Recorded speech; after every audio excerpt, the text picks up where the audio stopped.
So as far as the third world aristocrat video from today goes, I gotta say, huge win for the toe and a stroke of genius on my part.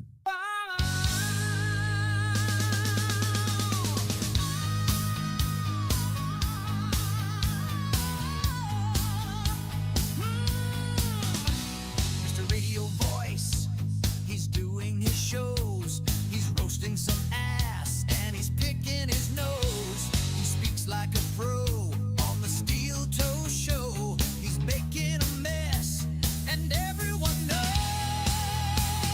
Ready or not, he already came.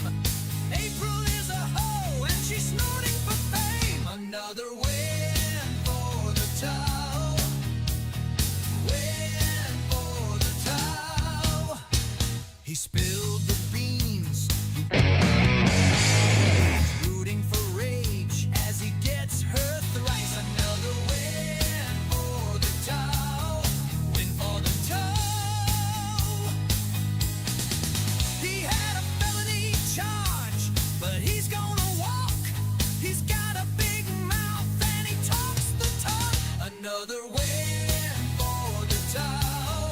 Win for the toe. He's always a guest with Alex Stein. He's making a wish. He's taking his time. Another win for the toe. Win for the toe. Oh, hip hop dibbity dap to the wop wop wop wop. Hong dong whittle dangle wang. Oh, he sang dooley mama splatting your hat. Doo doo poot cakes. Hey, good morning, everybody. The clarion call of the Steel Toe Morning Show. Doo-doo poot cakes. My career hasn't really moved much since 2020. I'm starting my show with doo-doo poot cakes, but I'm happy, and that's what's important. Wait. I gotta say, huge win for the toe. Doo doo poot cakes. Doo-doo poot cakes, indeed. Welcome to the program, everybody. Hey, asshole, you've got the wrong date on the scroll, and it's time to update. It's time to update the thing. My hair is fine. We get it.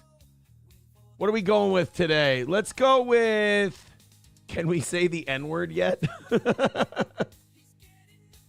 Hold on. I don't have that much. I don't have that much balls. I'll just ask. Can we say it yet? There we go. Welcome, everybody. I hope you're having a wonderful morning. It's too goddamn early. I get it, and I hate to be a queer. I have to contractually say that. I don't. You know, when you say it as often as I do before you say stuff, when you say I hate to be gay, I don't think you hate to be gay. I think if you start multiple sentences a week with I hate to be gay, I don't think that you hate it that much.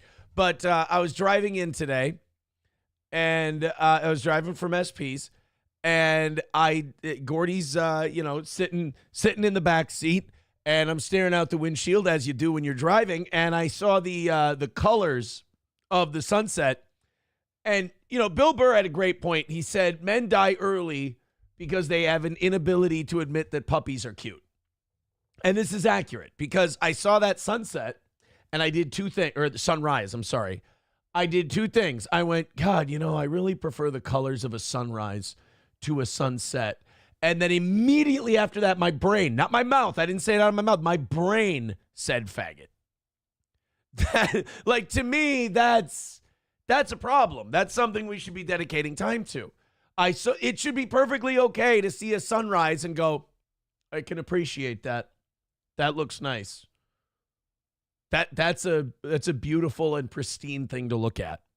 And so rare are these moments in life. We should cherish them as life is fleeting. Instead, I just called myself a homosexual and kept driving. That's about the limits I will allow myself for poignant moments of artistic expression. Is nice sunrise. Queer! $1 from Coltrane says meth pipe raccoon. We have Meth Pipe Raccoon today. I've already got Meth Pipe Raccoon. He's in the hopper. He's ready to go. I have to admit something that's going to get me banned on YouTube, and I have to admit, when it comes to all these racial debates that everyone's having, I feel very much like a man in a cave who just likes observing. I very much feel like someone who's removed from all the yelling and the screaming, and I'm just kind of sitting above it in judgment, when in reality I'm part of society. But I feel like internet discussion society isn't real society. So you go online, you look at like the Shiloh Hendricks stuff, right? And it's still just everywhere. Everybody's talking about, it's great. Shiloh Hendricks calling a kindergartner the N-word actually like sparked this entire, you can tell how much frustration was in white people based on this Shiloh Hendricks thing, because my immediate reaction on Friday when I saw it was, holy shit, that's horrible that someone would call a 5-year-old the N-word. But then white people were like, fucking right, you felonious little shit. Yeah, why can't we call a 5-year-old kid the N-word? And that's kind of when I was like, all right, this is fucked. This is over. Like, we're not going to come back from this. This is just kind of the new shift in the Overton window. But as I watch all the fighting and I watch all of the hostility, I go, wow, this isn't, and I've said this from day one of that story, this isn't about Shiloh Hendricks. A lot of people have been pissed off for a long time. And, in fairness, we've talked about this. It's not about whether people are right or wrong about the Shiloh Hendricks thing. It's about observing we've talked about this for a decade on this show. What sweeping real emotions under the rug does, what sweeping real expression. This, for those of us who have taken the it's all okay tact on free speech, on, hey, don't censor this person and not censor that. You got to treat everybody the same. Either it's all okay or none of it's okay. You can't ban words. You can't cancel people for using words. We've been saying, because what you're going to do is sweep it under the rug. You're going to cause frustration, and, it's going to build up, and the pot on that boiling cauldron is going to blow off, and it's going to go nuts. And I think we're starting to see some of that with Shiloh Hendricks. So what I'm trying to say is the Shiloh Hendricks backlash is very clearly another win for the toe. No,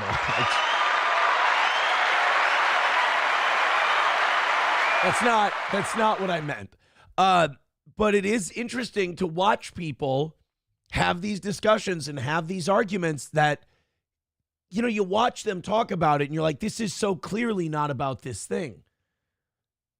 This is so obviously about something else. And it's about white people's perceived different treatment that they get. It was, and it just so happens that it happened right back to back with the Carmelo Anthony stabbing thing. And now you have two stories that you can look at. You can compare them side by side. One of them, everybody walks on eggshells. The other one, everyone's quick to demonize. The one where they're walking on eggshells, the guy fucking killed somebody. And on the other one, a white lady used a word to a kid who doesn't even know what that word probably means yet, and it's not going to be that big of it's not going to be a big thing in his life going forward, and that woman's the devil. I mean, it's just, there's only so many of those examples you can watch before you go, all right, fuck this, I'm saying something. And I don't care if it gets me in trouble, I don't care if it gets me canceled, whatever. So I'm fascinated by this. We have more Shiloh Hendricks stories today. And everybody's got to make a buck off it. The Rochester, Minnesota NAACP held a big meeting yesterday, and wouldn't you know it, guys, they need money. A white lady used the N-word on a playground, and now the NAACP needs money. It's fascinating how that happens. So we do have Meth Pipe Raccoon. We do have this guy, Stu Peters. Now, Stu Peters is a pretty racist guy. But Stu Peters, to me, has very interesting takes. Like, I don't watch people based on I like their opinion, I don't like their opinion. I watch people based on, do I engage with the content? Like, are they saying things that make me have an opinion? that make me think about you. I like that. That's why, people make fun of me. They say, Aaron, what are you watching clips of The View for show content? I'm like, fuck yeah, if it's good. And a lot of their shit is good because they say crazy shit and they have a mainstream television program and you get to have a counter opinion of that. That's kind of fun to me.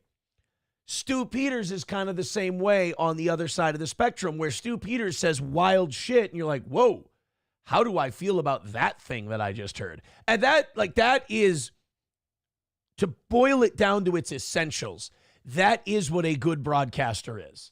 That's why I'm so cheeky and sheepishly grinning all the time, is because all of these people who hate the toe, there's an event that's going to start that's only there, that only graces this planet because of me.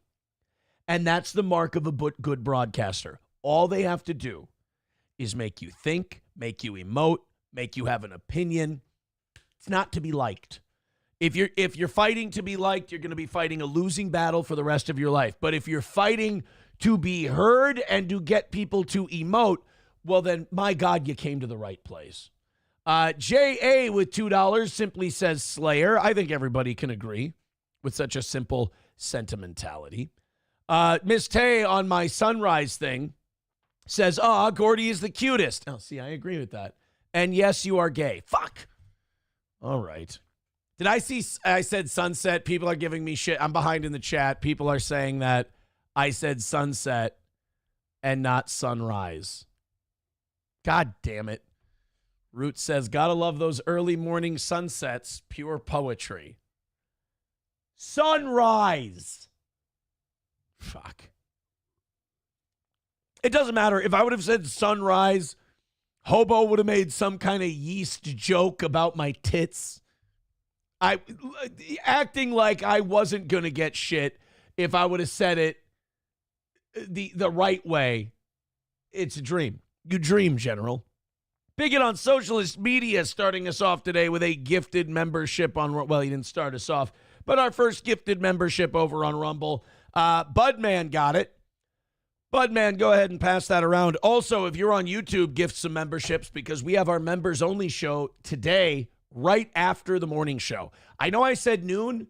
I figure why I'll just switch over to Rumble Studio and then we'll also broadcast it on YouTube. We'll throw it over to members only and we'll just keep this thing rolling for another half hour to an hour for our members only show today.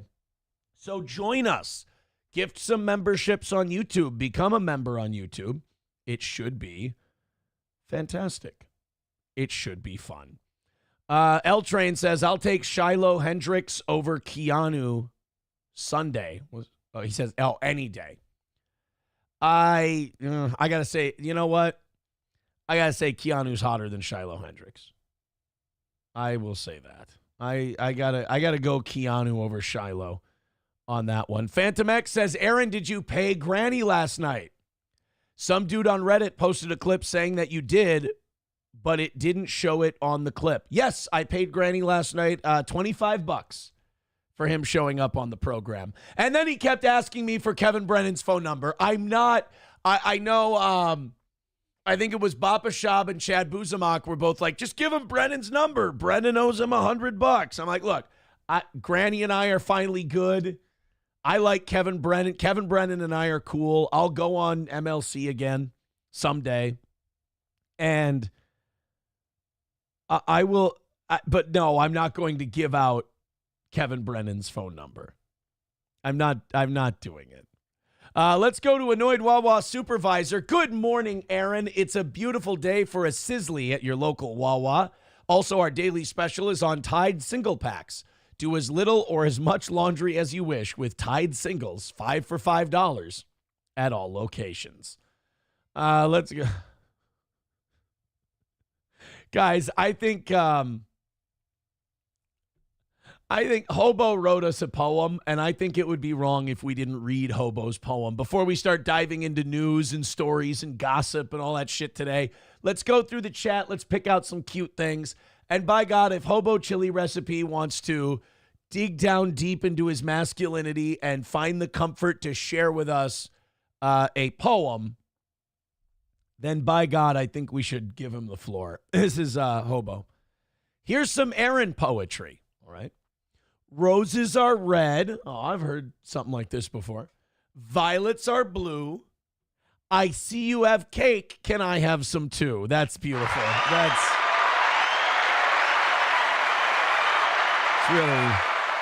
It's very sweet.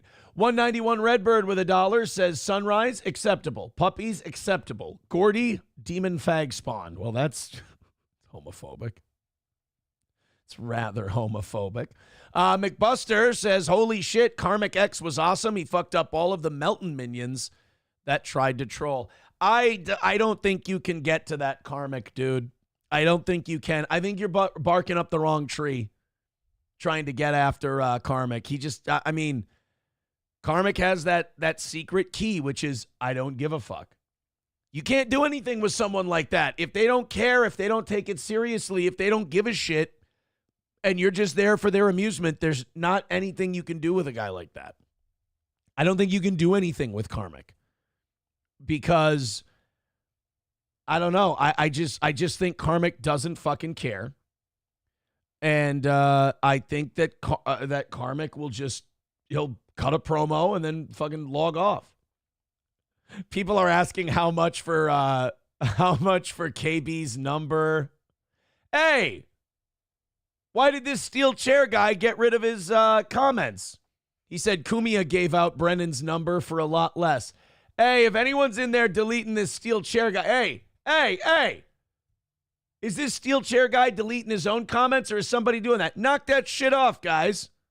I like all my mods. I went through them yesterday. They're all cool. They're all good.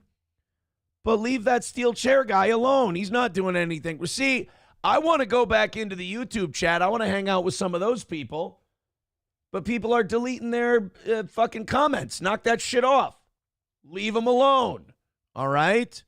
I gave you guys free reign of the place for a while, and now I come back and I see that unless this steel chair guy deleted his own comments, people are saying he's retracting himself. Why? That was funny.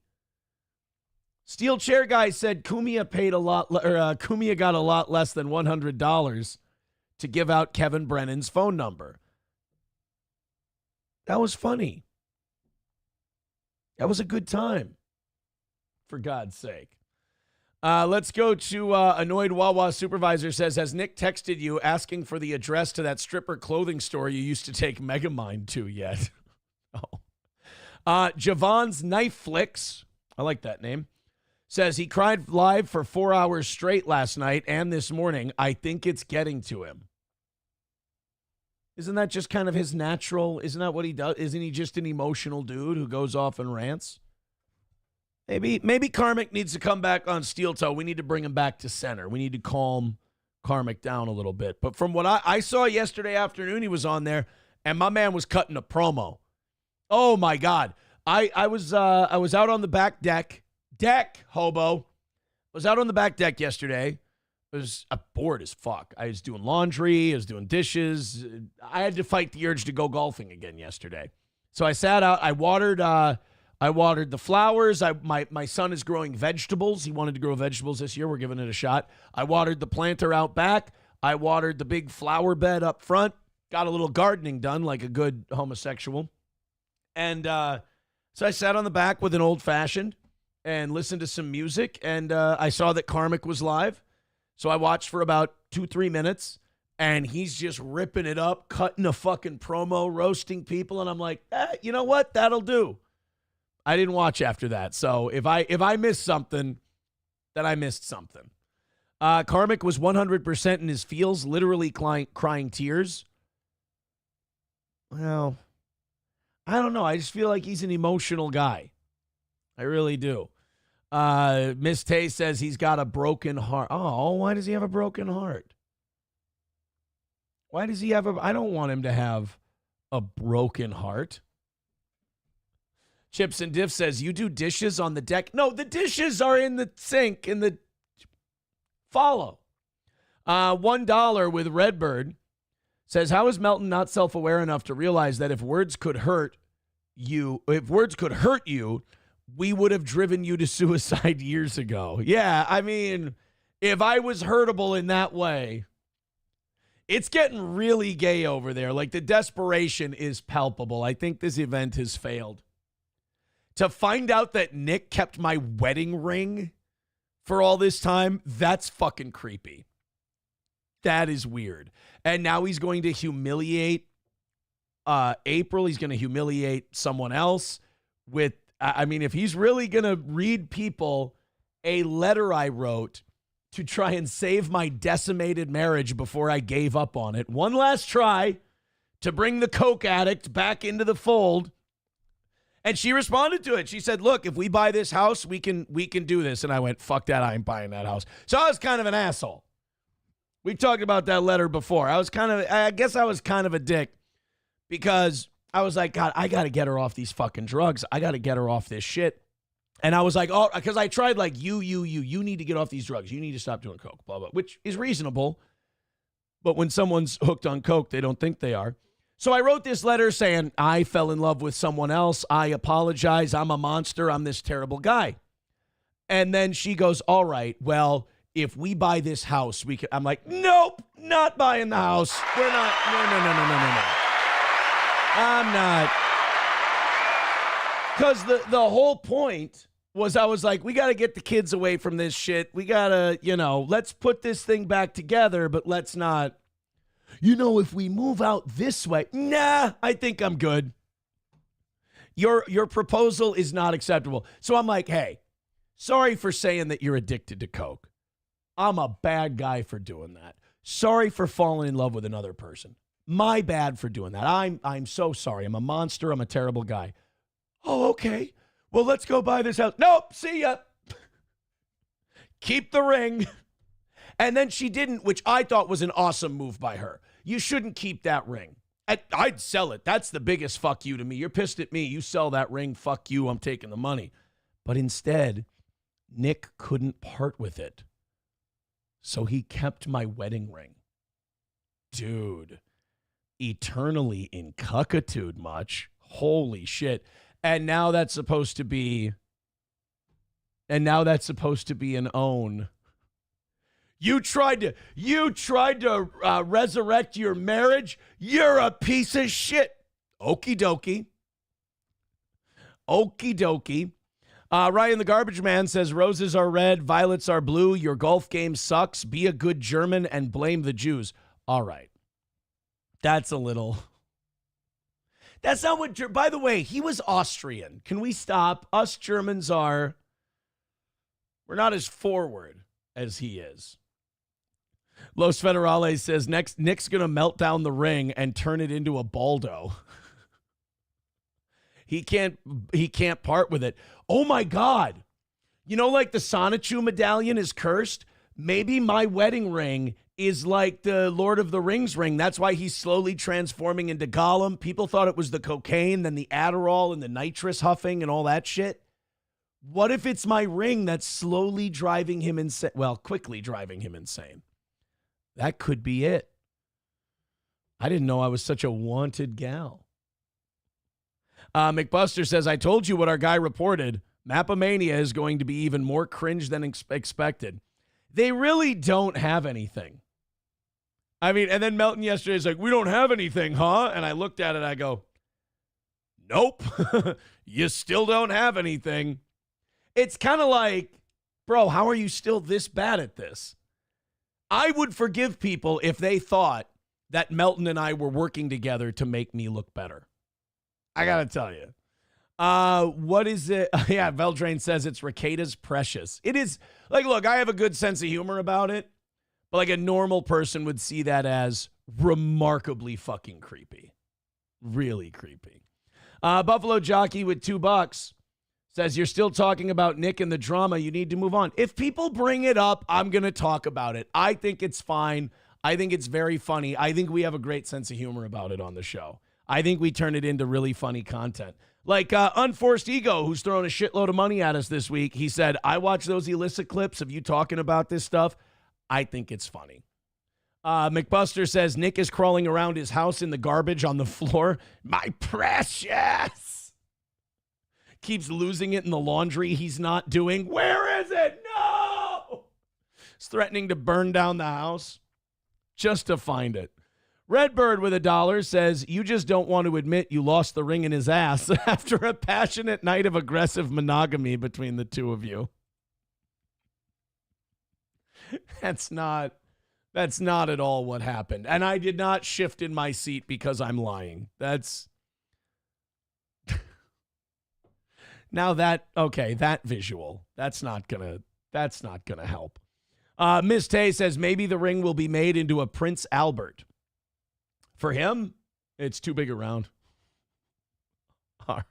Plus, for that to really take hold, you have to be able to, get firm, as they say. All right, let's move on. People are getting uncomfortable. We're not here to make people uncomfortable. You guys are the best. Hit like, hit follow, hit subscribe. I'm glad we gave the Clippers something at the start of the show. See a lot of laughing, crying emojis in the chat right now. I don't know why you'd want us to move on from such comedic brilliance. People are like, the people who want me to stop talking about it, I think are the people who aren't on my side, because I am very funny and effective when I do it. People do get fucking mad and rage out till 4 a.m. on Twitter when I make jokes. So I gotta be doing all right. Okay. McBuster says, great start to the morning. I'm ready to dive into some shit. And I mean literally. We're going to talk about India, Pakistan. Literally some shit.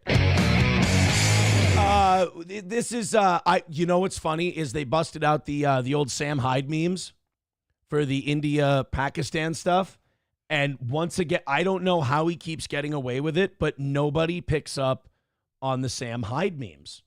So every time there's like a school shooting or a terrorist attack, people will go back to the well and they'll go, here's the shooter. His name's Sam Hyde. Here's the terrorist that committed this bombing at Sam Hyde. I saw Kumia tweet out a picture. I want to see if I can find it. Like, they got Anthony on the Sam Hyde thing. And there we go. Oh, Anthony follows me. I should follow him back. There we go. I got to find the Sam Hyde thing because he tweeted it out yesterday, and most of his followers didn't get the reference either. I would have thought for sure that Kumia and his audience would be hip to the Sam Hyde meme, but they weren't. So they basically made an AI version of Sam Hyde. And in that AI version of Sam Hyde, they gave him an Indian name and said, they called him the Ghost of Kashmir. Just like with the Ukraine thing, they called him the Ghost of Kiev. And here it is, the Ghost of Mumbai. Here, look, perfect. The Ghost of Mumbai, legend has it, he dumped thousands of pounds of human shit on Pakistan. Now, that's not the joke. The joke is that they put Sam Hyde in Indian garb and said reports out of Pakistan claim that they have captured Indian fighter pilot Sam Abashiv Haidam. The picture below was provided by his family in Mumbai. And it's your boy Sam Hyde, just in Indian garb this time. And almost all of the comments, there's like 5 comments in there going, he can't keep getting away with it. And then all the other 45 comments are just, oh, I bet she's a street shitter. I bet, like, it's all just like about India and Pakistan, racism and shit. Only a handful of people got that it was a Sam Hyde reference. So now it's the Ghost of Kashmir over the Ghost of Kiev. I don't want, that is one internet bit I want to never die. I want to be 70 years old. I want Sam Hyde to be dead and gone. Not until he lives a full life, of course. But after he's dead and gone, I want the Sam Hyde memes to continue. Now, I know what you're thinking. Aaron, if you thought this through, what you're basically saying is you want school shootings to still be around when you're old.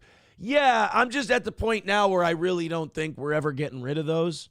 It's kind of like Shane Gillis said. It's like we don't really seem to be doing anything about it anyway, so why would we expect it to stop? I don't think so. 191 Redbird with $5 says this clip sums up the whole conflict. Well, no, I don't think it can be a dead meme if it's still getting people. The meme ain't dead.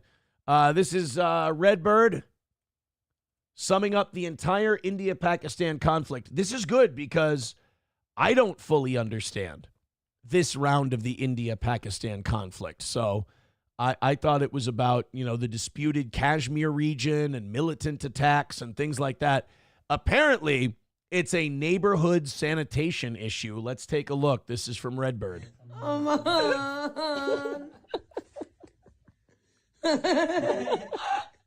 Oh, no!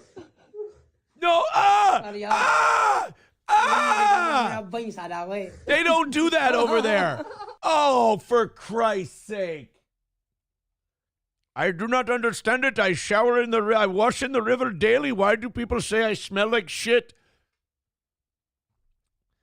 It's the cologne, Yashiv. It's the cologne. Well, thank you, Redbird. So it's all about sanitation and the river and the shit and the poop. It's all focused around poop, boys and girls. Thank you very much for the 5, Redbird. I appreciate that. Redbird moving up the leaderboard. Let's take a look at that for the first time today. In first place, we have Unforced Ego at $285. What a guy. Stephanie in second at $175. Redbird in third at $118. And Jasper in fourth at $67.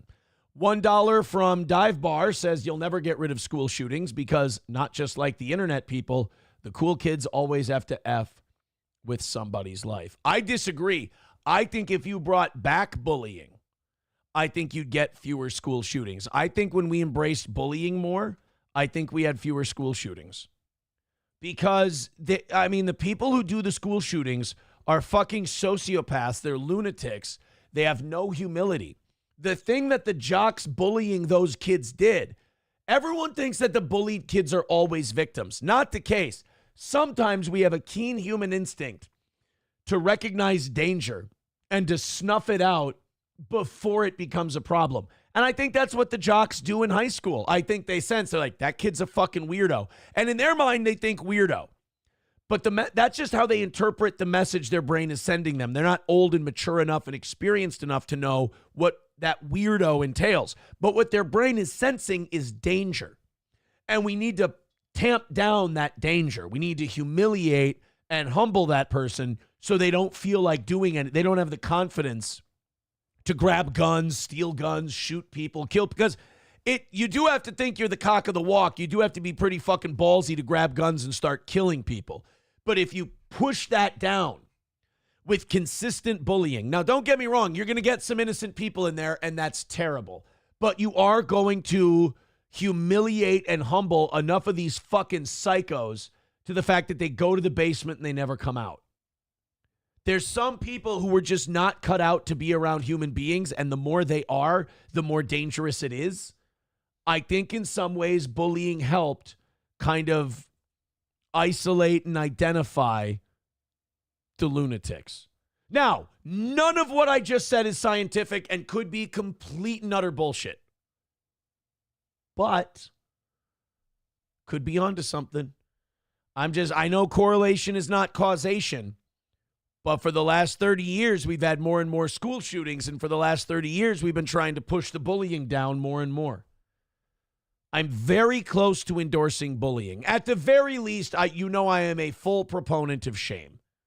I think shame is a good thing.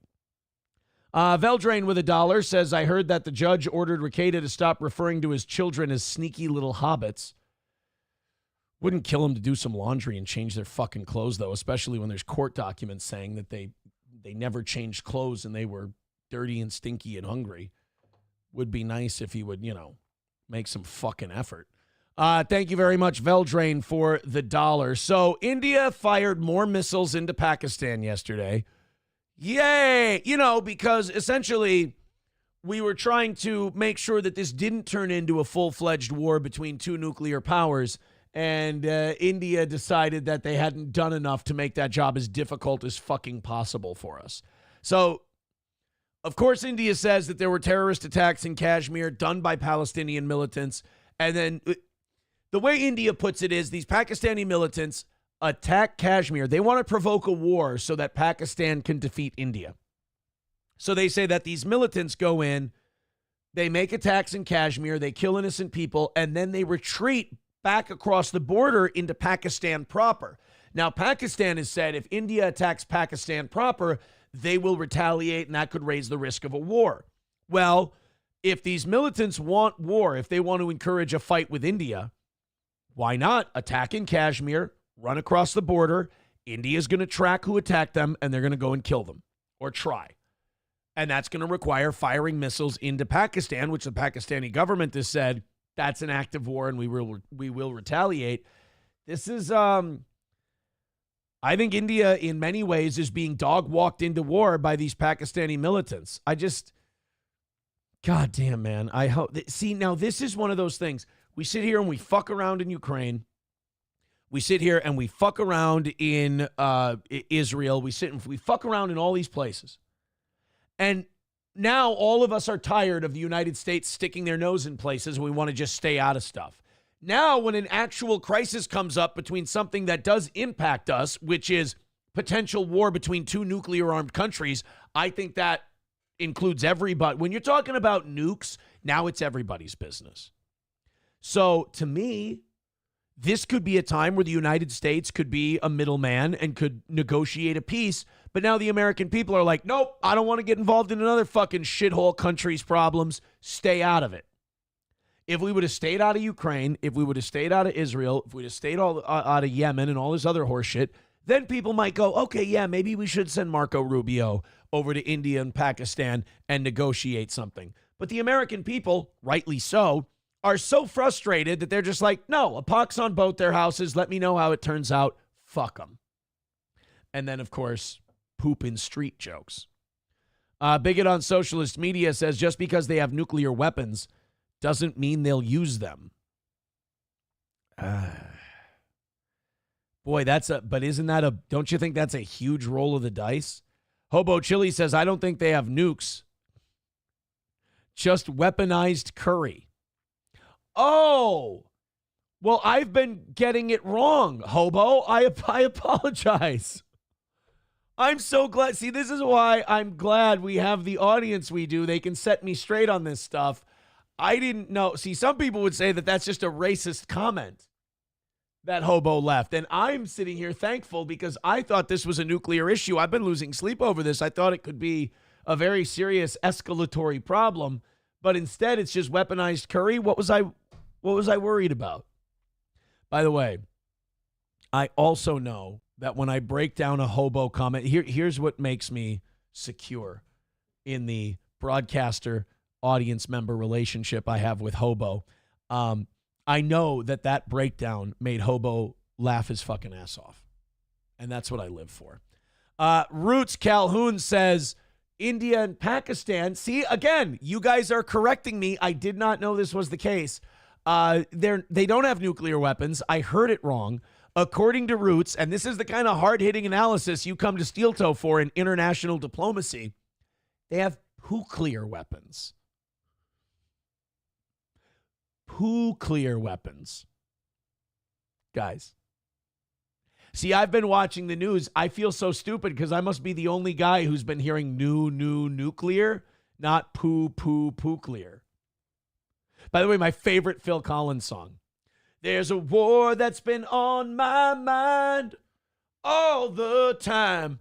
Poo-clear. I've been singing it wrong this whole time. Thank you, boys. I appreciate that. Los Federales says, here is the explanation of the... See, here we go again. Just read a funny super chat. Here is another explanation of the India-Pakistan war. This is from Los Federales. India just bombed Pakistan. No, come on. We're not putting up real videos of the explanation of the India-Pakistan thing. Come on, Los Federales, read the room. We're making shit jokes. It's all about weaponized curry and diarrhea shits in a river. It's not about, oh, let me show you fucking guys what's really going on over there. Dude, that waved bye-bye to this show the minute we made our first street shit and curry joke. The minute I brought Sam Hyde into this stopped being actual analysis and just became show content. I appreciate it, Los Federales. I'm not yelling at you. I'm not mad at you. I'm saying you're being very smart and we're being retarded. This is just where we feel comfortable. Chips and Diff. Yes, India is now developing doo-doo nuke cakes. Would you says, doesn't matter if they have nukes. They live in mud huts already. Redbird with $5. Let's move him up on the list again. Redbird now at 123 for today. Thank you very much. Redbird says Islamic terrorists would never hire in an Islamic country while provoking a nuclear power, right? Also, China and Russia are responsible for this. I would agree. Obama phone Pro Max 5G with 199 says airdrop some baldos to India. Isn't this what cokeheads put on their penis when they can't get hard anymore? What do we have use for this? Does it double as a nuclear deterrent? 185 away from today. Thank you guys for the 1s and 2s and 5s. I think we can probably get there today just on those. Gifted memberships, Rumble rants, gifted membership subscriptions over on YouTube and all that stuff. Thank you guys very much for your contributions. So I think what we're finding out about India and Pakistan is that none of us really know how to fix it. None of us really know what the fuck is going on. We're all crossing our fingers, distracting ourselves with trivial horse shit like Game 2 of the Timberwolves and Warriors tonight with no Steph Curry. Go T-Wolves. We're going to tie it up 1-1 and then hope that a nuclear war doesn't start in Central Asia. How's that? Good? All right. Now back to the poop. Let's talk about Shiloh Hendricks. Like we said at the top of the show, this Shiloh Hendricks thing has become the catalyst. It really doesn't mean anything. The story itself does not mean anything, but it's provided a jumping off point for a lot of the frustrations that white people feel.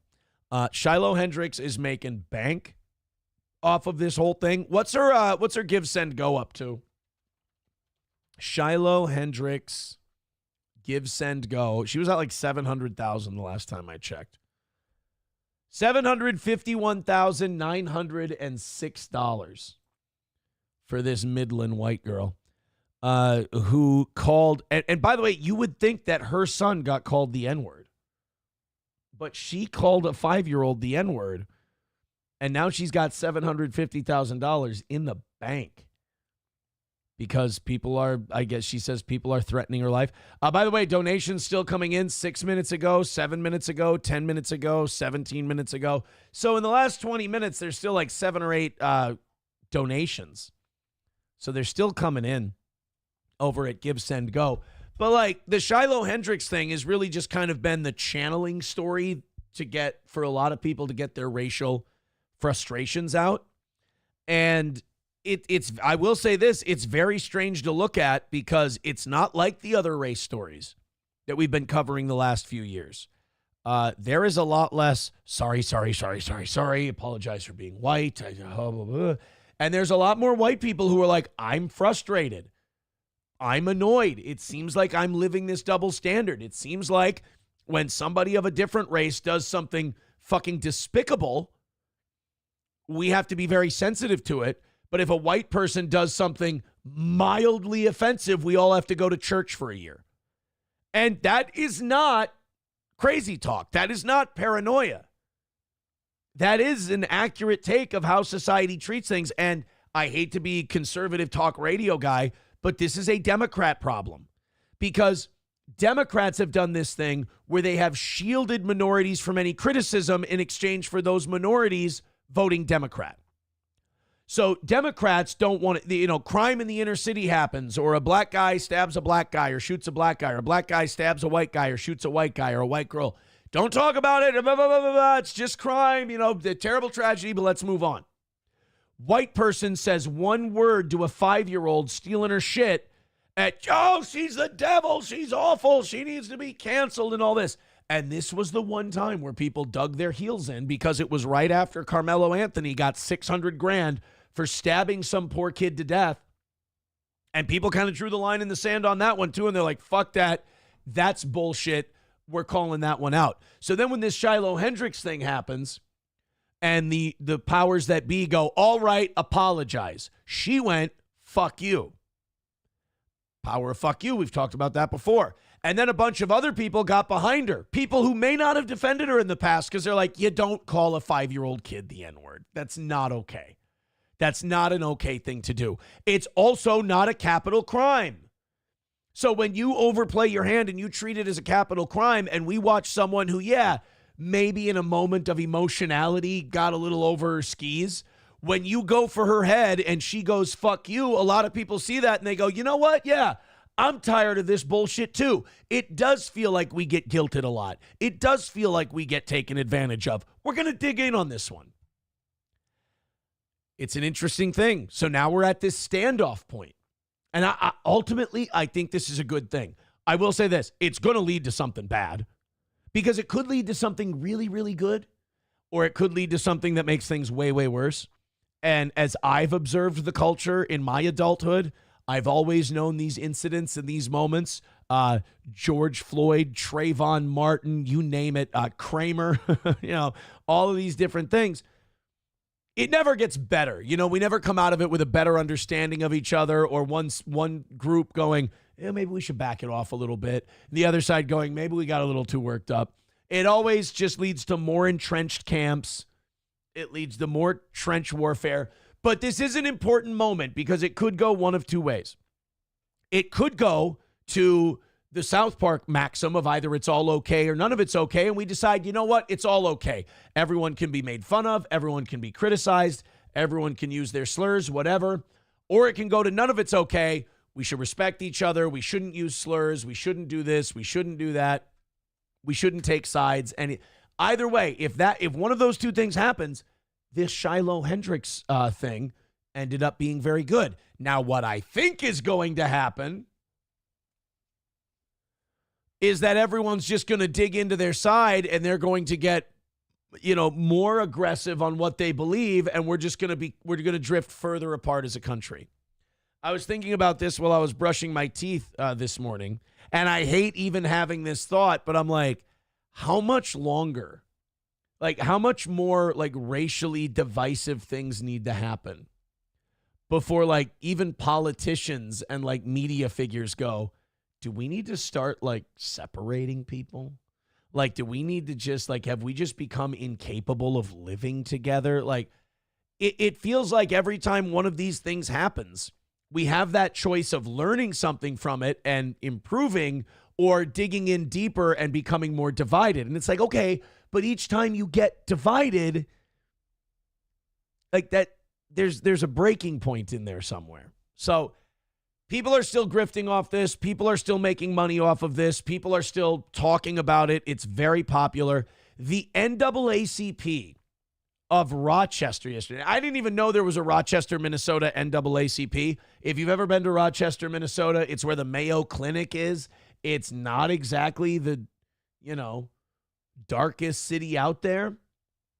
But okay, the Rochester NAACP held a town hall on the Shiloh Hawkins racial slur video. And again, they needed money. They wanted to fundraise off of it. And, I guess that's their prerogative. That's okay for them. That's okay for them to do. But at the same time, it speaks to that whole division thing again. How crazy would it be if an NAACP leader got up there and said, look, guys, we need to stop giving guys who murder people $600,000, and maybe these people over here will stop giving the woman who called a 5-year-old the N-word $750,000. Maybe the path we're on is only leading to escalation. Because let's be very honest, what Carmelo Anthony's getting 6 figures for is a far more evil, destructive, and devious thing than what Shiloh Hendricks is getting $750,000 for. If you compare the two, they're not in the same league. But people are acting like it is. Before we play this real quick, Redbird with another $5 says, when I worked on city lighting, I don't think a single day went by without getting a minimum of 8 to 9 racial slurs. Where's my money? Well, you got to be a woman. and you have to yell it. Although, the one thing the media keeps kind of skimming over, and this kind of annoys me too, the media keeps skimming over the fact that the kid and his family, they've made $400,000 on a give, send, go. So it's not like that this terrible, evil white lady is making all this money. Everybody's getting rich off this N-word thing. Everybody. It's unreal. Let's do this WCCO story on the NAACP last night. Incident at a park in Rochester is getting national attention. Community members say it is just the latest in a string of racial incidents. We protect our children. We demand accountability. I mean, I don't mean to be the racial purity police, but I believe this is not between. I don't believe you're involved, sir. I don't know. It's kind of weird when, like, black African immigrants get, like, mixed up in American black-white issues. I think sometimes black and white people in this country see, like, Africans or, like, Somalis in Minnesota, for example, like, start commenting on race relations. I feel like you got a black guy and a white guy talking like this. A Somali comes in and goes, would you like to, I'm doing Indian again. Would you like to hear what we think? We go, shut the fuck up. This isn't about you. Come on, we're having a discussion here. Anyway, I think Shiloh was right to call that little bastard. I wish Carmelo Anthony would have stabbed 4 more of you. Like, would you like me to come in and mediate this thing? Get the fuck out. And the black person's like, yeah, we don't need you. Corny ass looking dashiki wearing. Rochester residents are calling for action after a video of a woman's racist rant went viral. Uba Ali was there as they turned pain into purpose. Yeah, like Uba Ali shouldn't be running this thing. DeAndre Jenkins should be running this thing. I'm worried about American black people, man, like they're going to get steamrolled by their African brethren. That viral video reigniting a conversation about racial equity here in Rochester. Oh, Uba Ali is the reporter. My bad. She's fine. As dozens of people. But usually don't they send the black reporter to like a white guy who said racist shit to make him like extra uncomfortable? People packed inside this theater demanding accountability, justice, and real change. What accountability? What justice? It's not illegal to call a 5-year-old the N-word. It's not nice. It's not something I would recommend you do. But we're in a dangerous place in our understanding of civics where we're like, mean words, hurt feelings, charges, please. No, you get to say, shitty people get to say shitty, mean things. We will not let a 5-year-old suffer while grown women profits from hate. The footage captured by Shamarki Omar and shared by countless. And by the way, that Shamarki Omar, they don't want to talk about that guy. No kids, sitting around at a playground, filming people. They don't talk about that. They don't talk about 2 parts of this. They don't talk about Shamarki Omar, and they don't talk about the fact that the kid has made hundreds of thousands of dollars too. Others. To see a 5-year-old child to be called that word was very shocking. That hat looks funny on his little head. If he didn't have the facial hair, it would look like what were the kids on Maury? He'd look like a progeria kid if you shaved that beard, like with that giant twins hat on. Tiny little beady head. Doesn't look right. Hey, I want to tap him on the shoulder and call him Sport. Shows that woman calling Omar the N-word several times. Okay. All right, that's what you say. Before admitting to using the racial slur against that child. Call him a little child? What if he acts like one? Since that encounter. Yeah. You know, we learned this from watching Lily Gaddis on Piers Morgan. There's really not anything you can do with a person after they just admit that they said it and they're not ashamed of it. It's like, it's always funny to watch someone like feel that they have the morality upper hand and to watch them go, you think it's okay to just call that kid the N-word? Because they're ready. Now they're like ready for that person to feel shame and then they can start, you kick my dog. But then when the person goes, yeah, I think it's totally fine. There's always that moment of hesitation from the person recording. They're like, you think it's okay to use the N-word to that child? Yes, I do. All right, well, that's not good. It's like, oh shit, now what do I do? The shame was supposed, and that's the big part of this story. What happens when the shame stops working? We should probably get together and talk, but we're not going to. Omar says he's received death threats and had to leave his home after his personal information was leaked. My life has been turned upside down. Omar says He'd like to take a minute, just sit right there and tell you how he became the prince of a town called Bel Air. Sorry. Stupid. But my life got flipped, turned upside down. I can't not do it. Guys, if you're here for Walter Cronkite-like analysis, you haven't been paying attention. frustrated. That's happening. If you think this has a highbrow ending, you have not been paying attention. To him, while the woman in the video is profiting. The woman named Shiloh started the fundraiser to protect her family. She's raised more than $700,000. Okay. I'm surprised. Now wait a minute. And we'll go back to her because she's fun. There's a message in that 750. Fuck the media. This is why this shit never goes anywhere. There's a message in that $750,000. People are trying to tell you something. Listen. You know, honestly, Malcolm X used to say this. He used to say these riots, these sit-ins, all of these things, black people are trying to tell white people something. They're trying to send a message that this whole, Malcolm X used to say that this racial relations thing is a powder keg. And if you don't get that powder keg out of your house, it's going to explode and kill everybody around you. That's the same. It's the same thing with this Shiloh Hendricks thing. People are like, oh, she just said the N-word and she's hateful, so now she gets money. No. There's a message in that $750,000, and you can choose to ignore it so you can feel superiority and you can feel moral, or you can find out what that message is, and maybe we can work to stop the next thing from happening. I ain't surprised. The city's anger turned into action. We will never stop. A fucking white lady wearing a mask. Fucking Ethan Suplee. Christ. Look at it. It's all white people.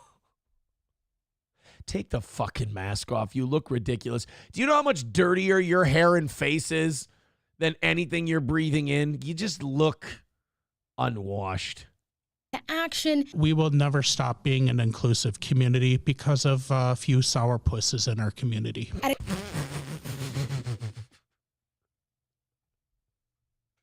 Fucking burn it down, dude. Like, just, you know what? Nuke it from orbit. God, we will never stop being, and you couple of sourpusses aren't going to stop it. Shut up, bitch. Like, you see what I mean about bullying? Like, that guy shouldn't have the confidence to talk. That guy shouldn't be a representative of your community. We're not going to stop being inclusive because of some sourpusses. Shut up, dork. Get the fuck out of here.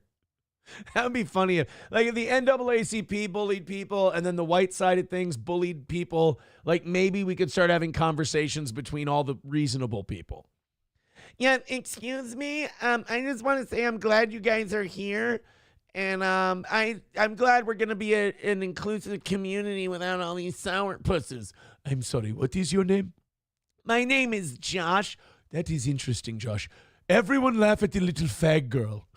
And then they just all started laughing. Ah, you're gay. At a community meeting hosted by the Rochester branch of the NAACP. So we are demanding accountability. We're demanding charges. Sending a clear message that hate will not go unchecked. What? Oh, my God.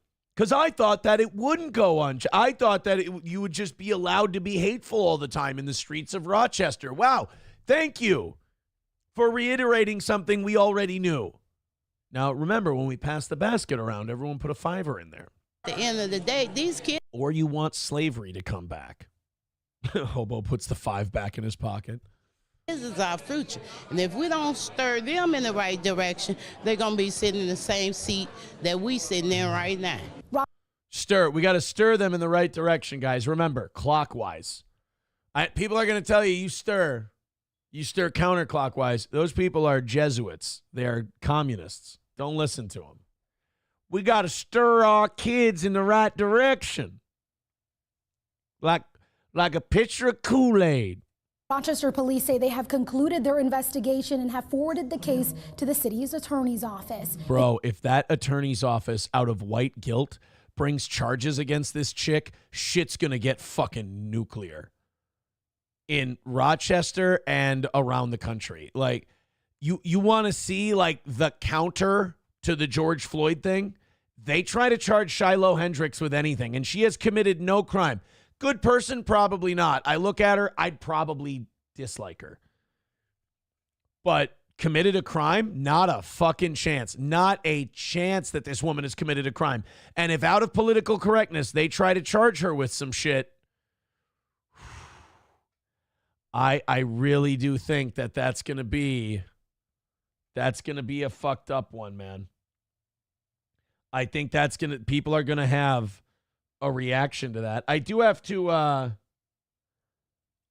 say a quick thank you here, but I gotta get to it first. And then we'll get to you guys and your thoughts and all of that stuff. Thank you very much to Doorman for $15. Appreciate the 15, Doorman. He says, here's an idea. Let them play a cricket match for the rights to all the 7-Elevens. Only logical reason why these two would have a war with one another. I think he's talking about I think we're talking about India and Pakistan. I think I'm a little late to the party on that one. Thank you, buddy. 170. So, yeah, she's apparently Shiloh Hawkins has been diagnosed a sourpuss by the people of Rochester. They no country for sourpusses. Approachable with $1 says, see, Aaron doesn't care about us. All he'd have to do is get the N-word at a child, and we wouldn't have to meet a goal every day again. Root says, you kick my dog. You can't slide a Jerky Boys reference past me. Was Kerpal the Jerky Boys? Wow, I'm a dipshit.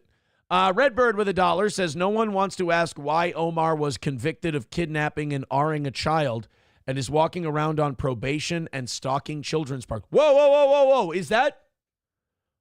Redbird, link, please. Because I didn't know that. I didn't know that. I thought it was creepy that Omar guy was walking around a kid's park with no kids. I think that should be fucking outlawed. But is that true that guy, or is that just one of those? A lot of times there's rumors in the fog of war that happens with these big viral stories. Is that true that fucking creep who filmed that? If that's true, that's really, like, that's one of the biggest problems in these stories is we just focus on the most salacious thing, which is, oh, this woman referred to a 5-year-old as the N-word. And it's like, hey, how about the fact that she was recorded by a fucking creep who's at Rochester Playground? Like, to me, let's say in my neighborhood, there was somebody who used a racial slur at a child, but then there was also a guy with creepy sex offenses towards people on his docket, and he was walking around on probation for it. I would want to handle that problem first before we handle the, somebody said a bad word. King Kong Dong with $1 says, Aaron, I want refunded for my lifetime watching and donos, including this one to the show. Backlogged 10 years. Recent news told me you're a slave. Oh. Wait, then shouldn't I get to keep the money? Shouldn't that be like a reparations thing? No? Small Town MN Gal says, honest question, what charges could they try? Well, being a sourpuss. You heard that one guy. That one guy was very clear. There have been accusations of sourpussdom in the Shiloh Hawkins case. So you're asking me what kind of charges they could come up with? There you go. Sour pussiness. By the way, I saw a few of you making April jokes. Chips and Diff says Shiloh, sourpuss, April, smelly puss.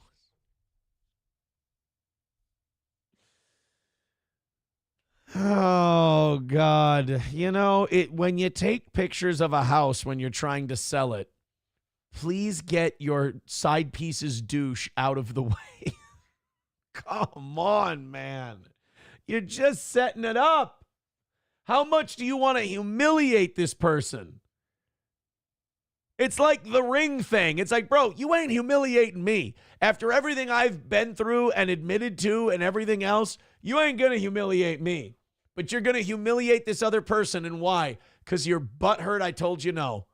That's what you're butthurt I told you no. So now you're going to humiliate this person further by taking the biggest failure of their entire life and blowing it up for everyone. Hey, bravo.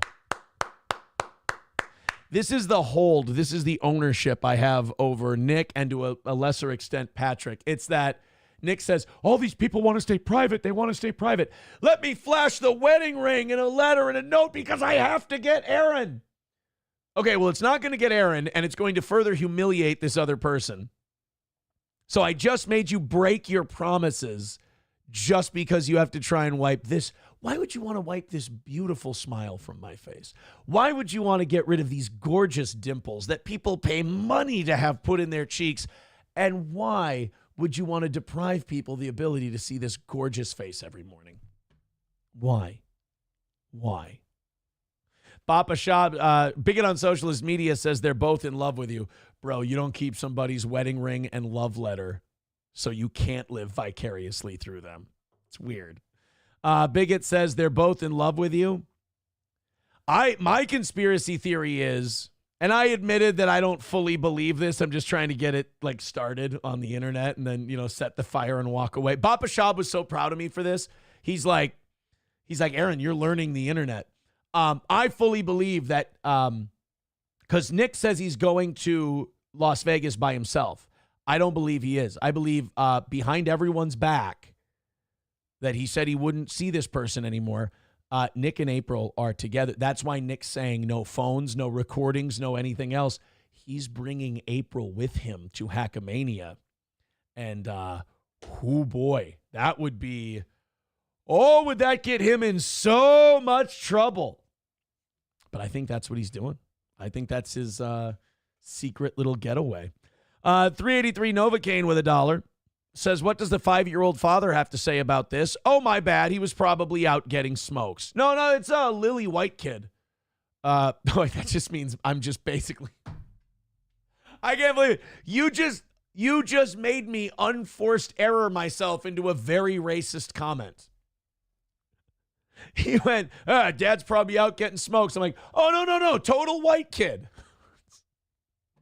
You know how they talk about that closeted white supremacy? I think I just showed some of it. Zesty Taco Paco, becoming a member for 30 months. Thank you, buddy. Says, hey, Aaron, what's the big song by Johnny Rebel? I don't know.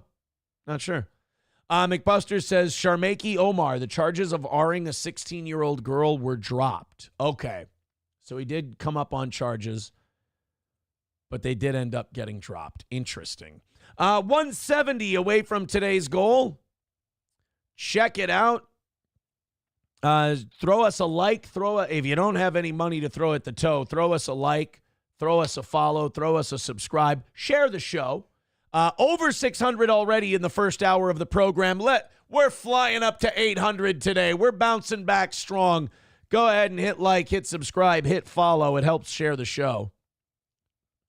Bigot on Socialist Media says someone is getting arrested for cocaine possession during Hackamania. Well, I will say this on their Discord. People have been sending me screenshots. They have been talking about a guy walking around with a shitload of drugs. They're calling him the walking pharmacy, and he will be there at Hackamania at the Sand Dollar for everybody. They said there's going to be a walking pharmacy with everything you need. Not the smartest thing to write on the internet, guys. Guys, quit. I mean, it's too late to delete it now. We've all got it. But, do not tell people that there is going to be a drug dealer walking around at Hackamania. That is a terrible idea. I'm sorry. I feel so unthreatened by you people that I feel duty bound to warn you. Do not. I know you want to. I know you want to plan to have the walking pharmacy guy there. Do not allow him into the Sand Dollar. Do not write online that you're going to have a fucking drug dealer at your event. Are you insane? You understand you have a shitload of moles and spies in your community, right? And they report And I let 99% of it go because I'm like, oh, God, this is fucking stupid. I got shit to do today. But when I've got 6 or 7 or 8 screenshots of people go from like the last 2 months, people going, yep, here's another reference to the walking pharmacy. Here's another reference to the drug dealer they're going to have out and about at the show. It's like, you understand Nevada legalized weed and they still won't allow it legally on the Strip? Like, that's how serious they are. Or even downtown, they don't really like it that much, even though all of downtown Las Vegas smells like weed now. They don't really like that shit. Oh, just a bunch of fucking tattletales. Although Bappa Shab with a good point. He said poppers are going to be all the rage at that event. That's true. That's true. The poppers are going to be just running around everywhere. I mean, you got to loosen up those asshole muscles for all the gay sex. Obviously. All right, guys, 170 away from today. You guys are off to a great start. I appreciate your generosity. Streamlabs, PayPal, Venmo, Super Chats, and Rumble Rants. Did you guys see James O'Keefe and his latest efforts? His latest video? He apparently got an interview with members of the royal family and like people who have worked inside with the British royal family. And they're all spilling the beans on Prince Andrew and Jeffrey Epstein and the whole thing. I got to be honest. James O'Keefe is releasing more Jeffrey Epstein related information than the Trump administration is. By the way, we have Pam Bondi getting confronted on that yesterday too. And thank God it's about time people start asking her. I think that the Trump administration is going to regret bringing all these MAGA people into the White House press corps, because one thing about the AP and CNN, they don't want to talk about Epstein, bro. There's people connected to them in this Epstein web. Same reason they don't really want to talk about the Diddy parties too, but they want to talk about the charges that Diddy's brought up on, but they don't want to talk about the Diddy parties specifically, because I believe that Diddy became the new Epstein around 2009. And these Diddy parties had a lot of movie executive, music executives, powerful artists, even, politicians and celebrities, that Diddy kind of became the new guy. I mean, remember, who was the head of P. Diddy's security? The same guy who was the head of detectives in Las Vegas during the Mandalay Bay shooting, who then became the police chief in the city where the Maui wildfires were. Same guy who had FBI headquarters training before he started doing all this. Is it just a fucking coincidence that all the most skeptical, conspiracy-inducing events of the last 15 years, this guy's been at the fucking center of, like the Ray Donovan of the Illuminati? Look it up. Head of Diddy's security. He's part of one of the lawsuits. Same guy who was the head of detectives and investigation into the Mandalay Bay shooting. He's the guy who covered all that up. And the same guy who was the police chief for the Maui wildfires. This guy, I can't remember his name, but it's easily Googleable. He's involved with all of it. So James O'Keefe went around and he was interviewing advisors, crisis. They have these people called crisis advisors in the royal family. Now, it's very good to have crisis advisors. One thing you could stop doing is creating a shitload of crises, but, if you got one, better to have one and not need them than need them and not have them. He spilled the beans on Prince Andrew, because remember, Prince Andrew denied having anything to do with Epstein and denied having anything to do with underage girls, because remember, Prince Andrew, he can't sweat. That's what he said. That was the reason he gave. Something about the Falkland Islands. He shit his pants in the Falklands and then a vein got fucked up and he couldn't sweat anymore. Well, James O'Keefe interviewed this guy and he spilled the beans. Now, first of all, the number one thing you need to know, all you need to know about Prince Andrew to know that he's lying, is that Buckingham Palace stripped him of all of his titles, all of his inheritance, all of his royal shit, basically. I mean, he's the king's brother, right? Nothing. He gets nothing. They don't do that ever. Like, you have to either marry a psycho bitch like Harry did or fuck underage girls like Prince Andrew probably did. Well, here's a guy saying, who was a crisis advisor in the royal family to Prince Andrew himself, who says, oh yeah, total fucking pervert. Prince Andrew, he was in the Navy. He was 250 days at sea. He never saw his family. I was really pissed because he lied to me. Lied about Epstien. And then I did a big thing in the Daily Mail saying that I believed Andrew. And then I found out he was lying. I was so pissed. No, that he was f***ing underage girls. That's not cool. So I don't know if you guys are familiar with James O'Keefe, but you remember Project Veritas and all the great work they did during COVID. So one thing I love about James O'Keefe is that his big trick during COVID to get all these CNN pages and Pfizer employees and Twitter, former Twitter employees, what he would do, his trick he did to get these people to spill the beans was he would have his staff go on Grindr, pretend to be gay, set up dates with these gay people who worked for CNN, Pfizer, Twitter, all these places, and they'd go have drinks, and these fucking gay guys would just spill the beans after a martini.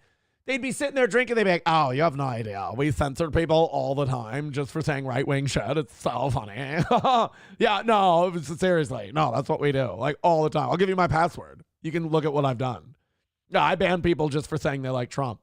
It's so funny. So they're secretly recording him.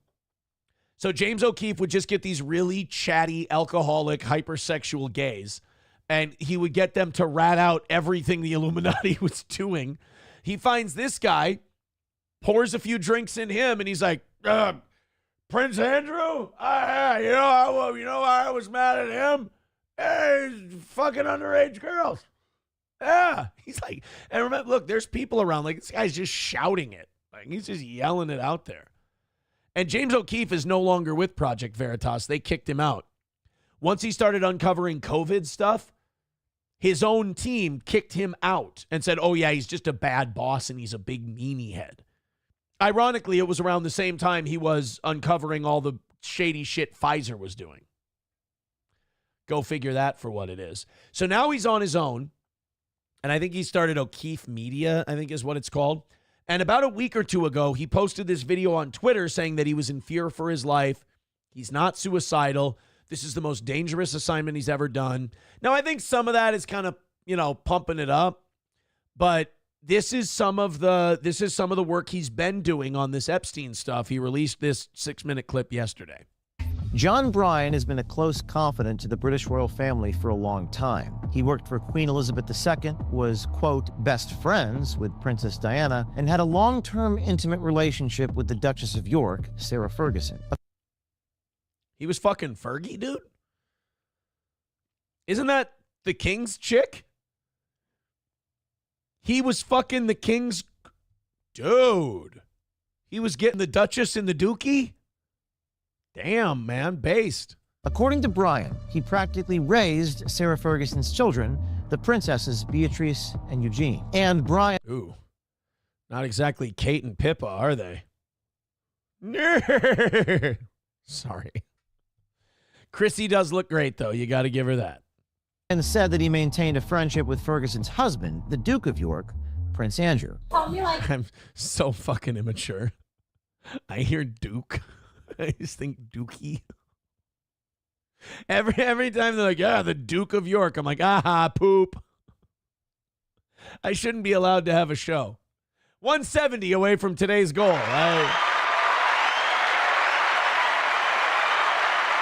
Every time, this is why we had to break from England, is so we could have the freedom every time they go the Duke of York. We go, aha, caca, poopy prince. Ha ha ha, gay. That's what America brought to the world. Your story. So my story. Notice that? That was a chick's voice. They finally found a straight one. So they found a dick-swinging dude who has very low impulse control. James O'Keefe sent a pretty girl there. And she's, buys her a couple of drinks. She's like, oh, my God, tell me all about the pedophilia and the Illuminati. And he's like, oh, you're not going to fucking believe this shit. I mean, you would think this is why it's so hard for me to believe a lot of conspiracy theories still, is because this dipshit is always lurking around the corner. They always got to include this retard. 1996 Bruce Willis. They've always got to include him. Okay, we got to keep this under wraps. Now remember, John likes to drink and he likes to fuck. And if he finds someone to drink and fuck with, he's going to tell him some crazy shit. So don't tell John too much. The minute John gets bottle service with a D-cup chick, he's like, I tell you about all the teenagers Prince Andrew was fucking. Oh my God, what a pervert. Talk to somebody who worked for Larry Silverstein, like, oh my God, Silverstein, so he's totally working with Israel to bring down the Twin Towers because he wanted to collect the insurance money. He didn't give a fuck who died. It was all designed to just get into wars that Israel wanted us in anyway. It's like, guys, who told Brian about the fucking 9/11 thing? That wasn't, go get me the detective in Las Vegas. We can trust him.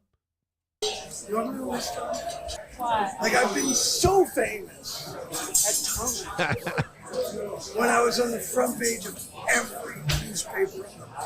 This guy's dick is so hard, right? He's just talking to some chick who's like, yeah, tell me your story. He's like, I was on newspapers and shit. This guy, he loves this.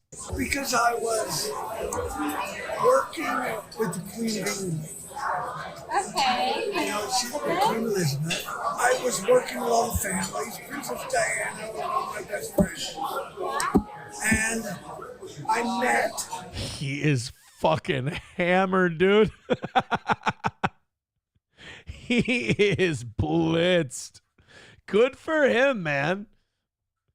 Didn't even get to sell his story. He got secretly recorded by James O'Keefe. If I'm James O'Keefe, I'm not worried about my life. You're going to get this fucking guy killed. Duchess of York. Okay. That's Prince Andrew's wife. They were separated. Oh, Prince Andrew's wife was Sarah Ferguson. Who was the king married to? I thought his was Sarah Ferguson. Prince Andrew, what's the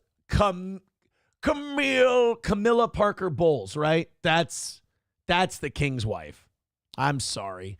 I'm going to put this up as a clip later. I'm going to have so many British people be like, you don't understand our royal family. You can't name all the Kardashians, you limey bastard.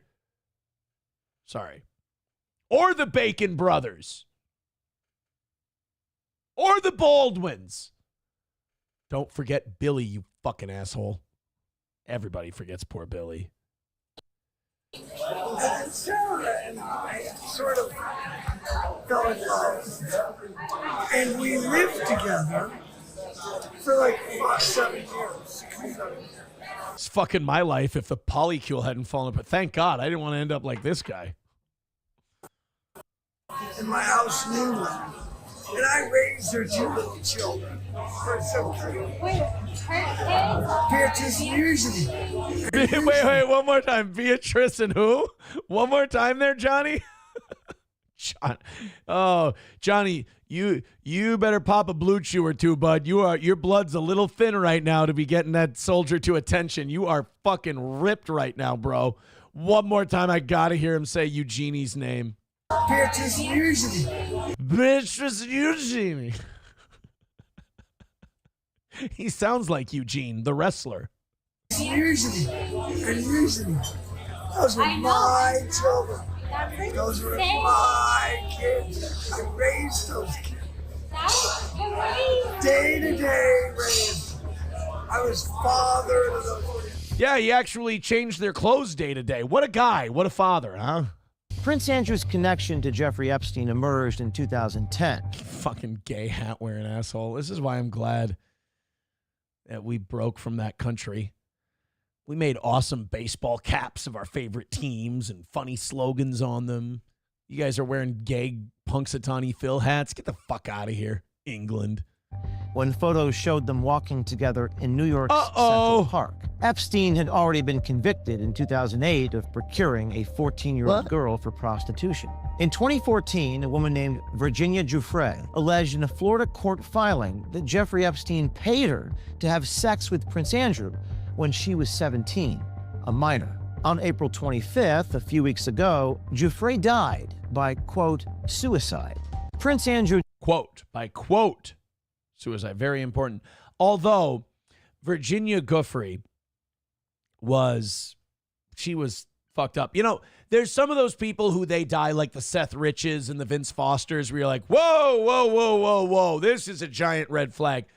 Then there's some people where you don't want to believe it's suicide because you want the Illuminati, you want the Epstien, you know, that brand of like killing people to keep them silent. One thing I will say about the Virginia Giuffre thing, she was fucked up. That's one that I would have an easier time believing than Epstein or McAfee. Who denied Giuffre's sex abuse allegations in a now infamous 2019 BBC interview. She said she had sex with you 3 times. Oh, I can't sweat. Once on his private island in a group of 7 or 8 other girls. He's like, I did what? That wasn't, I never did that. That was, oh man, I should have not done so many drugs back then. No. No to all of it. All of it.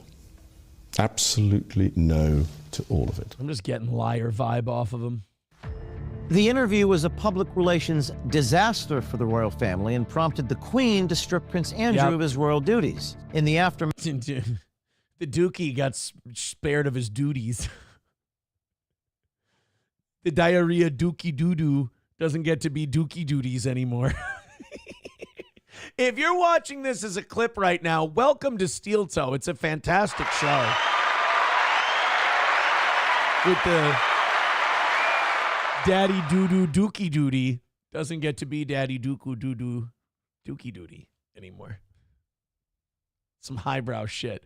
Real quick, FTW Nil with $5 says James O'Keefe made Alex Jones his dead man switch just in case he gets deleted. Oh, I love that. I love that when those guys have that dead man switch.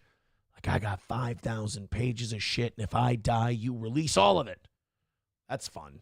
aftermath of that interview, the prince sought advice. I'm MN Public Records dead man switch. I'm just kidding. I have no idea what the fuck. From a longtime royal family confidant, John Bryan. Wait, so you were not friends with Prince? Oh, very good. Oh, no, we're very civilized. I fucked his wife. I raised his kids, but, we were cool. It was totally fine. Go have dinner at his house. He'd have dinner at my house to see his kids.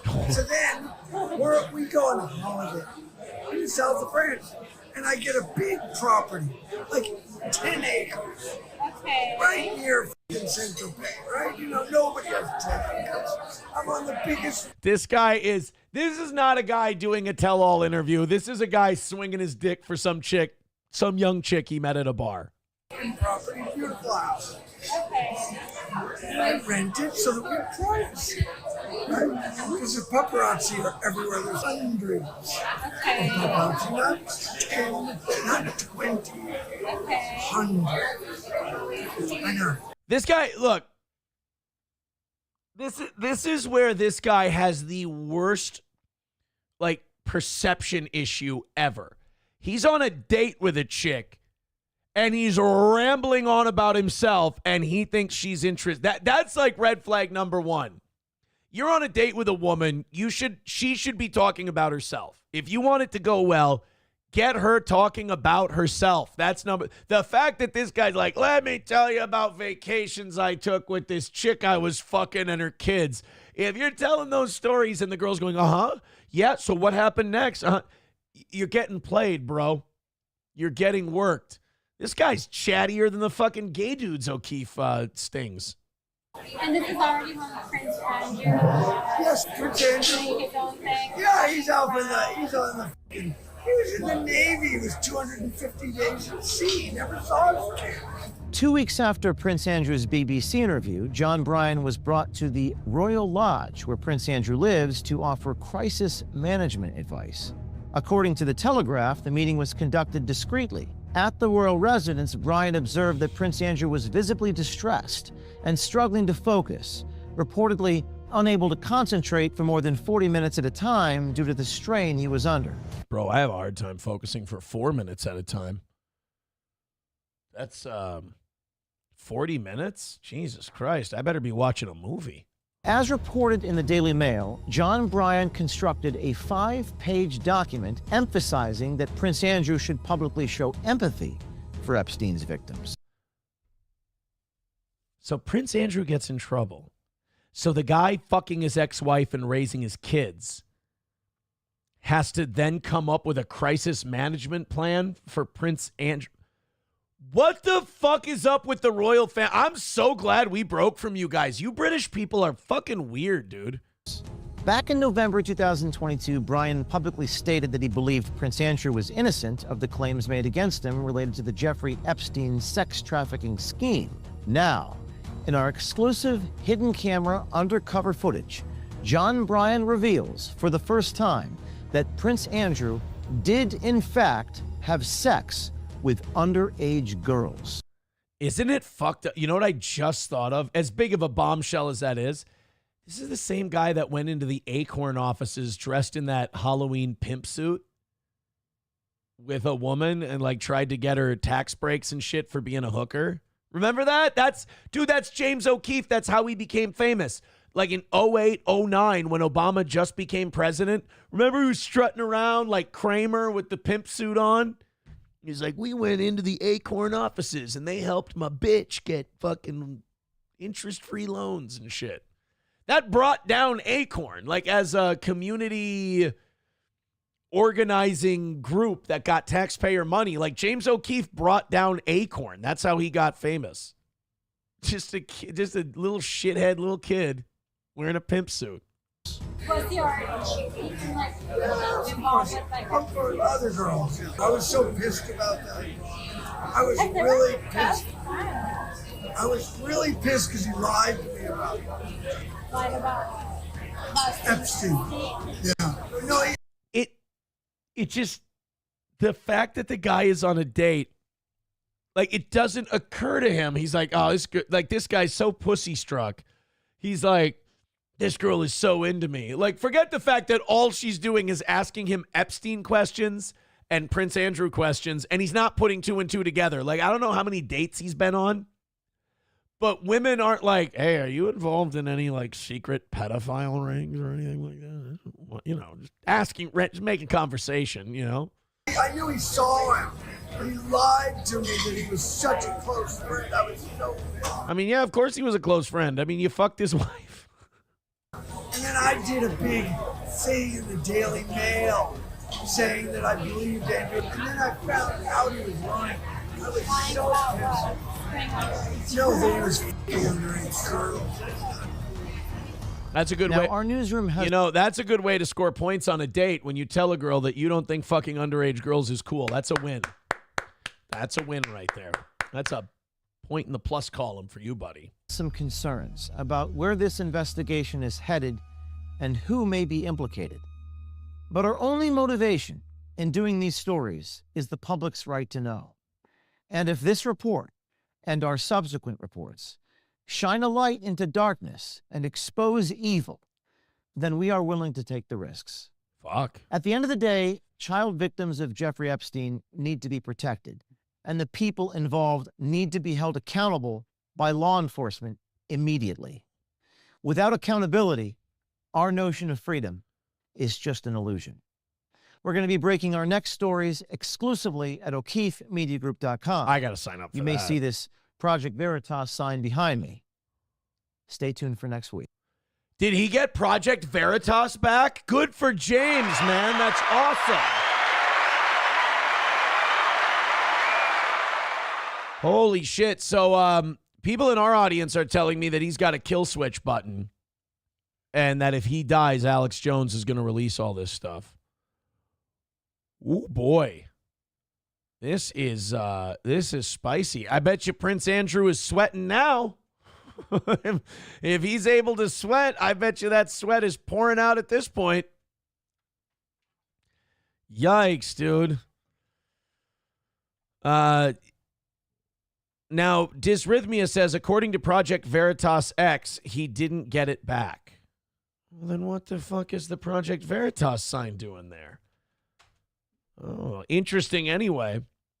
Dude, how bad is it going to make the Trump administration look that James O'Keefe is going to get all this information that they promised to release before the Trump administration, who has the information? Like, James O'Keefe has to go get this. He has to, like, set up dates so that people will spill the beans. He has to go get people drunk and find out the information. The Trump administration is sitting on the information and they won't release it. I'll tell you this, James O'Keefe's got bigger balls than anybody in that administration. Sam Show says, LOL, kill switch. That's what they said about Assange. Assange is still kicking, though. He made a deal, though, didn't he? I think Assange made a deal.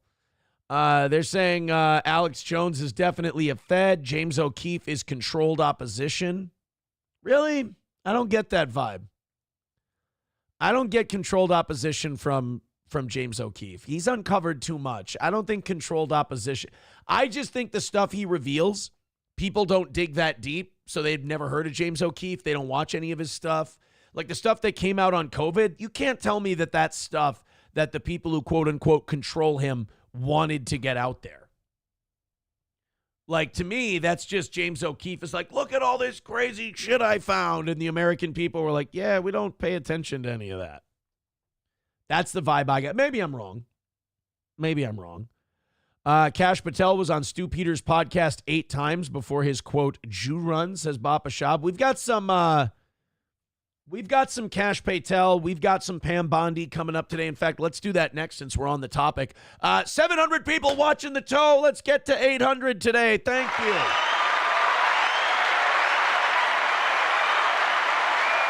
Hit like, hit subscribe, hit follow, and we are only $165 away from a perfect week.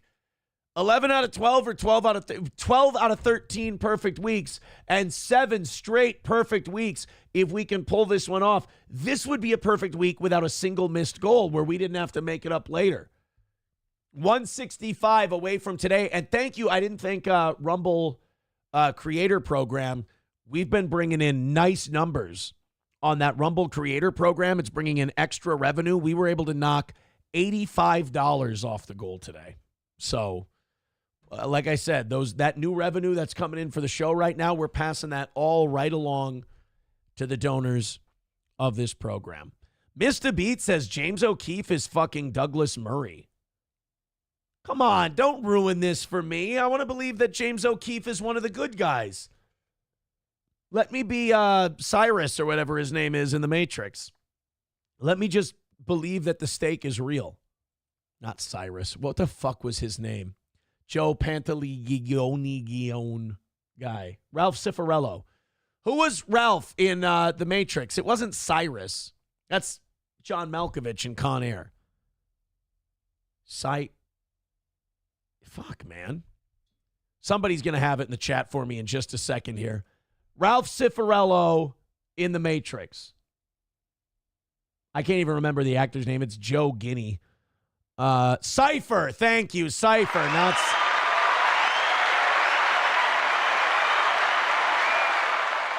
Thank you, Historically White. Cypher. That was it. All right, let's continue on here. Let's grab the Pam Bondi story. And then we'll move on to, we got, you guys will like this. Speaking of Stu Peters, Stu Peters went off on Dave Portnoy yesterday. Because, look, I will say this about Dave. He's taken this restaurant Jew sign a little too far. It's like, we got it. It was mean. It was not very nice. It was a stupid thing that a customer did. Let's fucking chill. Like, Dave will not stop bitching about the goddamn sign from, like, Saturday. He's like, I need to have another emergency press conference to talk about, remember the sign? If you don't remember, somebody put fuck the Jews on our restaurant. It's like, yeah, I know. And the guy who posted it, he lost his job. He got kicked out of college. He lost an internship. What more do you want, Dave? You want to, should we reopen the Nuremberg trials? Like, what's it going to take? So we got Stu Peters going off on Dave Portnoy. We've got that coming up a little bit later today. We got the raccoon with the meth pipe in the car. We got that story coming up. Also, breaking news right now, Donald Trump has announced the first post-tariff trade deal with the UK. So knock the UK off the board for the tariffs. Hopefully we can get more deals done before this is over with. All right, we'll get to the Stu Peters thing in just a second. I know people are excited about that. But first, thank God I think that the Trump administration is going to regret letting all these MAGA journalists into the White House press corps, because you got to remember, these MAGA people want the Epstein files. They want to know, we actually fucking care about what this monster did and who he sent these girls to, and we want to hold everybody accountable. I have a conspiracy theory that Trump is only pantomiming that he wants these Epstein files released because he's in them. And he's trying to hide in plain sight. Why else are we not releasing these? I mean, we know Donald Trump knew Epstein. We know he met with him. Now, the story has always been, well, he knew what kind of guy he was and he kicked him out of Mar-a-Lago. But who told us that story? Danny Don. You want to shut me up? You want to prove me wrong? You got two choices. You can kill me, and I don't think they know who I am, so I'm fine there. Or two, release it. Release all the files, release all the paperwork, and you can show me that I was wrong and that the reason this isn't coming out is because your FBI and your Justice Department is fucking inept and can't release files that have just been sitting somewhere. They even admitted yesterday none of them have been hidden. None of them have been destroyed. They're still there. So out with it. Well, what if we need to redact? We're not redacting shit. They tried to pull that with the JFK files. Remember that? Israel tried to get the CIA to redact every mention of Mossad and the Israeli government out of the Kennedy files. Fuck that. Fuck Kennedy! So yesterday they asked Pam Bondi, hey, what's going on with these Epstein files? We ever going to see this shit? And I'll tell you this, if I have the lowest approval rating I probably have of any Trump administration member, probably Pam Bondi. Let's take a look at what old Pam had for us. 5-second ad or 30? 5. Yes. All right. James Comer said yesterday that all the Epstein files are missing. We still haven't heard from you. No, the FBI. Yeah. If you didn't hear that guy, he said James Comer, Senator, James Comer said all of the Epstein files are missing. And he did say that. The FBI, they're reviewing, there are tens of thousands of videos of Epstein with children or child porn. And there are hundreds of victims. And okay. Are these the files that you said were on your desk? Let's have at them. I mean, I don't want to see that. I mean, you can censor that, but I want to know what this fucking guy did. no one victim will ever get released. It's just the volume, and that's what they're going through right now. The FBI is diligently... Then shut the fuck up and stop telling us that we're going to, any day now, stop with the Epstein edging. You should have shut the fuck up in the first place and gone, we're going over it, we'll release it when we're ready. Instead, you went, the minute this bitch said that we've got the files, they're sitting on my desk, we all started our clocks. And now we keep hearing those clocks ticking. We want to know when we can shut them off. Going through that. I haven't seen that statement, but I'll call him later and find out. Martin seems to be facing a very tough... When I go to the... Okay, that's it? That's what she had to say? Oh, just wait a little longer. Wait a little longer. I don't know. I don't trust her. Yeah, Hablo Pacheco says Bondi literally said the same thing 3 months ago. I don't trust her. And look, I'm not saying that, if they would have had Matt Gaetz in there. I don't know. Maybe that's why they worked so hard to keep Matt Gaetz out. Maybe the reason they tried so hard to get Matt Gaetz out is he could have pulled this off. He could have done it. And that maybe, you got to wonder if the Democrats didn't put up a struggle for these people to get confirmed. They must not have been too worried about him. Because it's kind of like, you watch the RFK hearings. I mean, they hammered the shit out of him. Kash Patel, they hammered the shit out of him. They didn't want those guys in there. The defense guy, Pete Hegseth, they didn't want him in there. Just beat the piss out of him in those confirmation hearings. I don't remember Pam Bondi getting a lot of shit. And Matt Gaetz was such a problem that they had to bury him before he even got to the floor of the House or the Senate. So I don't know. I don't have a lot of faith in Pam Bondi getting this done. I think I personally believe that the moment is too big for her. I don't think that Bondi can handle this. 165 away from today's goal. Streamlabs, PayPal, Venmo, Super Chats, and Rumble Rants. Go ahead and throw in a couple of bucks. Let's knock that out and call it a perfect week. So here we go. Dave Portnoy has drawn the ire of Stu Peters. And, the thing about Stu Peters, he doesn't mince words. When Stu has a problem, you'll know Stu has a problem. And he does not like Dave Portnoy. Now, I also believe that Stu Peters is predisposed to not liking people like Dave Portnoy. The term racist gets thrown around a lot. The term anti-Semitic gets thrown around, if you just criticize, if you don't think Israel should kill babies, you're anti-Semitic. Stu Peters, though, if someone said, yeah, that's Stu Peters, I think he hates Jews. I'm definitely, let's put it this way, I'm not going to go on the opposite side of that point and defend it. Put it that way. I don't think Stu Peters is a big fan of Jews. But he has a real problem with Dave Portnoy. And here's the problem with guys like Stu Peters, for me, is that Stu will have 100 takes. And for 90 of them, you'll go, all right, Stu, that's a little fucking cuckoo. You're getting you're a little crazy, Stu. I can't go with you on this one.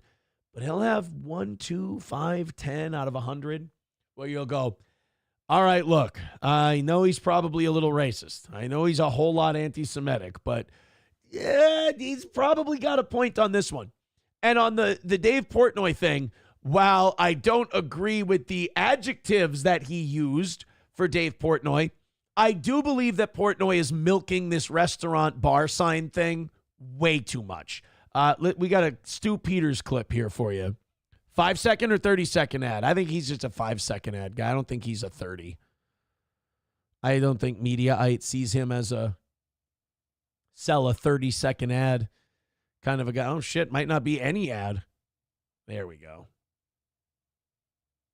As you can see on the screen, Restream is what the fuck? This guy's not a good guy. He just utterly destroyed my life.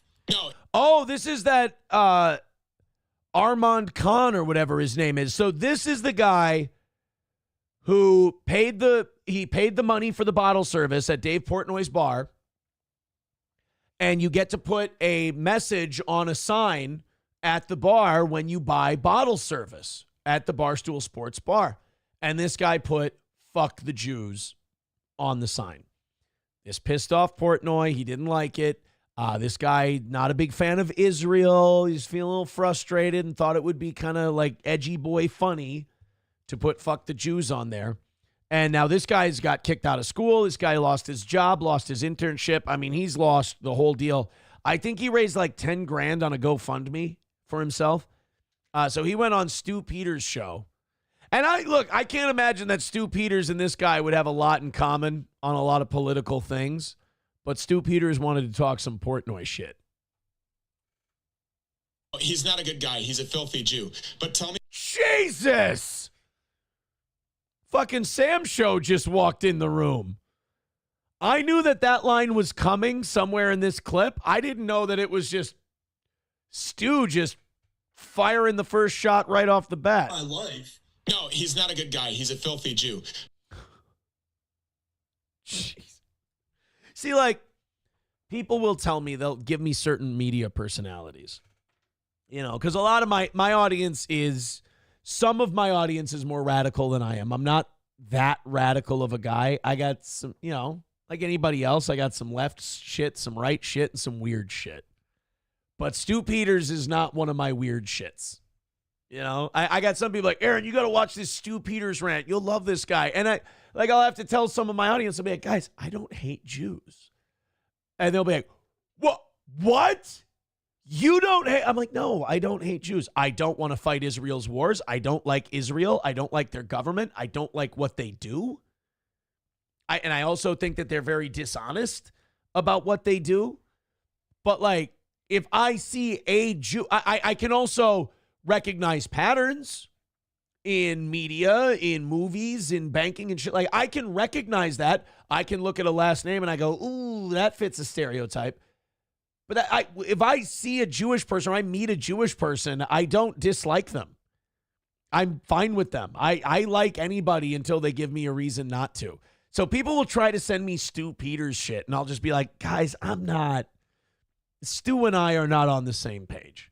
Like, in general, I'm not big on lumping people in with a color or culture that they belong to. Like when I meet them, I don't operate that way. But tell me more about Temple. So did they call you and say, hey, you're suspended? Temple was the college you went to. You're not talking about a Jewish temple. Or how did your scholarship get revoked? I essentially just got an email from Temple University stating that I'm on interim suspension.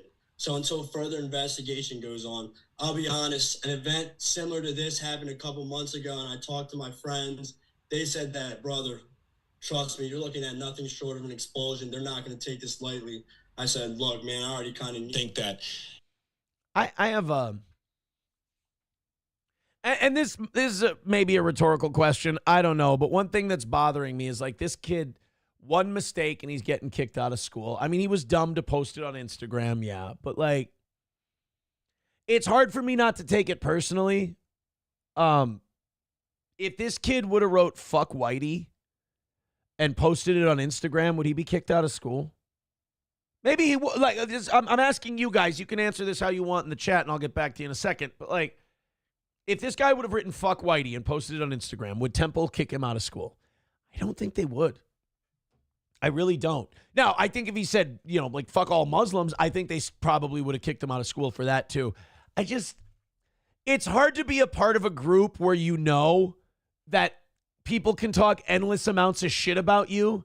But if you say one negative word about anyone else, you will get your life destroyed. Like it is, after 38 years of life on this earth, it is starting to piss me off a little bit. I am starting to get, my good nature has kind of run out on, you can say whatever you want about white people. Okay, look, my problem with that is I'm very gracious. I agree with you. You should be able to say whatever you want about white people. But that should be universal. For everybody, for every group. But it's not. That kind of pisses me off. By the way, look at Stu Peters' set design. Bad Goy's hat, Mine Coffee. This guy is, I tell you, Stu Peters is the definition of leaning in. Some Jew judge in this occupied judiciary is going to see you as a very favorable person. Although you're brown, so you may get some brownie points there from a, judge here, but this is more than that. This is more than the Constitution. It is really about just defending what's right. It is about like humanity. And yes, Americans largely, they are a bunch of cucks. They're a bunch of simps. They're a bunch of pussies. They have been feminized. They've been, shoving fluoride down their throats and, eating the goy's slop and not. See what I mean? Like Stu's not a hold back kind of guy. Stu swings for the fences. But everybody should be allowed to say their shit, I want a militant black Israelite to be able to have a podcast and he can scream about God knows what. It's just words. Debate the guy. Argue with him. Tell him he's stupid. I think a lot of the shit Stu Peters says is stupid. I think it's oversimplified. Not taking care of themselves and popping all the pharmaceuticals and watching the, the instant news feed and scrolling, and they're just like caught up in whatever the current thing is. And they're just, God damn, though, like some of this shit I do not disagree with him on. Like it's weird when he goes, some fucking Jew judge, filthy Jew. We're watching too much porn, scrolling too much on the internet, eating too much slop, shitty food, popping too many pharmaceuticals. It's like, I agree with almost all of that, except why did you have to go? What'd you have to go and start it with filthy Jew for? Just lazy and they're gluttonous and they're slobs. For the most part, they're fucking retarded. A lot of these people still think that Trump is America first. Go figure. It has everything. Guys, I don't. You know what? Maybe this is why I don't watch your guys' Stu Peter clips that you send me. Like, maybe it's more than 10 in 100. To do with good versus evil.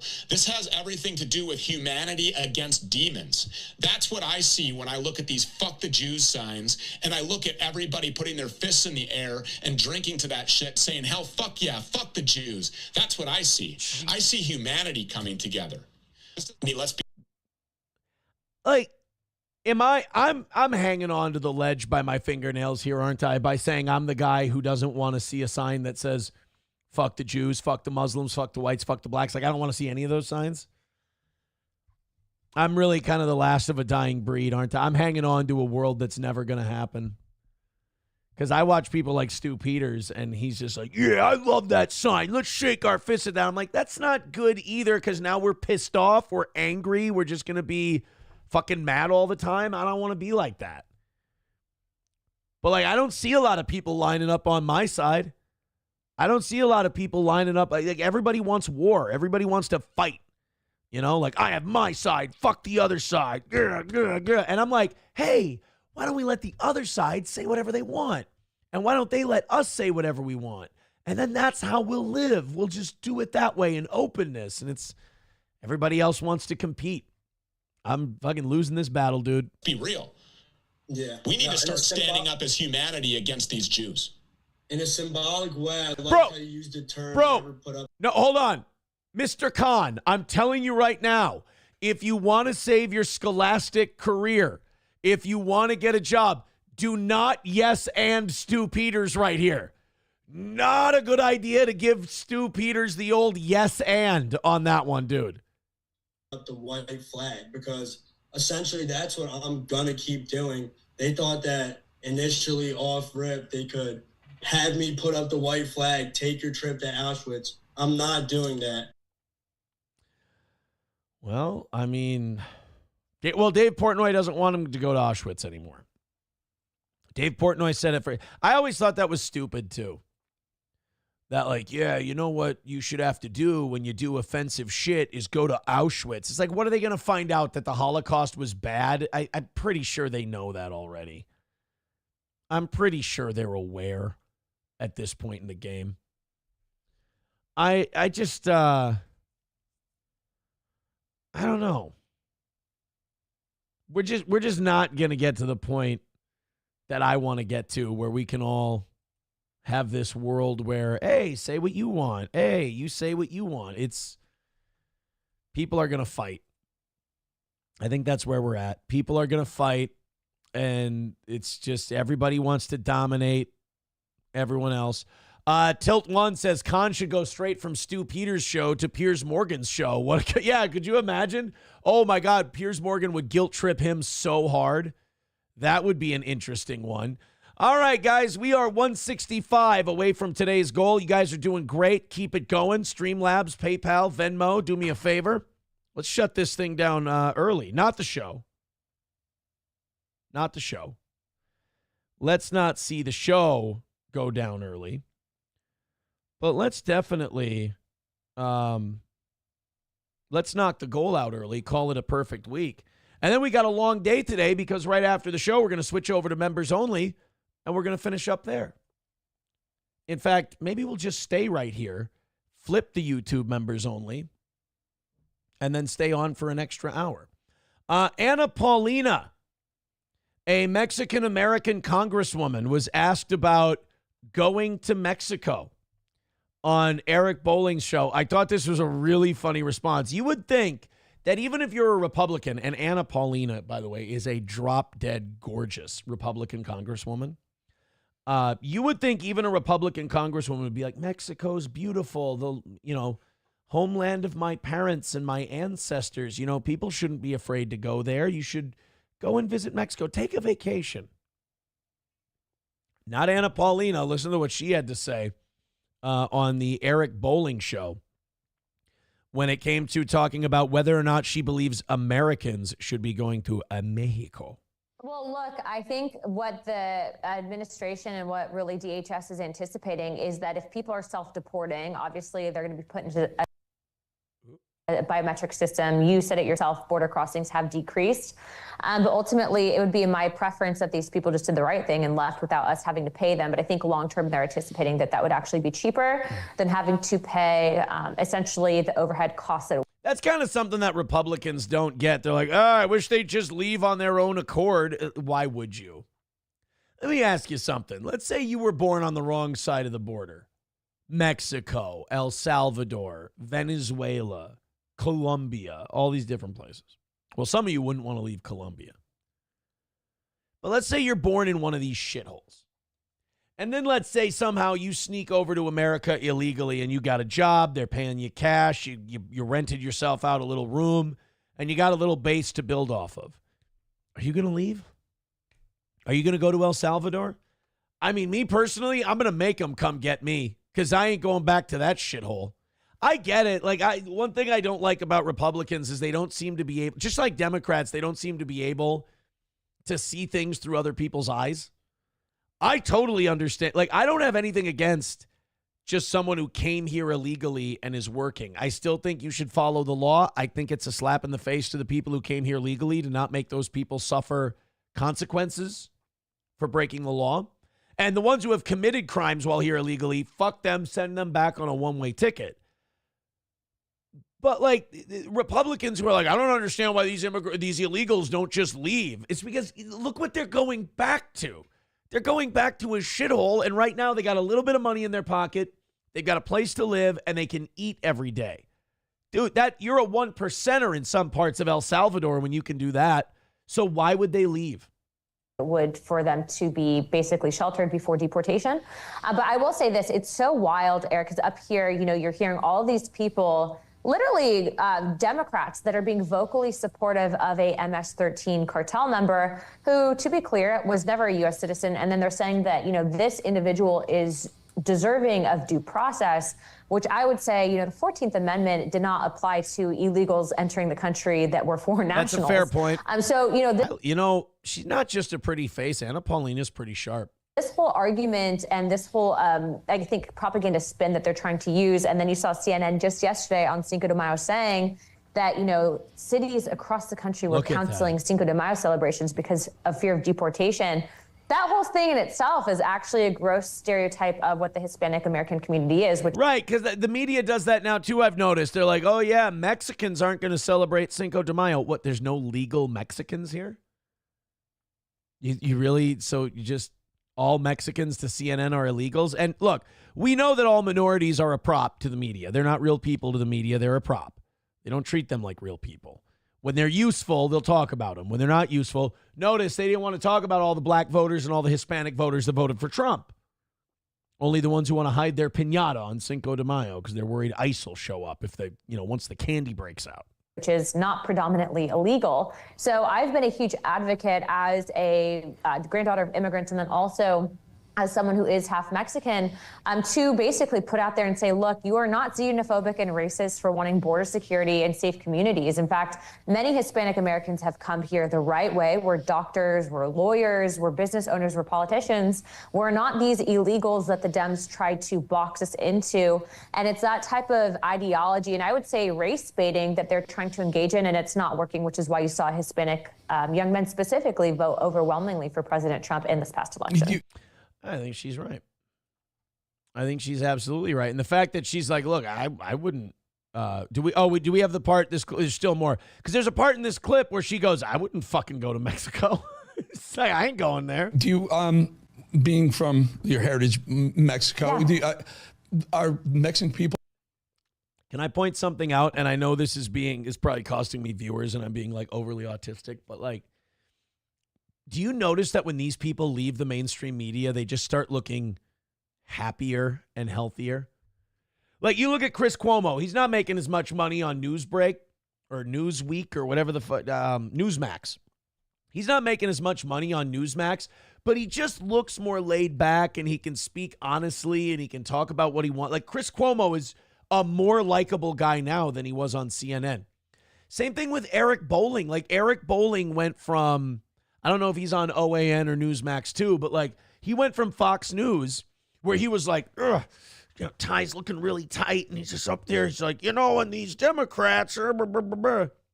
And now like he loses the big job. He loses the big mainstream media job, gets another job with this small, quasi-viral network.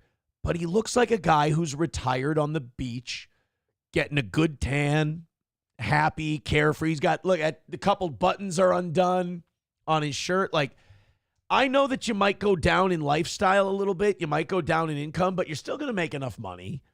And goddamn, if these people don't look remarkably happier, this is what carrying water for the man does to your soul.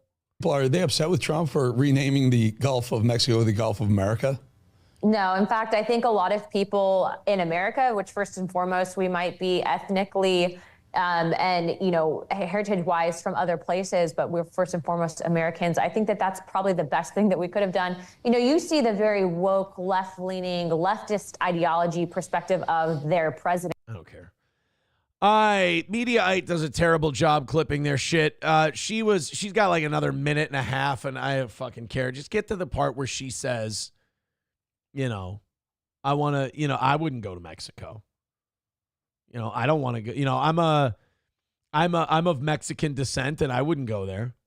I mean, that's probably a lot of people who live in the United States who are of Mexican descent. They're like, it's like, it would be like people telling me, hey, your great-grandparents came here from Sweden and Norway. Your great-great-grandparents came here from Germany. Don't you want to go back? And I'd be like, fuck no. I do not give a shit. It does not matter to me. So if you're talking to second and third generation Mexicans, why would you assume that they'd feel any affinity towards Mexico? That's kind of weird that you would think that. Hobo Chili Recipe says, get to the part where she takes her shirt off. Well, she let her nuts hang a little yesterday. Anna Paulina yesterday also introduced legislation to fully repeal the Patriot Act.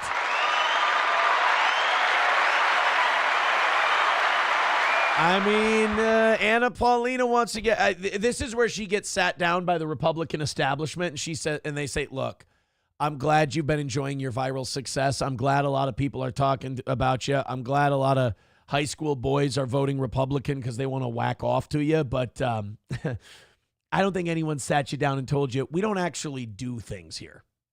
I know you want to repeal the Patriot Act because you think the Patriot Act is wrong and wham, my civil liberties. But here in the Republican Party and here in Congress in general, we don't actually do shit.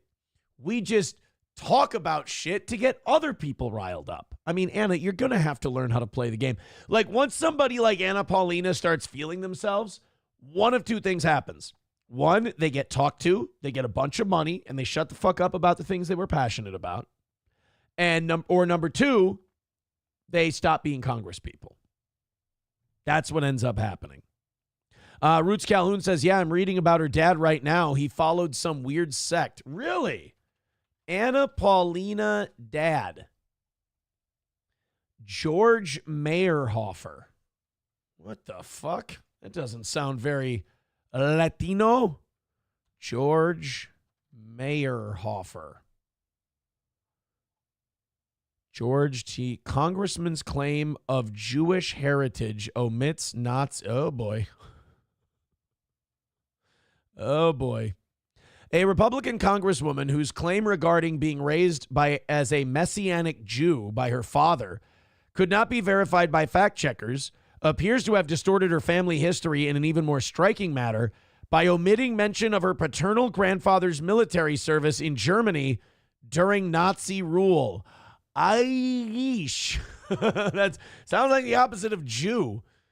Anna Paulina Luna, 33-year-old Florida lawmaker, made a number of unsubstantiated claims about her background, including claiming to both have Jewish heritage and to have been raised as a Jew. They say that's not the case. Luna stated that while she presently identifies as Christian, she was raised as a Messianic Jew by her father and was also a small fraction Ashkenazi. Oh, God, why did everybody have to? Oh, I took a 23andMe. I'm a little Jewish. Okay. All right. They're not going to let you in, honey. I'm sorry. However, 3 members of Luna's extended family said that her father was Catholic and that they were not aware of him practicing any form of Judaism. Well, I mean, not unless he wanted, Paulina's grandfather to kill him. George Meyerhofer's father, Heinrich Meyerhofer, immigrated to Canada from Germany in 1954 after serving in the ranks of the Nazi military as a teenager. He identified as Roman Catholic. The report comes shortly after another Republican, George Santos, has also revealed to have lied about being Jewish, among a litany of other untruths he spread during his campaign. Okay. So Anna Paulina Luna got caught with her hand in the Latkes drawer, and got Got it slammed on her a little bit there. Huh. Hobo says also around the military campfire from a friend of mine that was a JTAC operator. She was a whore in the Air Force. Well, I guess we're going with allegedly. Root says, read deeper, Aaron. She's a Jew. It seems different than that. It seems like it wasn't she was a Jew. She tried to, like, pretend to be a Jew. She tried to, like, claim Jew. I guess she was in Jew face, I suppose. Tilt says, on a side note, her grandfather developed Alzheimer's and would dress up as an SS soldier and try to kill them. What the fuck? Oh my God. So we get a little deeper into Anna Paulina Luna, and we're finding out that her family was a bit fucked up. Papa Shop says Rob Ford of Toronto would have sorted this all out while speaking patois. Yeah. Ratted, she is a Razkat Bumbaclot, man. Everything not going to be Irie. Hobo Chili says, no, Aaron, I have the receipts. Would you like to smell my finger? You haven't washed Anna Paulina's pussy off your finger yet? Bro, you're going to get a bacterial infection. Obama phone Pro Max 5G with $199 says Ethan Ralph still lives in Mexico. Oh, my God. So SP was talking to me about something yesterday. This is how I know I've had too much internet lately. SP was talking about someone, it was her health teacher growing up. And she goes, my health teacher's name was Miss Bish. And I just start going, Suffa Bish? And I'm like, no, I'm not doing PPP's Ralph impression. I'm not doing this. She's like, yeah, she would talk to us about sex ed and stuff. And I was like, today we going to put the condom on the banana, Bish. Suffer teenagers, we going to learn about syphilis, Bish. I didn't want, that's the thing, I didn't want to do it. I didn't want to do that voice. You could tell, like, SP just looked at me. She's just like, oh, my God. Like, she laughed a little. She was like, all right, yeah. Their name is Bish. But at the same time, it's like, Aaron, we got to turn off the internet for a little bit. The minute you hear, oh, yeah, my health teacher, Miss Bish, and the first thing you think is, suffer. Fuck. Let's go to Eaton Clams.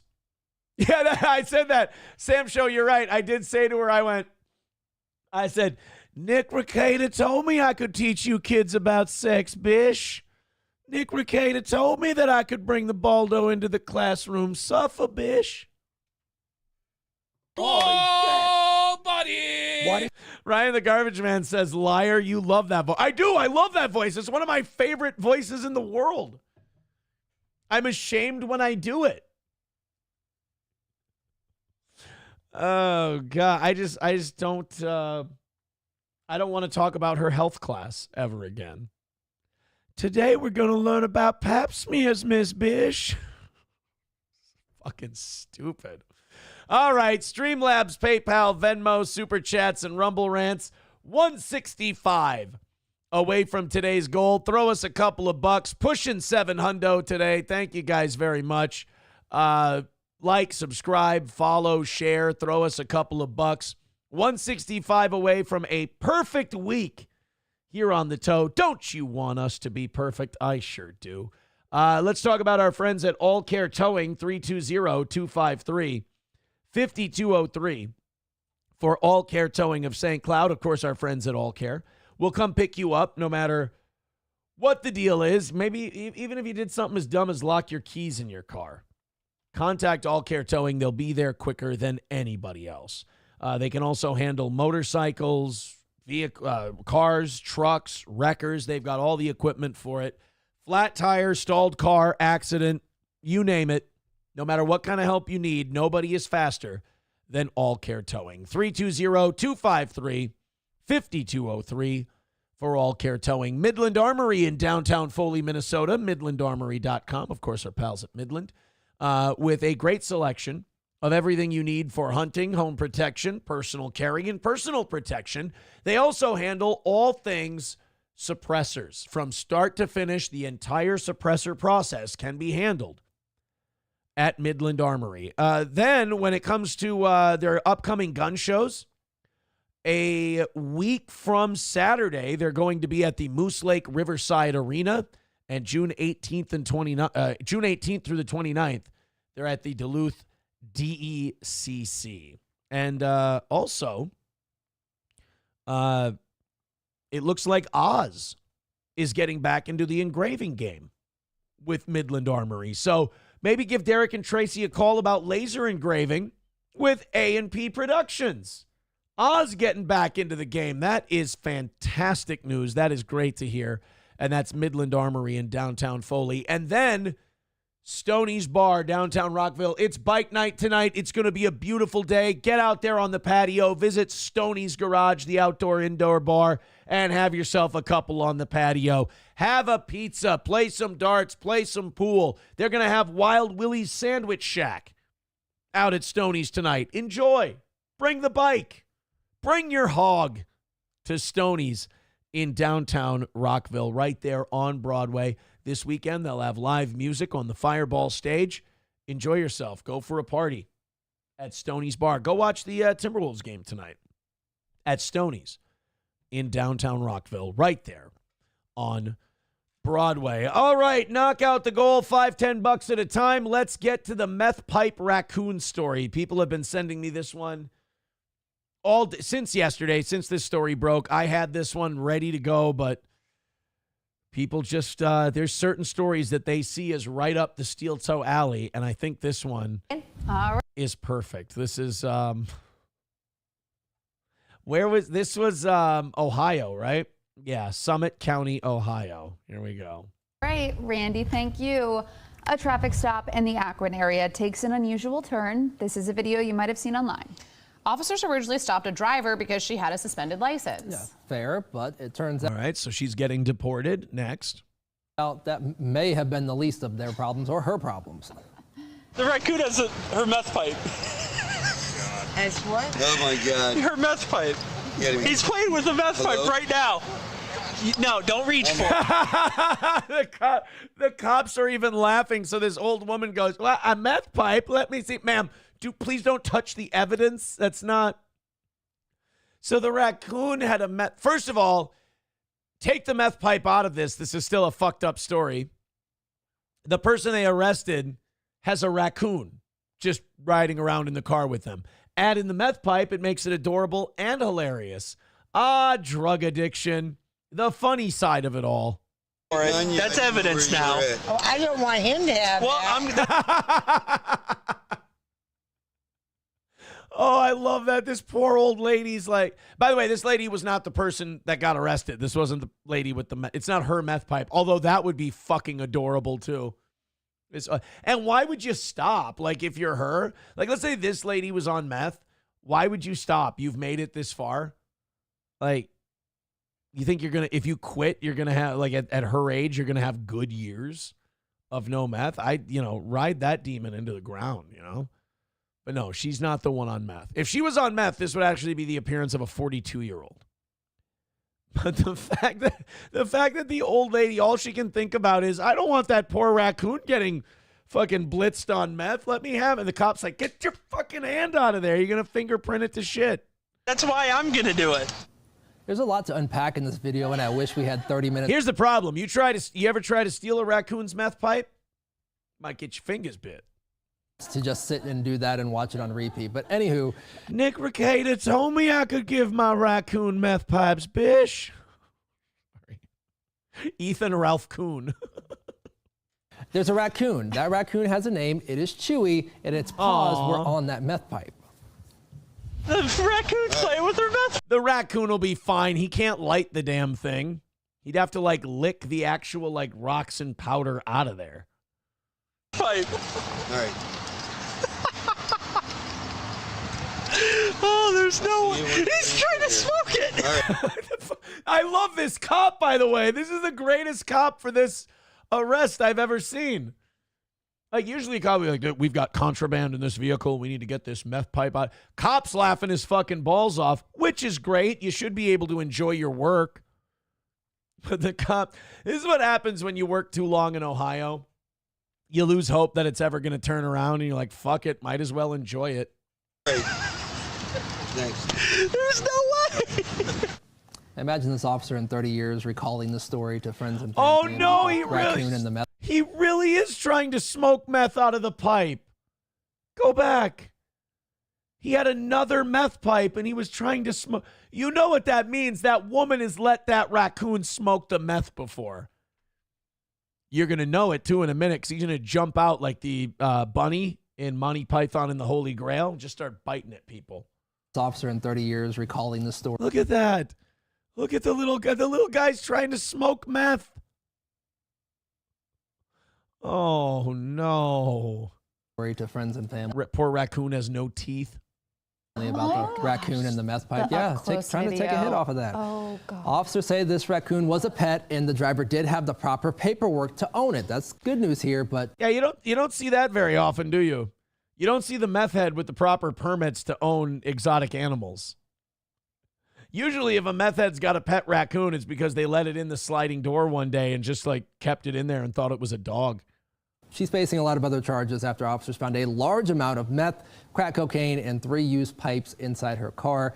Chewy was not hurt, and I imagine going to a new owner or somewhere else to be taken care of. No, they're going to put him down. He's tweaking. He's got... Poor Chewy's having meth withdrawals. They're just going to do the humane thing and call it a day for old Chew. I just don't know what the successful adoption rates are for a meth-addled raccoon. Even a sober raccoon, I'm not really sure what the odds are that it gets adopted by a family raccoon, not a normal pet. Can't really let the thing loose in the wild anymore, can you? Sam Show says send him to Nick's house. Hulkamasha Baby says those coons love their meth. I haven't seen any studies on this. I haven't seen any research done. I'm sure the sample size is far too small. Brian says this checks out for Ohio. Well, that's why the cop was sitting there laughing his balls off like, you do that here in Minnesota, people are terrified. They're like, oh, my God, that's terrible. That poor raccoon. Where did it learn to smoke meth like that? You know, one of the nice things you can say about that lady, I guess, is that she shares. She's got that going for her. Veldrain with $1 says the lady said, yes, I am Miss Groot. Oh, he was Rocket. Probably ran like one after he was all methed out. Yeah, it's you know, you can tell how many problems your state has based on how your police react to horrific things like house pets on methamphetamine. If they laugh their ass off, there's no more hope left for your state. Hobo Chili Recipe says, Aaron, how was your interaction with the officer? Did you ask him if he had any snacks on the way to jail? No, but it was funny. A couple of them knew who I was, and I don't know if they were fans or not, but they definitely knew who I was and joke around with me and stuff, and they were nice. And one of them brought me a couple books, and this was kind of weird. One of the books they had in the county jail while I was there for like 5-6 hours. And the book I read, it was a detective story about 2 private detectives who were solving like a gruesome serial killer case. And they would describe the murders, and then the detectives would come by. I read like 100, 150 pages of this book. And like when I was doing my pre-sentencing interview, I had told them that story. I don't know how we got on that story, but because they had to ask me about jail and everything. And I told them that story, and even the probation lady was like, wait a minute, they gave you a fucking serial, not, she didn't say fucking, they gave you a serial killer book in jail? I'm like, well, yeah, I mean, I didn't think about it until today, but yeah, I guess you're right. That is kind of fucked up that you're sitting there in jail, and they're like, hey, here's a book about, you know, murdering women and investigating it. By the way, what are you in here on suspicion of? Disseminating a photo of a woman without her consent. Well, here's a book about a guy who murders these bitches. And it's like, I didn't ask for this. Let's go to West Coast Patriot Girl with a good point, too. Says, you don't see a lot of fat meth heads either. I mean, you probably see more fat meth heads than you do meth-addled raccoons. But, I mean, I haven't really, like I said, I haven't done the research on this issue.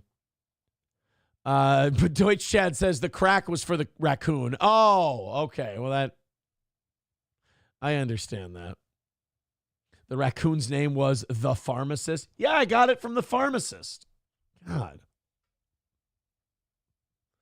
Papa Shab says the raccoon is better at hiding his drug problem than Nick. Yes, even the raccoon is trying to smoke meth in front of the cop. Now, we have a very nice comment.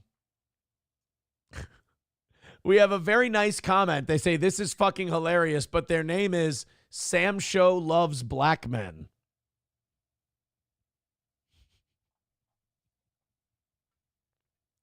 Again, another accusation that I can't say whether it's true or not. Dysrhythmia says, you haven't done research. You lived in a freaking drug den. Yeah, but they weren't giving any to raccoons. You know what? That poor dog probably, had to, right? That dog probably would lick that floor. There would be coke on it. There had to be. If everyone's doing coke in that bathroom, they're just setting up the lines right there on the counter. There's if they would have tested that dog would have probably tested positive for coke because that dog lived in the bathroom. When I say lived in the bathroom, it lived in the bathroom. They put puppy pads down. It would piss and shit. There would be shit on the floor. I would pick it up because I'm like, can we pick the shit up off the floor from the fucking dog? And that's where they would do their coke in. They would just want to sit in the bathroom, do coke while the dog's shit and pissed on the floor. And now that I think about it, that dog probably had coke. You know, sniffing around on the ground, licking the floor and shit like that. Oh, no. Ugh. So we got Chips and Diff says, hell, Nick was probably licking the floor. Well, can't confirm with my own eyeballs, but it wouldn't surprise me. I mean, hell, the guy, he's facing 30 days in jail. He still can't get off the stimulants. My God. Some people can't be scared straight. Rebecca with $5 says, I got my stickers in the mail yesterday. Hey, there we go. My husband told me I got mail from my boyfriend. He's not a fan, but we've agreed to disagree. Well, what the fuck? Why wouldn't he be a fan? I'm a likable guy. I'm an okay guy until I get a little sugar in my gas tank. Professor Tie-Dye says, so just the bathroom was the Rekieta crack den busted lying again. Who was busted lying again? Oh, no. Have coke will travel. I mean, the coke safe went places. The bullets were all around the house. They were carrying on it. He had a supply. They were in pockets and purses and wallets and all kinds of things. There was, it was never out of arm's reach, if you will. Papa Shab says Nick was licking the dog shit off of the floor and trying not to get broken down coke out of it. Well, come on, guys. Waste not, want not. 160 away from today's goal. Streamlabs, PayPal, Venmo, Super Chats, Rumble Rants. Let's knock it out and call it a final win for the toe. It would make it a perfect week. Thank you guys so much. You are on track right now. Let's keep it that way. If you're feeling generous, I say let's gift some memberships. Let's gift some subs and all of that shit. That would be nice. That would be nice. I'm just reading some of these. Lot of crackhead jokes. All right, knock out that goal. Let's take care of the business part of things, and then we won't worry about it. This is remember the kid from Temple, the guy that Portnoy got kicked out of school and fired from his job and everything. They've been looking into now the Temple University Students for Justice in Palestine group. There's this debate going on as to whether or not the Trump administration should be able to kick out illegals who protest against Israel. Well, I don't think people should be kicked out of this country merely for protesting against Israel. But inciting violence, yeah, I think we can probably do without you. I want to play this supercut of the Students for Justice in Palestine from Temple University, and you tell me if this might be construed as maybe being against America are inciting violence. So we see this existential connection between the Palestinian students movement. By the way, this is not the guy that got in trouble with Portnoy.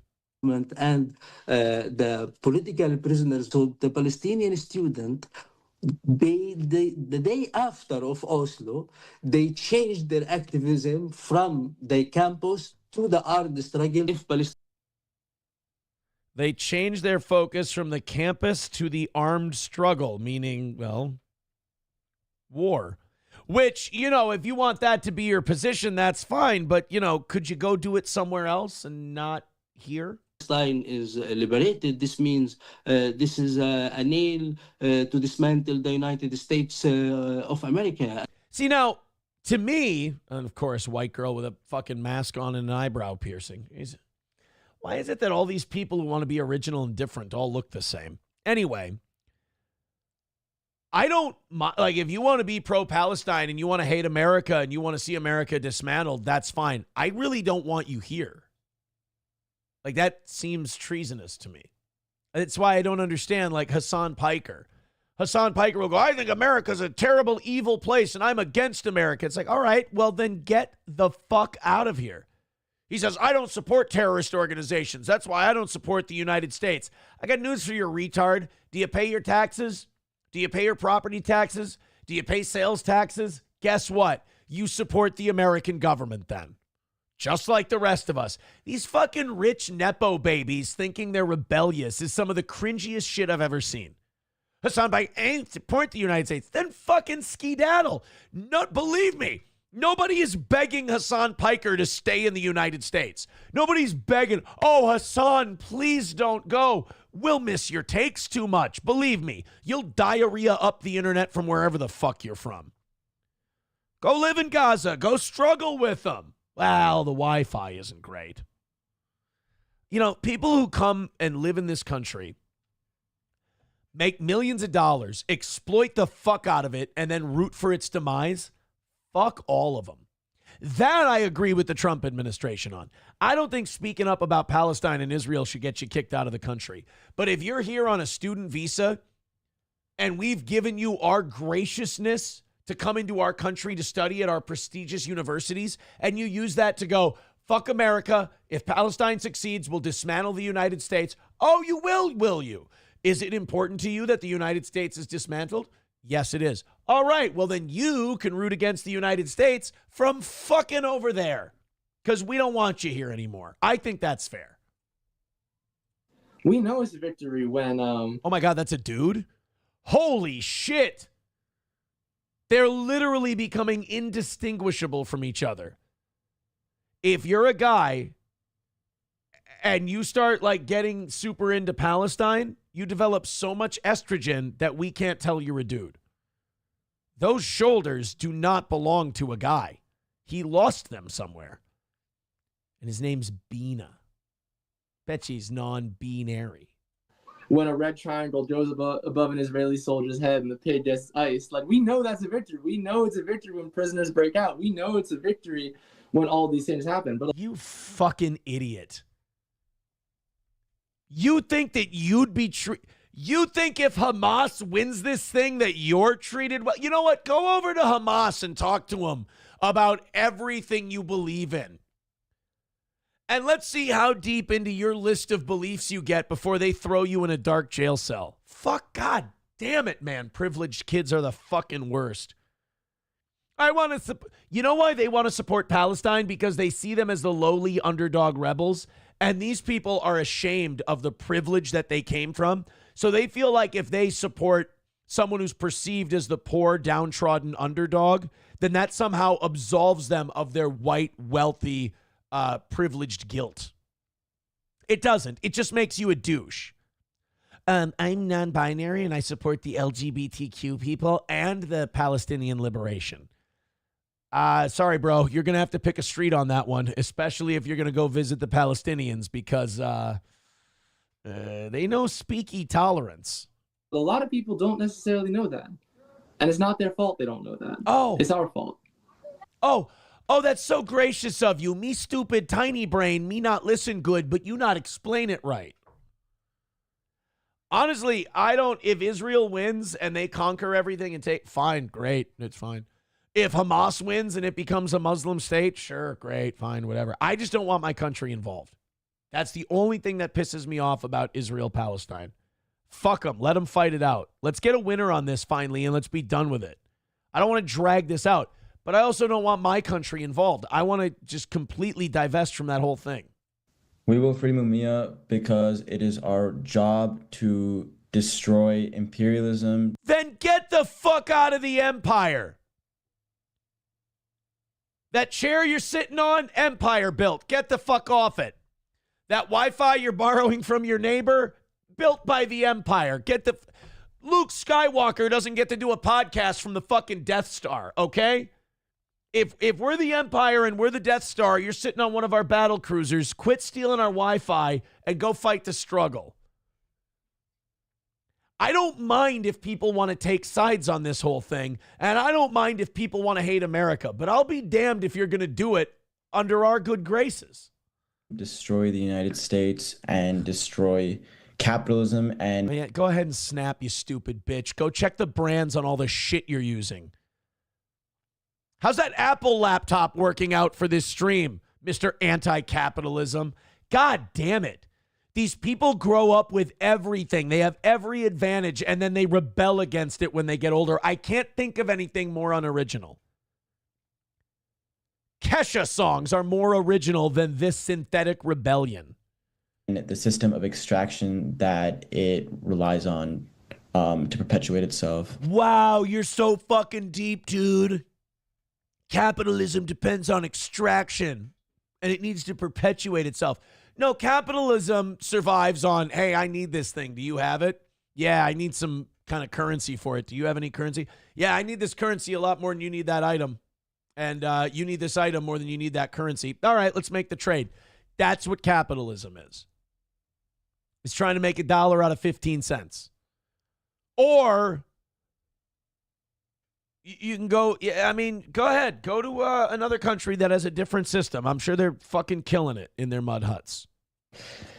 And we will do it by organizing in a manner that actively undermines and destabilizes the legitimacy and the, power of the state. This looks like a bunch of 8-year-olds planning a super soaker fight. Honest to God, this is the least threatening group of rebels I've ever seen.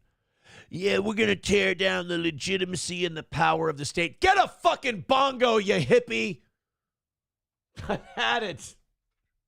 We're going to this is rebelling against mommy and daddy that made all that money that paid for your school. That's all this is.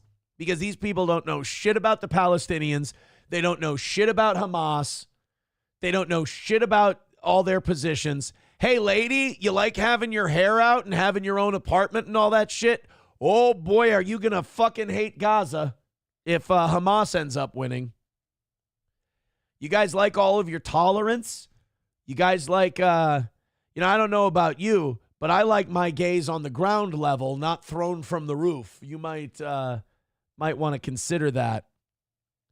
Let me ask you something. If you're a progressive and you're into gay rights and LGBTQ rights, let me just add, and you're pro-Palestine, let me ask you a philosophical question and answer it honestly.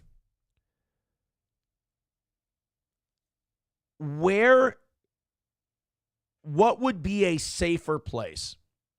An Israel-controlled Gaza, conquered by Israel, not occupied, but annexed by Israel, a West Bank and Gaza Strip that is annexed by Israel and becomes part of the country, or a Hamas and Hezbollah conquered, annexed, and run West Bank and Gaza Strip. What's going to be safer for the LGBTQ community? Go ahead. No, I mean, and answer it honestly. And if you're going to say Hamas and Hezbollah, you're a fucking liar. All right? I'm tired of these retards speaking out of both sides of their mouth. Again, with their synthetic rebellion. Mommy and daddy paid for all my shit, and I'm mad about it. $1 from Veldrain says, I'm glad the officer had a sense of humor about the meth pipe instead of putting his knee on the raccoon's neck, like the last time it happened. I can't stop them. And right now, Sam Show's somewhere going, why would you want to, Aaron? Why would you want to? We got 160 away from today's goal. Let's get moving, guys. We are, I don't want to fall behind today. We had such a low goal to begin with. This audience is very much like the Minnesota Vikings. Play down to their level of competition. We peaked out at 700 today. That is at least respectable for the toe. We're over 600 right now. Hit like, hit subscribe, hit follow. Let's pump those numbers up and gift some memberships, gift some subs, throw in some PayPal, throw in some Venmo. We're 160 away from a perfect week today. We've got the members only show coming up right after this show ends. And then we've got Rumble Friday tomorrow. So do me a favor. I'm going to hit you up right now. Let's do a little bit of money. Let's raise a little bit of money for the toe because we're very close and we had a very small goal today. So we don't want to play down to the level of competition. Let's just take care of it, knock it out, call it a win. I thought this was a really funny line. I've been following this Ethan Klein, iDubbbz, Hassan Piker drama, and I just wanted to play a real quick clip. If you don't know, iDubbbz took his wife's last name because he's a guy. His wife does OnlyFans, and I don't know how hardcore her OnlyFans gets. I've never checked it out. But I hear rumors, and I don't know if these are jokes making fun of iDubbbz or if this is true, that she gets railed out by other dudes. I don't know if that's just people making jokes or if that's a real thing. I have no idea.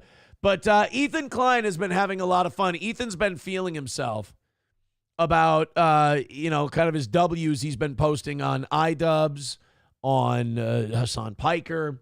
In fact, Red Bar comparing Steel Toe and Ethan Klein as two icons who get ganged up on and beat back the mob. Me and Ethan, baby. Let's watch this clip. This is Ethan again feeling himself on the iDubbbz thing. So iDubbbz went and sat in Hassan Piker's studio while Hassan tried to convince himself that he won the debate with Ethan Klein last week. This is fucking weird that these two are still on the Ethan Klein thing. So Ethan decided to clown iDubbbz for going on with Hassan. So mean. Was it? No. I mean, I think I guess the truth. Accurate. I genuinely feel bad for Ian. He brought his ass out here as like the most smallest footnote of the night, puts his ass in the cuck chair, and then humiliates him beyond recognition. This is no longer a dream. This is a nightmare. You can say that again. You know who's in the corner back here? We're off camera. Anissa. Because she's the real cuck, and she's watching her husband get fucked. I don't have a lot of commentary for that one. I'll be honest with you. I've been up and down on Ethan Klein over the years. I like this new bitchy, spiteful Ethan Klein. I think it's great. I love that he's just taking little pot shots and just like hearing that. I like it. Kind of, I don't know. I see a little bit of myself in it. You know, just little silly, degrading, mean-spirited pot shots, a little chuckle, and then on to the next thing. Good for him. The kid looks like he's enjoying himself, you know? Streamlabs, PayPal, Venmo, Super Chats, Rumble Rants. I've learned, though. You got to admit, I have learned. When I saw that we were only going to need a $200 goal today, a year ago, I would have went, all right, easy day, here we go. And we got off to a good start this morning. But I've learned now, I'm like, oh, God fucking damn it. I'm just going to end up glad-handed and asking in the last hour and a half, 2 hours of the show because we're going to get a nice little start and then we're going to go fucking nowhere with it. Team up for once. 5-10 at a time, 2-5 at a time. It's not much. Let's knock it out. It's annoying because it's the last day of the week and it's a perfect week. It's knocking out everything, so I get impatient, and I just want all of it right now, like a true millennial. We have an update on that St. Louis Park basketball hoop story. Remember that fucking twat that lived next door to this family of four? They got two young sons, and they have a basketball hoop in their driveway, as so many American families do. And the boys like to play basketball after school. They don't stay out all hours of the night making lots of noise or anything. They play basketball for about a half hour, an hour, and then they, come back inside. The neighbor is trying to bitch that the basketball hoop is too close to her property. So the basketball hoop should be taken down. Like, read the room, you bitch. It's a couple of little kids having fun. And it's literally just, how basketball hoops are. You have a metal post. You concrete the metal post into the ground, and then the basketball hoop goes on top of it. That's it. And that's all it is. It's not this big, giant contraption. So this family moved the basketball hoop like 2 feet down. Maybe not even that far. Might have been like a foot and a half. Moved it down their own yard a foot and a half to make this woman happy, and she's still suing. Now, a couple of weeks ago, we went over this story, and apparently now there's an update. The neighbor is suing the family with the basketball hoop, trying to get them to take it down. I mean, just asshole of the year right here. But we have an update from their attorney. Let's take a look. After a lawsuit over a basketball hoop in St. Louis Park sparked a good amount of controversy, the city is pushing back now against a neighbor's claim. Our Mary McGuire, who broke this story, fills us in. Please take the side of the family with the hoop. Please don't take this. This is what makes people hate government. If you find some technicality where you can support the neighbor trying to ruin the kid's basketball time, nobody's going to like you. On the latest developments. Well, the story of a basketball hoop in St. Louis Park has captured the attention of so many people across the state and the country. And tonight we are tracking some new developments. I first brought you the story of the Moding family 1 week ago who are being sued. It's like the nicest, gayest little family ever. The least threatening people you will ever see in your entire life. By their neighbors over their basketball hoop. Today was the deadline for the city and the family to respond to a motion for a temporary injunction that would prevent the kids from playing basketball in their own driveway for the entire summer. In their response, the city says the motion goes too far in preventing kids and residents from peaceful play and the enjoyment of their own property. Oh, thank God. Okay, good. Oh, I was so worried. I was really nervous that the city was going to go, well, we need to investigate. We need to get a surveyor out there. We need to find out where the property lines are. So let's shut down the basketball for now until we can figure this. Thank God. Okay, so they said it goes too far. Essentially, their ruling was quit your bitching. Property. They add that in her previous testimony before City Council, the homeowner filing this lawsuit made it abundantly clear that the object of her ire was the very notion of children playing and the sound. Oh, fuck her. So it wasn't even the location of the basketball hoop? Move somewhere else. This is like people who move into HOAs and then bitch that the HOA has a say. I don't like it when little kids play basketball. Maybe a suburban neighborhood isn't for you. Go live in a cave, you troll. I just don't like the idea of kids playing basketball. Well, then tough titties. Fucking put up heavier windows. I don't know what to tell you. Or suffer, bish. Nick Ricada told me that I could piss on your basketball hoop. Sounds near her home. They asked the court to deny the motion because she cannot show a flaw in the city's interpretation of their own ordinance. Now, the decision on whether or not to grant this motion is now in the hands of a judge, and there's no timetable on when that ruling might be made. Just sit on it. Sit on the ruling, make this woman wonder. God, that's annoying. So she wasn't even, I thought that her complaint from the very beginning was that the hoop was too close. And that she was trying to get the whole thing shut down on a technicality. Now her whole thing is, oh, I just don't like the sounds of the kids playing basketball. You filed a legal motion for that? Oh, no, I'm just a bitch who hates fun. And we had to bring paperwork into it? I mean, you could have just said, I'm a bitch who hates fun. We all could have said, all right, duly noted. Dude, if I'm that family, I'm just throwing a fucking 2-on-2 tournament. Barbecuing out in the yard. Everybody in the neighborhood can come by. Bring your own basketballs. We'll all dribble at the same time.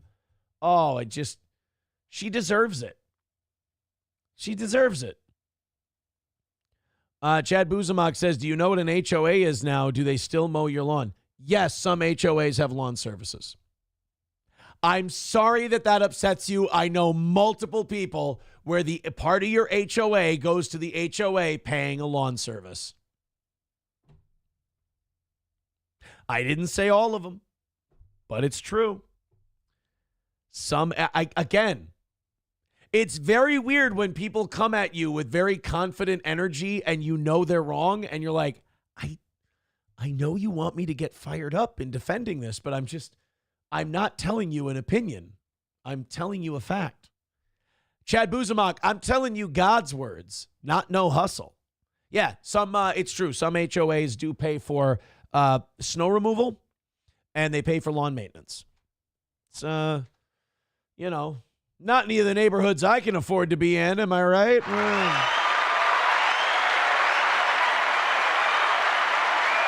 I guess you're living in the wrong place, my man. I don't know what to tell you. Oh no. Vidam with $5. Guys, I love $5. If all of you gave me $5, if all of you gifted a membership, I think it would be wonderful. If you all went on PayPal right now and threw money at us, I would be so happy we'd have another perfect week. However, Vidam with $5. Vidam, I hope you join us for Rumble Friday tomorrow, and I hope it's a very pleasant, wonderful experience.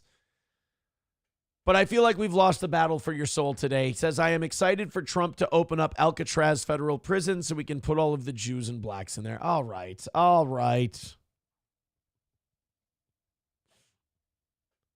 you guys happy? Are you guys happy that you've done this to him? That you've taken probably my favorite, probably the best amongst us, the most innocent amongst us. He used to send us nice news stories and K-pop and country videos. And now he just writes about Jews and blacks. He's become Son of Sam show. This makes you happy? If you're happy that this happened to Vidam, throw a few bucks at the toe. We'll vote with our money. I'm grifting, by the way. Let's go to Ryobi. He says, my HOA fees cover my lawn service. Oh, shit. I am not going to stop being a cunt about this until Buzamok admits I was right. Then I am going to be an absolute dickhead about it. And I haven't caught up with the chat yet. They'll clean gutters and shit too, says Roots. See? You know how much it hurts Roots to agree with me on shit? And even he has to say. Trampling at the Zoo says, I do lawn service for several HOAs in central Minnesota. Buzamok says, got him, or I guess I should say, got me. Buzamok is the one, he was the brainchild behind, hey, you know what? You know how you fucking got all these onion people on the Scott kicking you out of the gym thing? You should take a picture of Scott with you guys holding a sign that says got him. I did. So thank you, Chad Buzamok. Chad Buzamok, by the way, the best double agent in the business, and that gate swings both ways. It's the best. Rusty Grammer says, yeah, we are very proud of our boy Vidam. God damn it. Buzamok says, I already said got me. I know, I said I was behind in the chat. What are you going to do? Nicole writes, man, that's a really big bottle of goo you're drinking. Yes, it's just a giant bottle of semen. Just one of the many failed attempts at owning the toe. Now we've just kind of co-opted it into our own gag. You don't gag. It's delicious. It's sweet and fruitful and packed with protein. Cottonwoods, don't fact check Vidam's shit. He says the maximum capacity of Alcatraz prison is 336. We're not going to put all the blacks and Jews in Alcatraz. If anything, Trump's probably just going to store illegals there. I shouldn't say storm. Like their equipment. Oh, I just got a comment on one of our clips that Johnny's in. This isn't very nice. One of the people with the clip that Johnny's in, that guy on the right has zero charisma, goddamn. Be nice to Johnny. By the way, I don't see us knocking out the goal without Johnny. Do you? No. 155 away from today's goal. We're not even going to get to $100 by 9 o'clock. And we started at 200 today. Like I said, play down to their level of competition. Streamlabs, PayPal, Venmo, Super Chats, Rumble Rants. Hit like, hit follow, hit subscribe. And let's end the show on a big note. Oh, God damn it. Zenman with $5 says, I agree with Vidam, but he forgot one group. You guys have no idea how excited I am. I might go buy a new mouse today also because I got to keep doing this thing where I push down really hard on this mouse and like otherwise it starts double clicking on me and just like I try to click one thing, click, click, click, click, click, click. It's enough to drive a guy insane. Veldrain with $1 says, Aaron, I am not okay with the side Vidam chose to be on. Thank you, is what I would like to say. Sorry, Aaron. God damn it. Redbird with $5 says, you're all lazy if you give up that amount of free choice to have your lawn mowed, snow plowed, and glitters cleaned. New Boot Goof, and I think he means gutters. But yes. I do agree with you. I don't like HOAs. I wouldn't be part of an HOA. It's just, like my son planted vegetables. Not like food. We just stole a bunch of dying old people and just buried them up to their necks. My son planted vegetables this year, and he's got them in a planter, and my daughter plants our flower bed out front. We go to the nursery. She gets a bunch of flowers, and she picks out what she's going to put out there this year. And we plant them all. They do a great job. But if we had an HOA, I don't think we'd have the freedom to even control that. I don't think. Somebody with $1 says, Aaron loves refreshments. Oh, boy. We got to open. You guys are getting Rumble Friday started early, huh? Aaron loves refreshments. Gray Duckling with $10. Thank you very much. You know what? Give that kid a Senator Kennedy. Stop dipping into your ketamine stash. Put down the bomb. Gray Duckling with $10 says, behind in the show, but you know the what you call a broken crack pipe?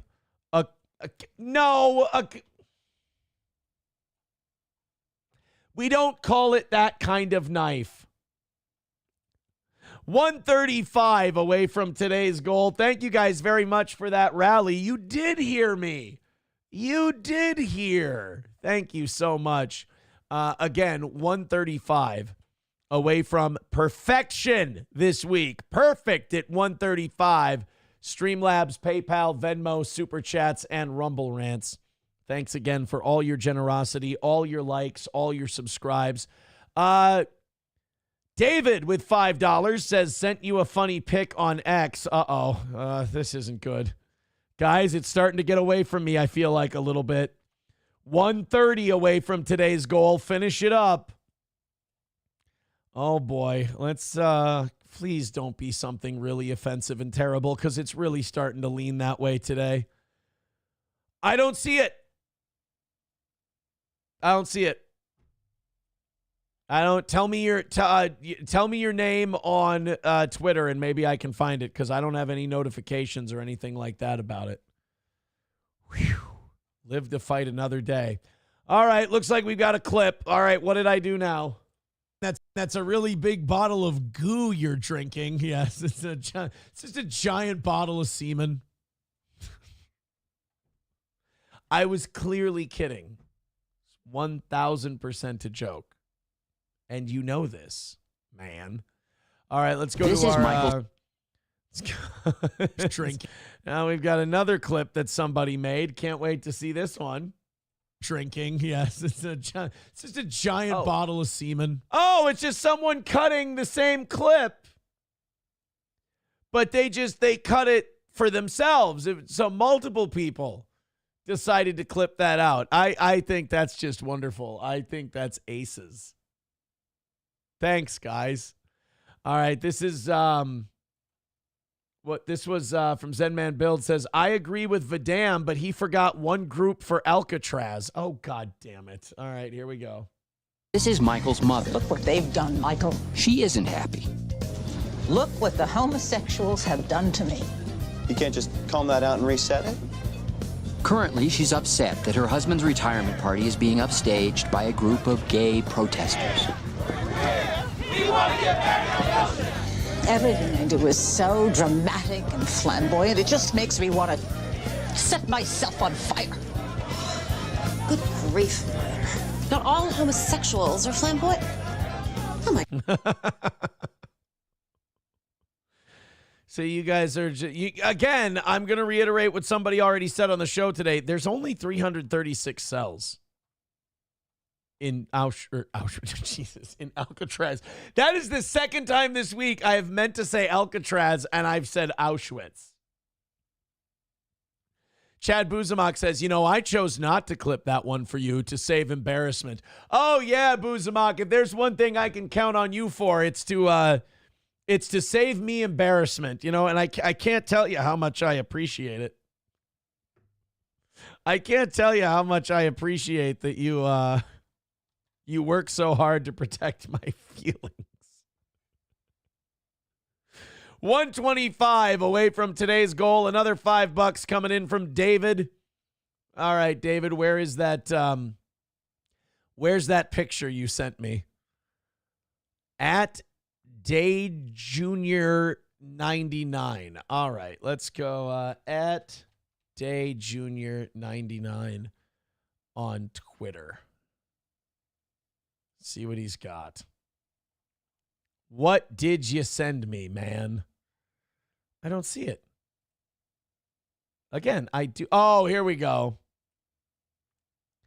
Aaron, did you see this? Not about you, but it made me laugh. Oh, you know what? This is just good. This is kind-hearted.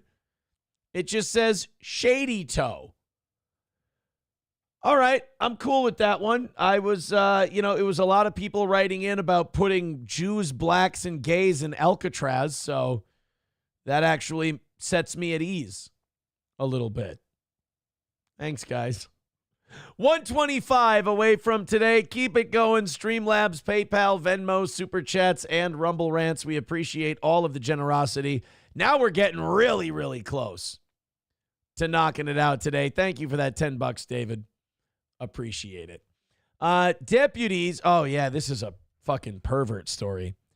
I feel like we're a little, I think in some ways, societally, we've mistaken complacency for sophistication.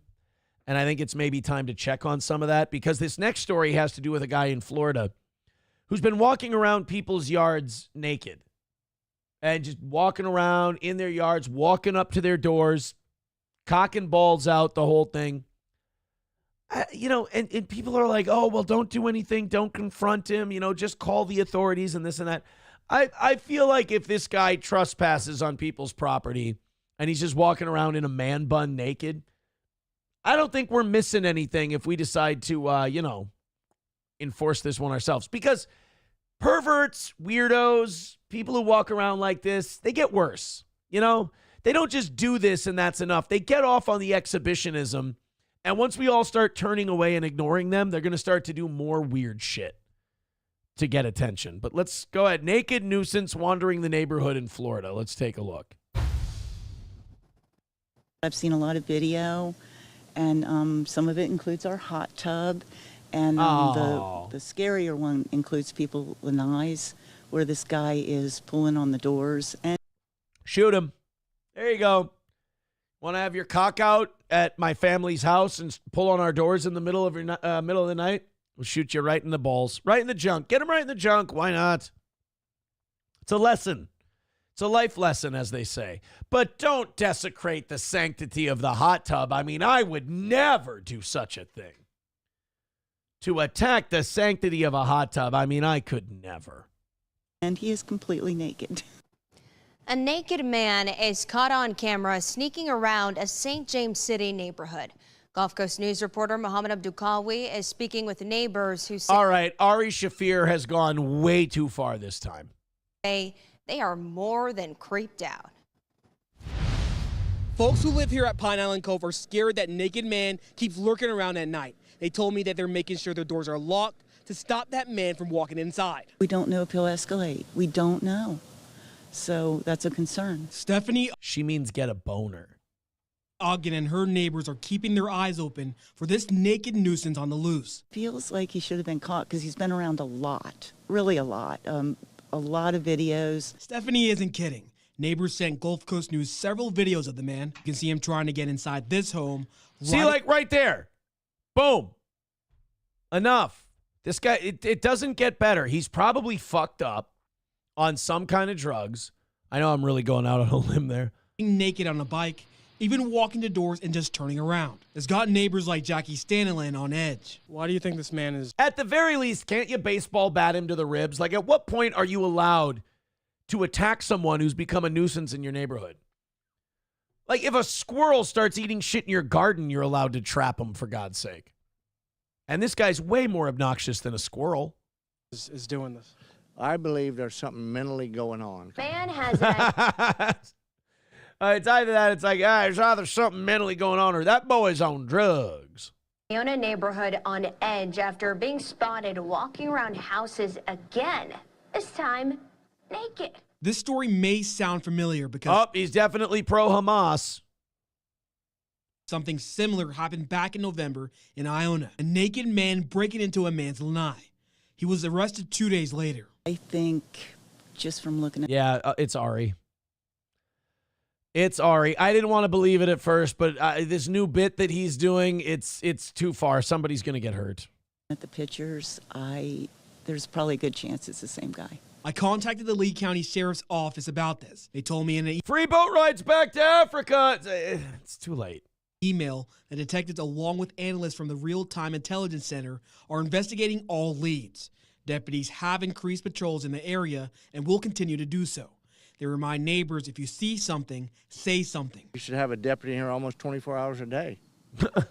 Because this is very unusual. Reporting. Everybody believes that. Like, there's other neighborhoods where people are capping each other. You got shootings, stabbings, grapings, things like that. And of course, everybody in this, relatively, I won't say too well-to-do. Looked like there was like a trailer park or something there. But this decently well-to-do neighborhood is like, oh, yeah, they ought to have cops just running around this place 24/7. Well, what about the high violent crime areas? They're probably just killing other criminals anyway. No sweat off my brow. Now I got the hiccups. Uh-oh. I start wishing death upon people, and I start being punished by God. Let's go to, Das Optic Nerve says, man, those Jehovah's Witnesses be wilding out. Papa Shab says, that's Cheese. Hey, by the way, Cheese broke his silence. When we got to 225 away from yesterday's goal, Cheese, to get us back to 230, billed us $5. So it is proof that Cheese is, in fact, still alive.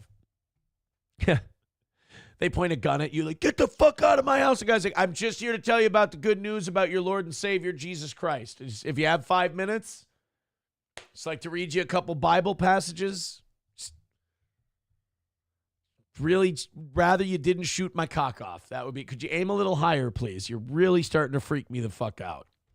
Let's go in and see what we got here. 125 away from knocking it out today. Go ahead and fire away. We got about an hour and a half left in today's show. 125, very easy to knock out once you guys start teaming up. Another one of those rallies. I say memberships. Memberships are starting to lag. On more on YouTube than Rumble. But go ahead and gift some memberships or become a member, and we'll knock some money off that goal and call it a win for the toe. We haven't exactly been rolling in it today, but we didn't start with a very big one to begin with. So why don't we hammer that out, and it'll be a perfect week, and then I can stop, Jew nudging you a little bit. Streamlabs, PayPal, Venmo, Super Chats, Rumble Rants, gifted memberships. Let's all team up and make it a win for the toe. 125 away. So they have to pick a new pope now. And the way you pick a new pope is the conclave of cardinals. The College of Cardinals gets together, and they have to all decide on who's going to be the new pope. Now, it's only been like 17 years, I think, since we've picked a new pope. So it hasn't been that long. I figure a lot of the guys who are there now are probably still there, so they would know how to do this. But reports about the papal conclave are reporting that the Cardinals are actually watching the Netflix series or movie The Conclave, starring John Lithgow and Ray Fiennes, so that they can get guidance on the actual conclave. I'm not making it up. It's 100% true. They're watching a Hollywood movie. So the Catholics are watching a movie made by Jews about how to pick a new pope. Can't make it up. Now, according to Politico, the 2024 movie is offering the Catholics guidance on their complex ritual of choosing a new pope. Some of the 133 high-ranking clerics set to enter the Sistine Chapel when the conclave starts on Wednesday have looked to the Ray Fiennes movie titled Conclave for pointers. And again, I don't get this because a lot of these guys were alive the last time they picked a pope. Picked a pope. Yeah. That's a new board game from Milton Bradley. Pick a pope. Pick a pope, any pope. Pick a pope by his... No, don't do that. No, they've had enough of that in the Catholic Church. Someone writing in on the text line, black or Jew? Black or Jew? What? Black smoke this morning at the Vatican. Whoa, breaking news? What is black? White smoke means there's a new pope. Smoke at the Vatican. Oh, new pope. Okay, 4 hours ago, new pope undecided as black smoke emerges from the Vatican chimney. Or that just means they've finished the conclave, like they've finished the movie and they're like, all right, we've got our shit together. We know what we're doing. We've got this. I'm telling you right now, I hope they pick the black pope. The black African pope is based as fuck. He's really good. Like, if you want to see a pope who's actually going to do like old school Christian Catholic stuff, it's gonna be the black pope. You're gonna want to pick him. Where's the let's get the update here on this black smoke deal. I didn't see this morning. Let's take you live to the Vatican, where, as you can see, the chimney on top of the Sistine Chapel is emanating black smoke. Black smoke is billowing out of that chimney, which tells us that means that we picked the black pope. Yay!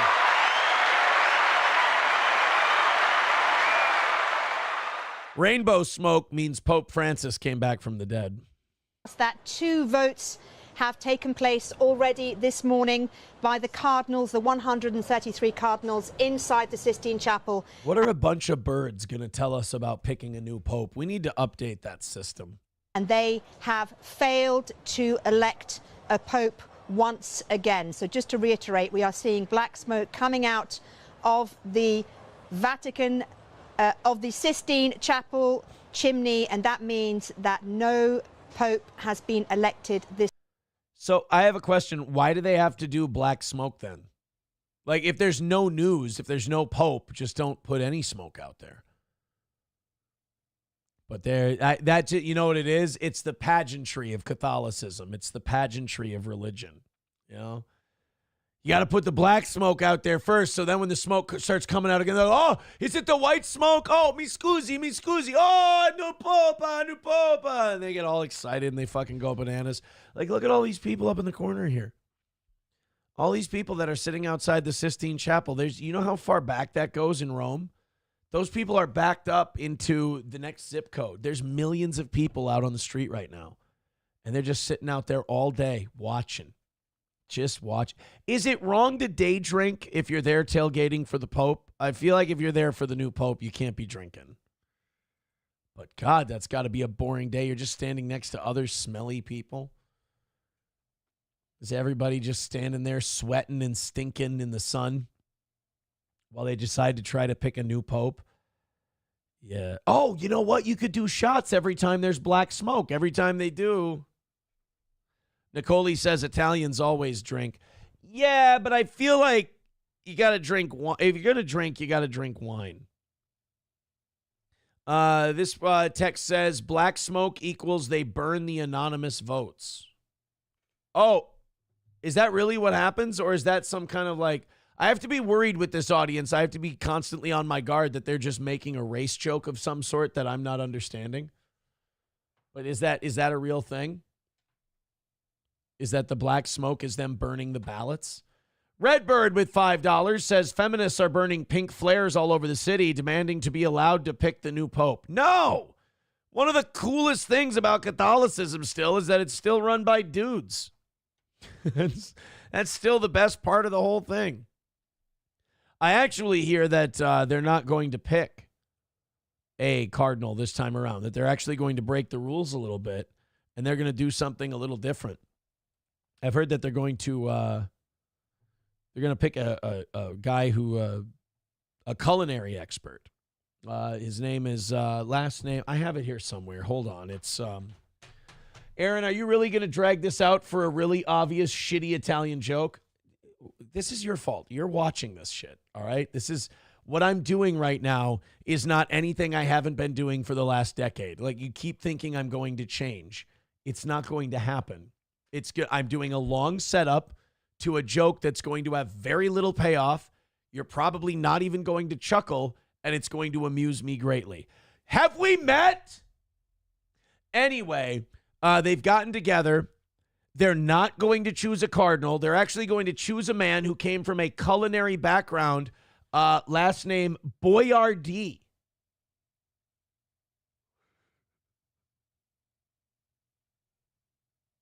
Boyardee. Says here, not only does he have a culinary background, but he's a chef. They are choosing Chef Boyardee as the new pope. And it looks like they're going to burn beefaroni at Mass instead of incense in his honor. Nicole says, tap it against your desk. All right, hold on. Boyardee. Boyardee. Boyardee. All right. What people say to Aaron when he shows them his tits. Oh, come on, Boyardee. Like a D cut. That's not.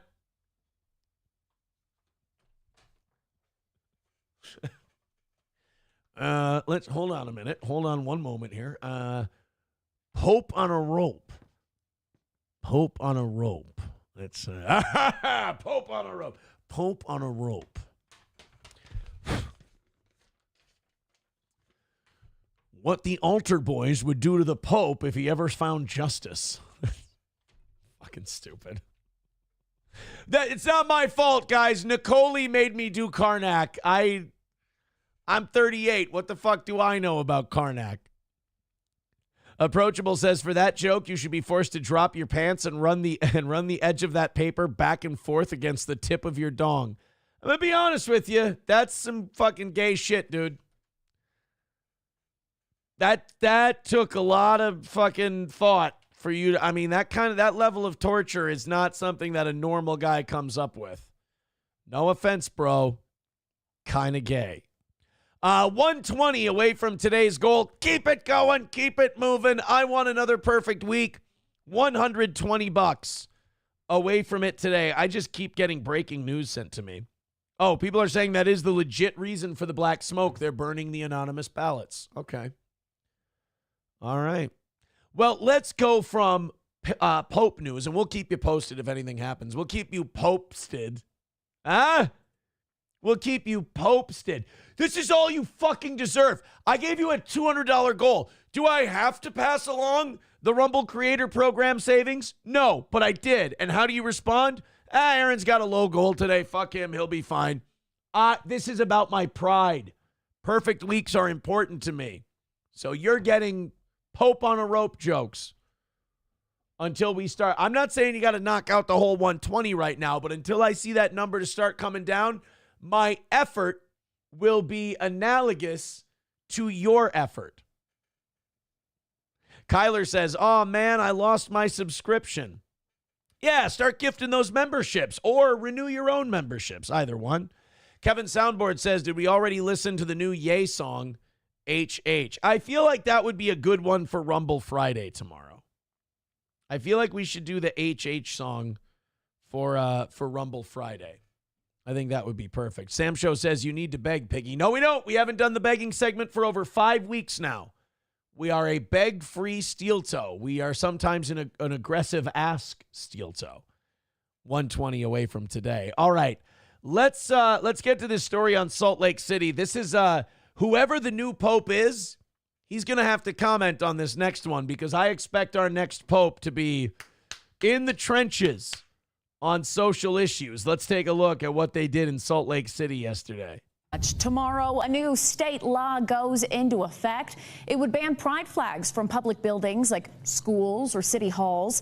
But tonight, the Salt Lake City Council approved a workaround, incorporate the pride flag into an official variant of the city flag. Oh, that's great. Hey, guys, look at that. You know how we've got like inflation, you know how we got like home prices that are way more expensive than they were just like 5 or 6 years ago. You know how the tariffs are really kind of dragging down the economy and like there's wars breaking out everywhere. But don't worry, the city of Salt Lake City, Utah changed their entire city flag so that it could be inclusive to the LGBTQ community. You know, because in a state founded by Mormons, lots of gays running around. Jesus Christ with the fucking virtue signaling. Now, it's not just the pride flag either. Flags representing Juneteenth and another for transgender pride will be adorned with Salt Lake's traditional seagull. Oh, my fucking God. Did you pull a muscle pandering this hard? Christ almighty. We've got a pride flag. We've got a trans flag. We've got a Juneteenth flag.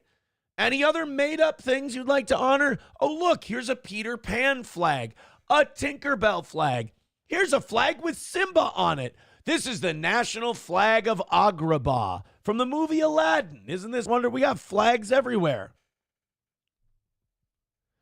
This is where people are going to be like, how about this swastika flag? No, we can't do that. I mean, well, at least that one's real.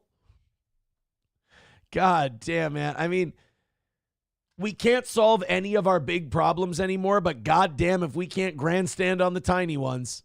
Lily design. These flags are meant to bypass the limits. Again, House Bill 77, as they'll be adopted as official city flags. Here's the reason Mayor Aaron Mendenhall gave for the new proposal. Aaron Mendenhall gave the reason of, I was funded and elected by people who want me to destabilize our society and by any means necessary, or they'll stop giving me money. So I had to do this for that reason. I mean, is this something I would do to unite our community and make people like each other? Certainly not. I want each and every resident to look up at any flag that flies at City Hall and be reminded that their community values belonging and acceptance. Then how about we have one city flag and we all gather under that one? Flying pride flags and shit does not show acceptance and tolerance. It just shows that you need more attention. God damn. And that their community values every one of them. Let the Sago Lily send a simple but powerful message. Saga Lily, that's what happens to Lily's tits when she gets older. Lake City is here for you. Hold on a minute, everybody. Saga Lily. Hey, look, I gave you the option to knock out the 120. I'm doing this for me. Saga Lily. Saga Lily. What will Lily's tits do when she turns 40? Back to our regularly scheduled programming.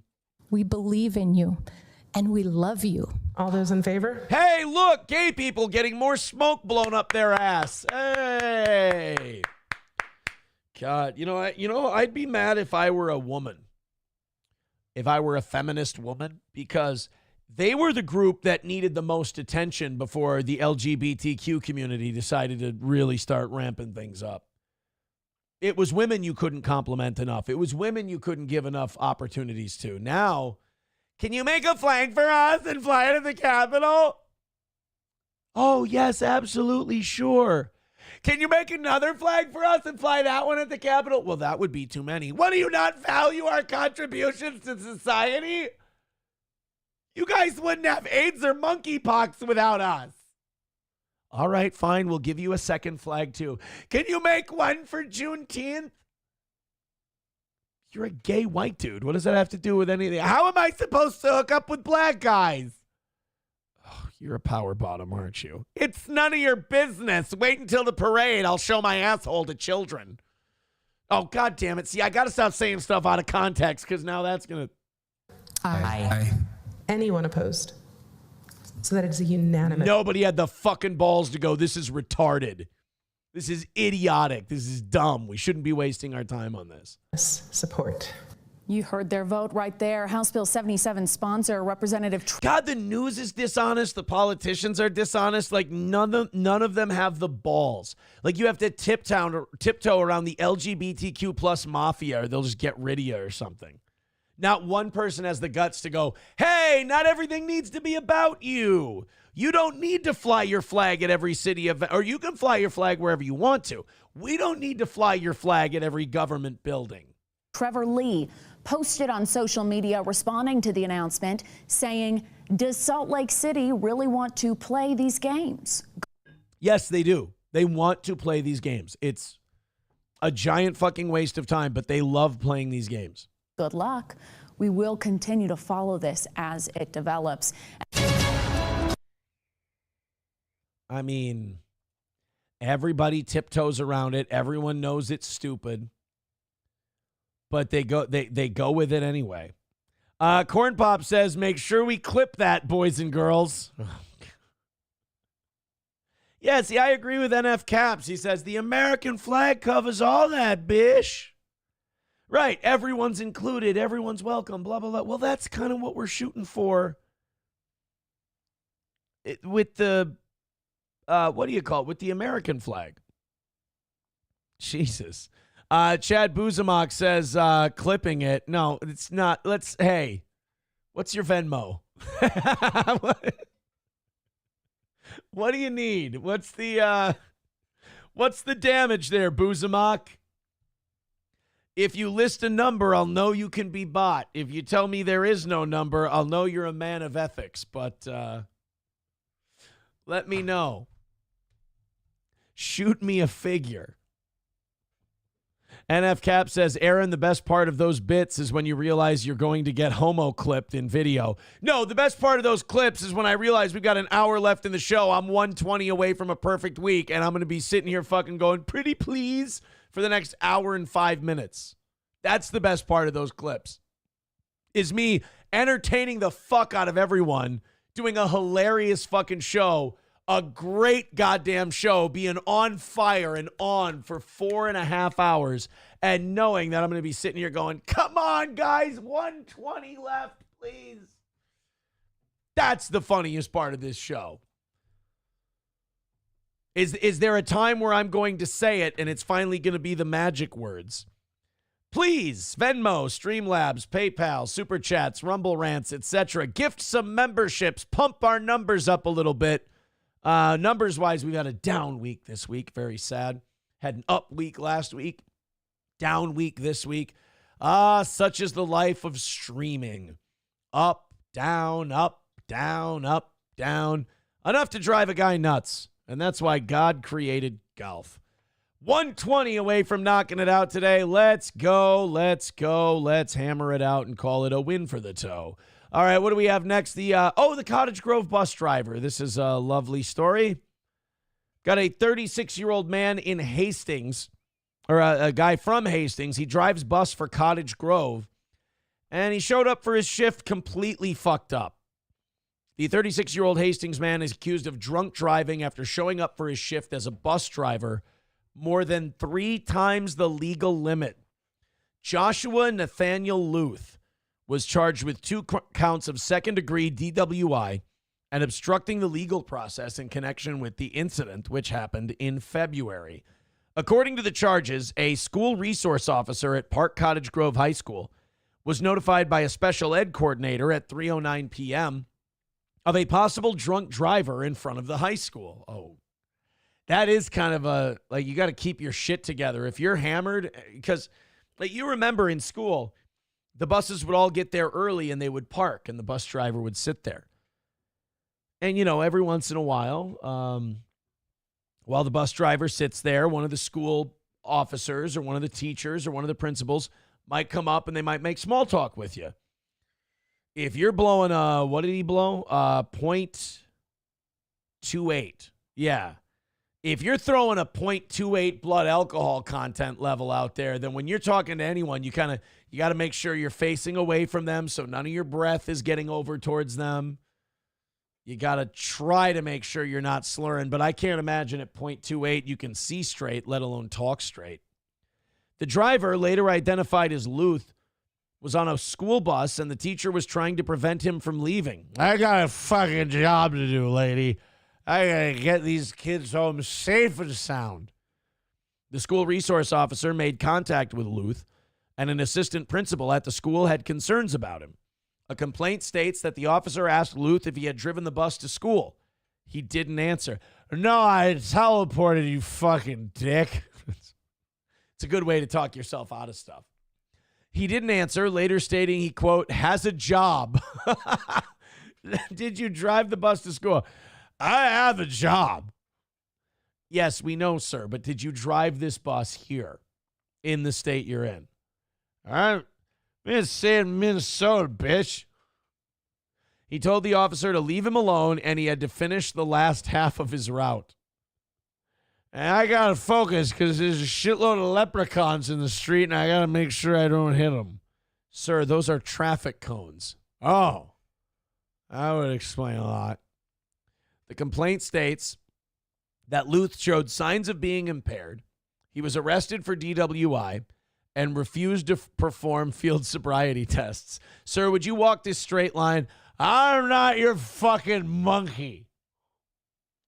Authorities were working to obtain a fluid test. I'll give him one. It's a little salty. They were looking to obtain a fluid test from Luth. When he got up to walk toward a sink, he was told to sit down, refused, and demanded water. I mean, it will dry out.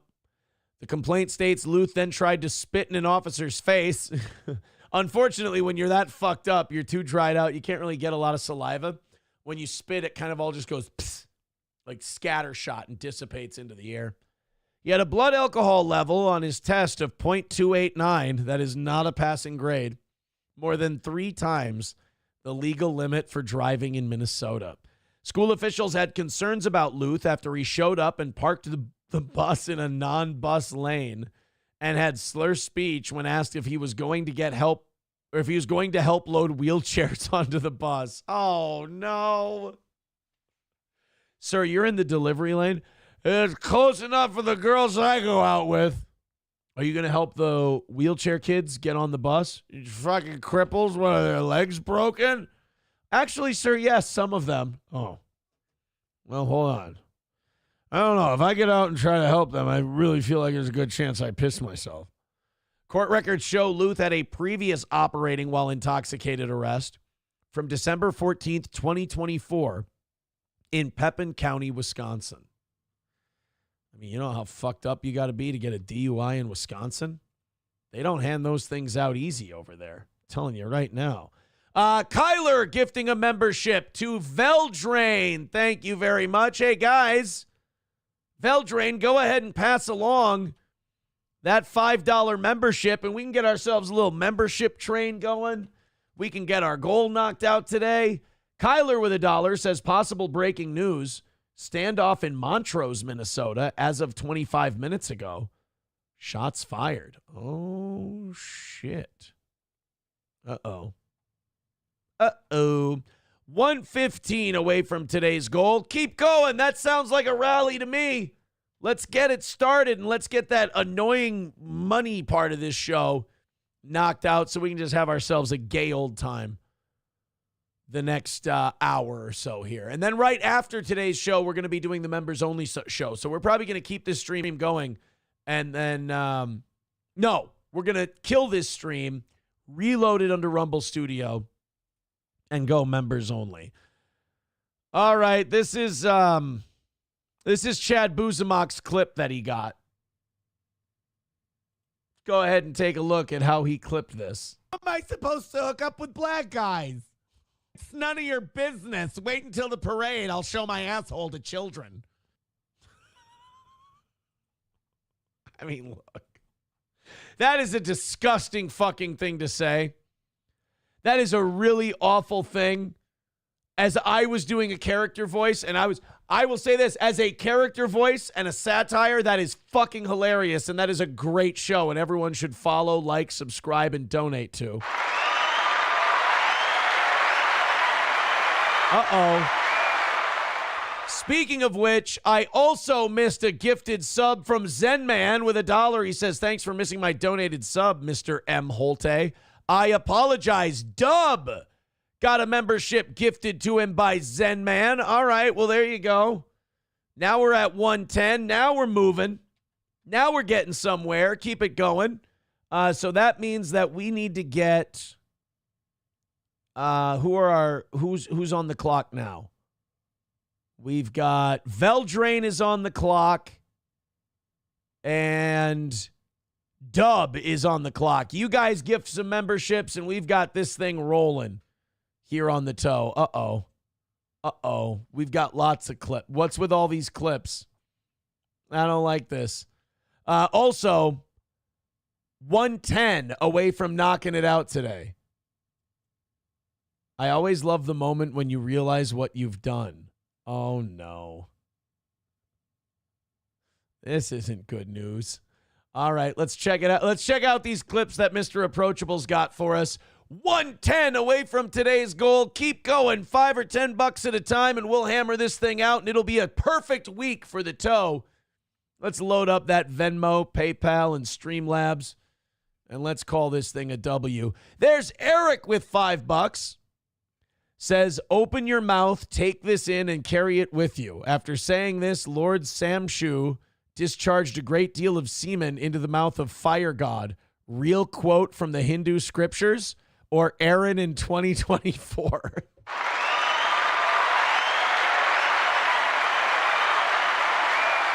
See? Who says you guys can't have fun with your contributions to this program? 105 away from today's goal. See, I told you, $5 at a time. It'll get us there. Keep it going. Gifted memberships are fun. We got about an even hundo left in today. Okay.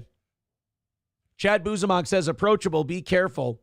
Aaron turns on Clippers? Since when? Nobody's been more encouraging to Clippers than me. Everyone else has crash outs and crazy moments. Some Clippers won't clip a certain person. Like, sorry, Patrick. Just some people can't get clipped. Me, I encourage all of it and laugh along. How dare you, sir?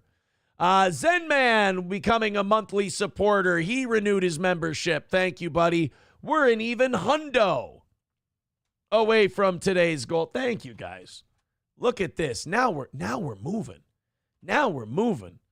Keep it up. Keep it going. All right, let's get to these clips.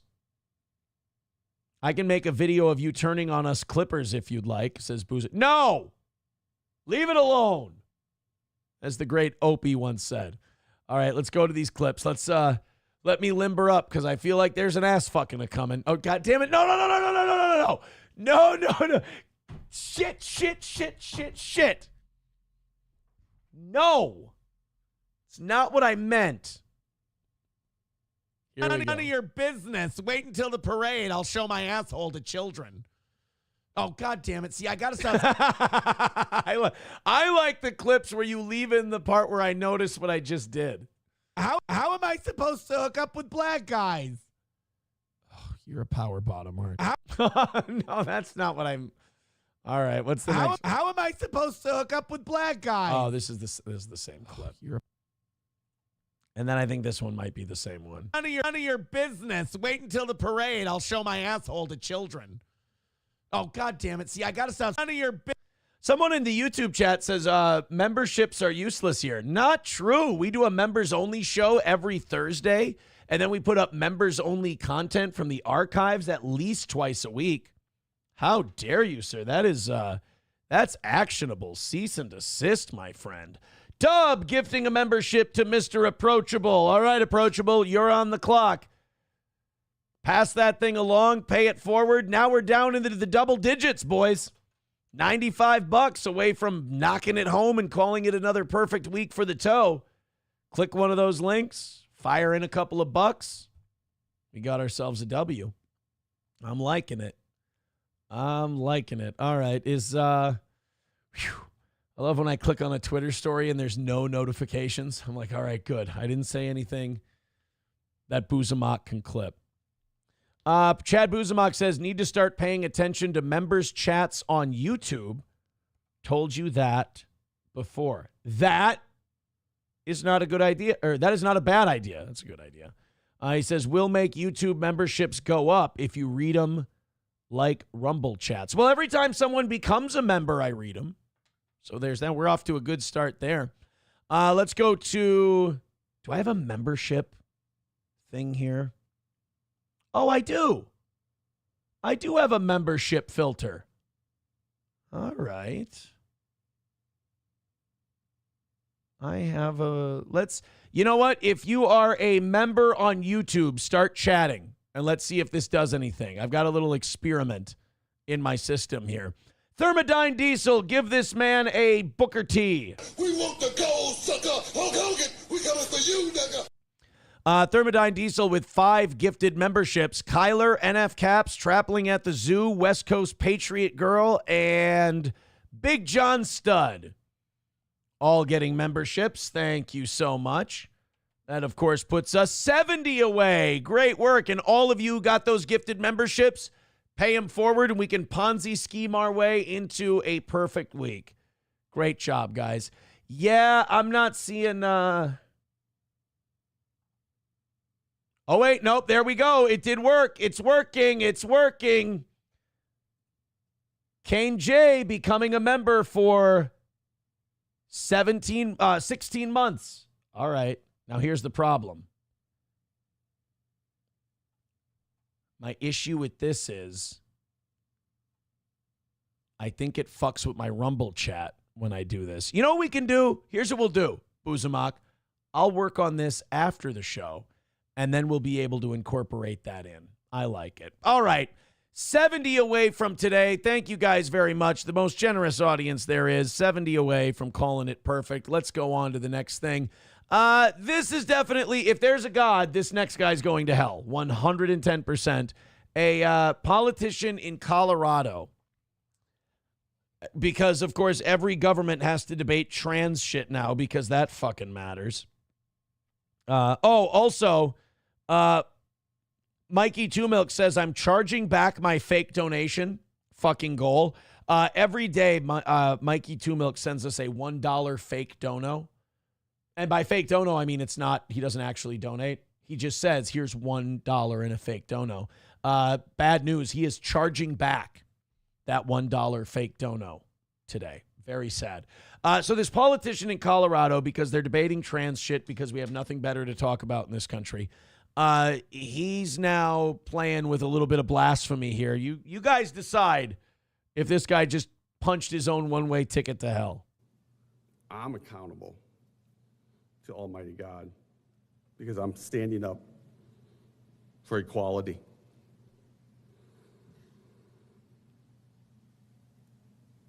You guys remember the Beatitudes? Blessed are the he, she's, for they shall have the best of both worlds. I remember that one. That's from my Catholic school upbringing. I didn't go to Catholic school. I went to religion classes. There's a difference. That my decisions one day, I will stand before him and be accountable. Oh. Yep. Well, this is what I believe. You ever seen that movie, Talladega Nights?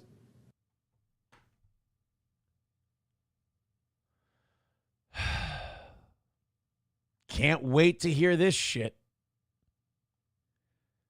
We're going to debate trans rights on the floor of the House, and you're going to bring Talladega Nights, the Ballad of Ricky Bobby, into this. That's what I do. You guys can't start doing the shit that it's my job to take a very serious issue and go, I don't know what to do with my hands. Why did you turn off that wonderful jazz music? I do that. You don't do that. If you do the dear sweet baby Jesus in the manger fucking bit, I'm going to be mad. And you see that section where they're talking around the dinner table? Don't you fucking do it. Don't you take that very funny bit and use it for your trans nonsense. They're talking about what their favorite version of Jesus is.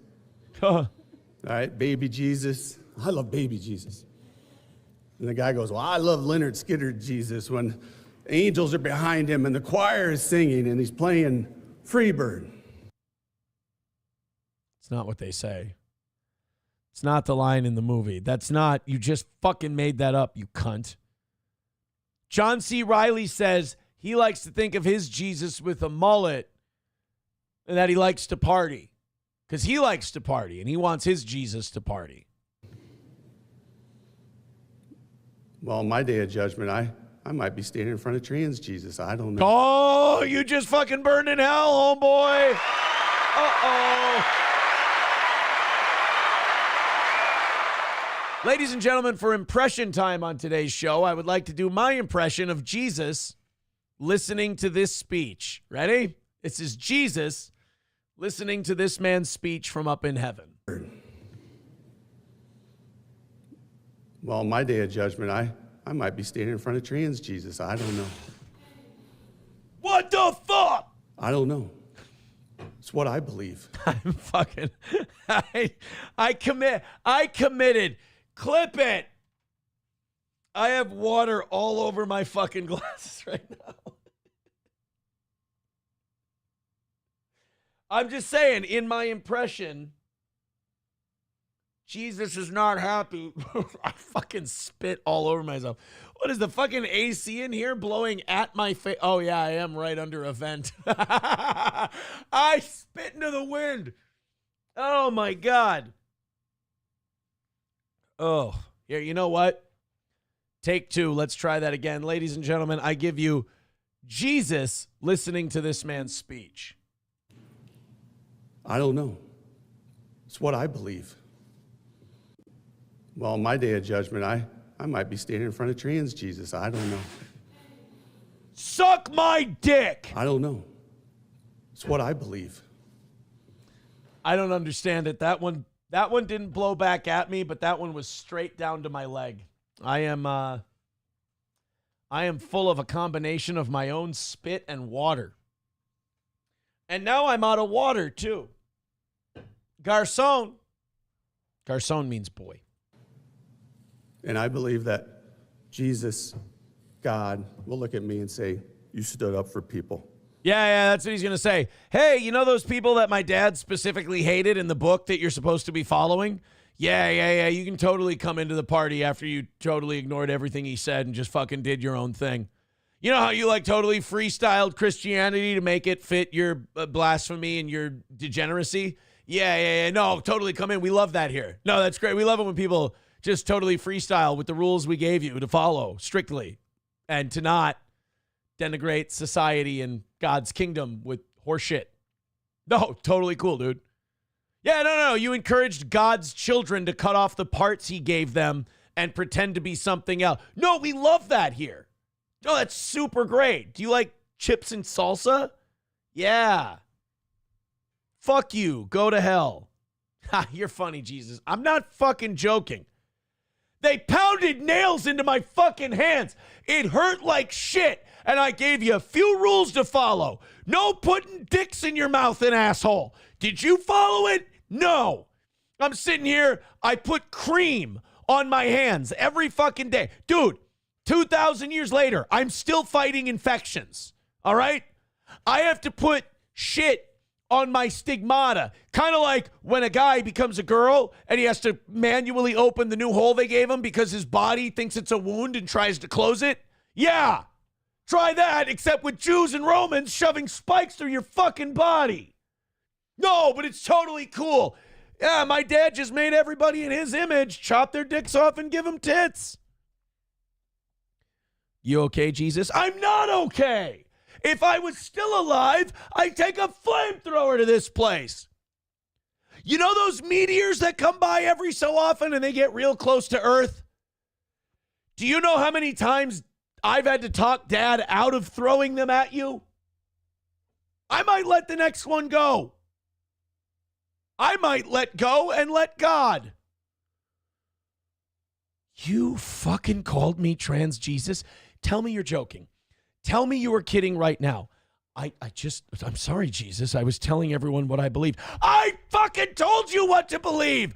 All you had to do was act. Did you do your job? No. There is a podcast host right now spitting water into his own mouth. You've driven us insane. All right, let's finish up with fucking blasphemer here. You stood up for those who were less fortunate, who struggled. You may pass. You may enter. Yeah, that ain't gonna happen, bro. I just showed you a preview of the conversation that you were gonna have. It ain't going down the way you thought it was gonna go down. Chad Buzamok says 20 years in the biz, folks. Look. I spit in my own face. It fucking happens. What do you do? Thank you to Veldrain for passing on his membership. He gave it to Corn Pop. That's very nice of you. Hey, Corn Pop, go ahead and pass around your membership to the next person. Hulkamasha Baby with $2 says, thanks, boss. Oh, shit. What did I do? Zenman Builds with $1 says, wait, is that Scary Sherry behind Booker T in that clip? Yes, but she was called Sister Sherry as a part of the Harlem Heat. He even says that in the promo. When you're dealing with Booker T and you're dealing with Sister Sherry, you're dealing with the Harlem Heat. You're dealing with the Brotherhood. We take what we want. And Lex Luger and the Giant, after we beat those two, we want the gold, sucker. Hulk Hogan, we coming for you. Word that gets you fired. Papa Shab says Aaron went to Jewish day school, and this is proof. Yeshiva day school for Yaren. Sam Show says this future is funny as fuck. People just reference pop culture to make their points now. I know. They get to blaspheme Christ, and as long as they quote a Will Ferrell movie, all is forgiven. Numero Uno says, I'm starting to really understand why the U.S. is the way it is, LOL. You have Imholtes running the country. No, I'm not running the country. They've cast me out. Marble Arm says, fuck this guy. I'll come at him like a spider monkey. That's right. I hope Jesus greets him at the gates, and he's like, you going to let me in, Jesus? Jesus is like, nope, I'm all jacked up on Mountain Dew. Get out of here, bitch. Fucking Will Ferrell movie. I know what to do with my hands. I'm going to chop the shit out of you if you don't get the fuck out of here. Ric Flair's up here with me. We're going to chant woo every time I do it. I'll karate kick the shit out of you. Veldrain with $1 says, I miss the days where blowing a tranny at a drag show used to mean you weren't having a good time. Now it means you're having a great time. No. Chad Buzamok says that water will not be cleaned up for weeks. I've already wiped it up. It's already good. We're okie dokie. Oh, I'm way behind in the chat here. I'm just catching up. Rusty Grammar says, Jesus doesn't like you alphabet soup groupers, like fish, especially the Ku Klux Trans. Not sorry. Oh. Chad Buzamok says, yes, that spit water is all Gordy gets. How dare you? How dare you? My Lost Interest says, and scene. Thank you. Yes.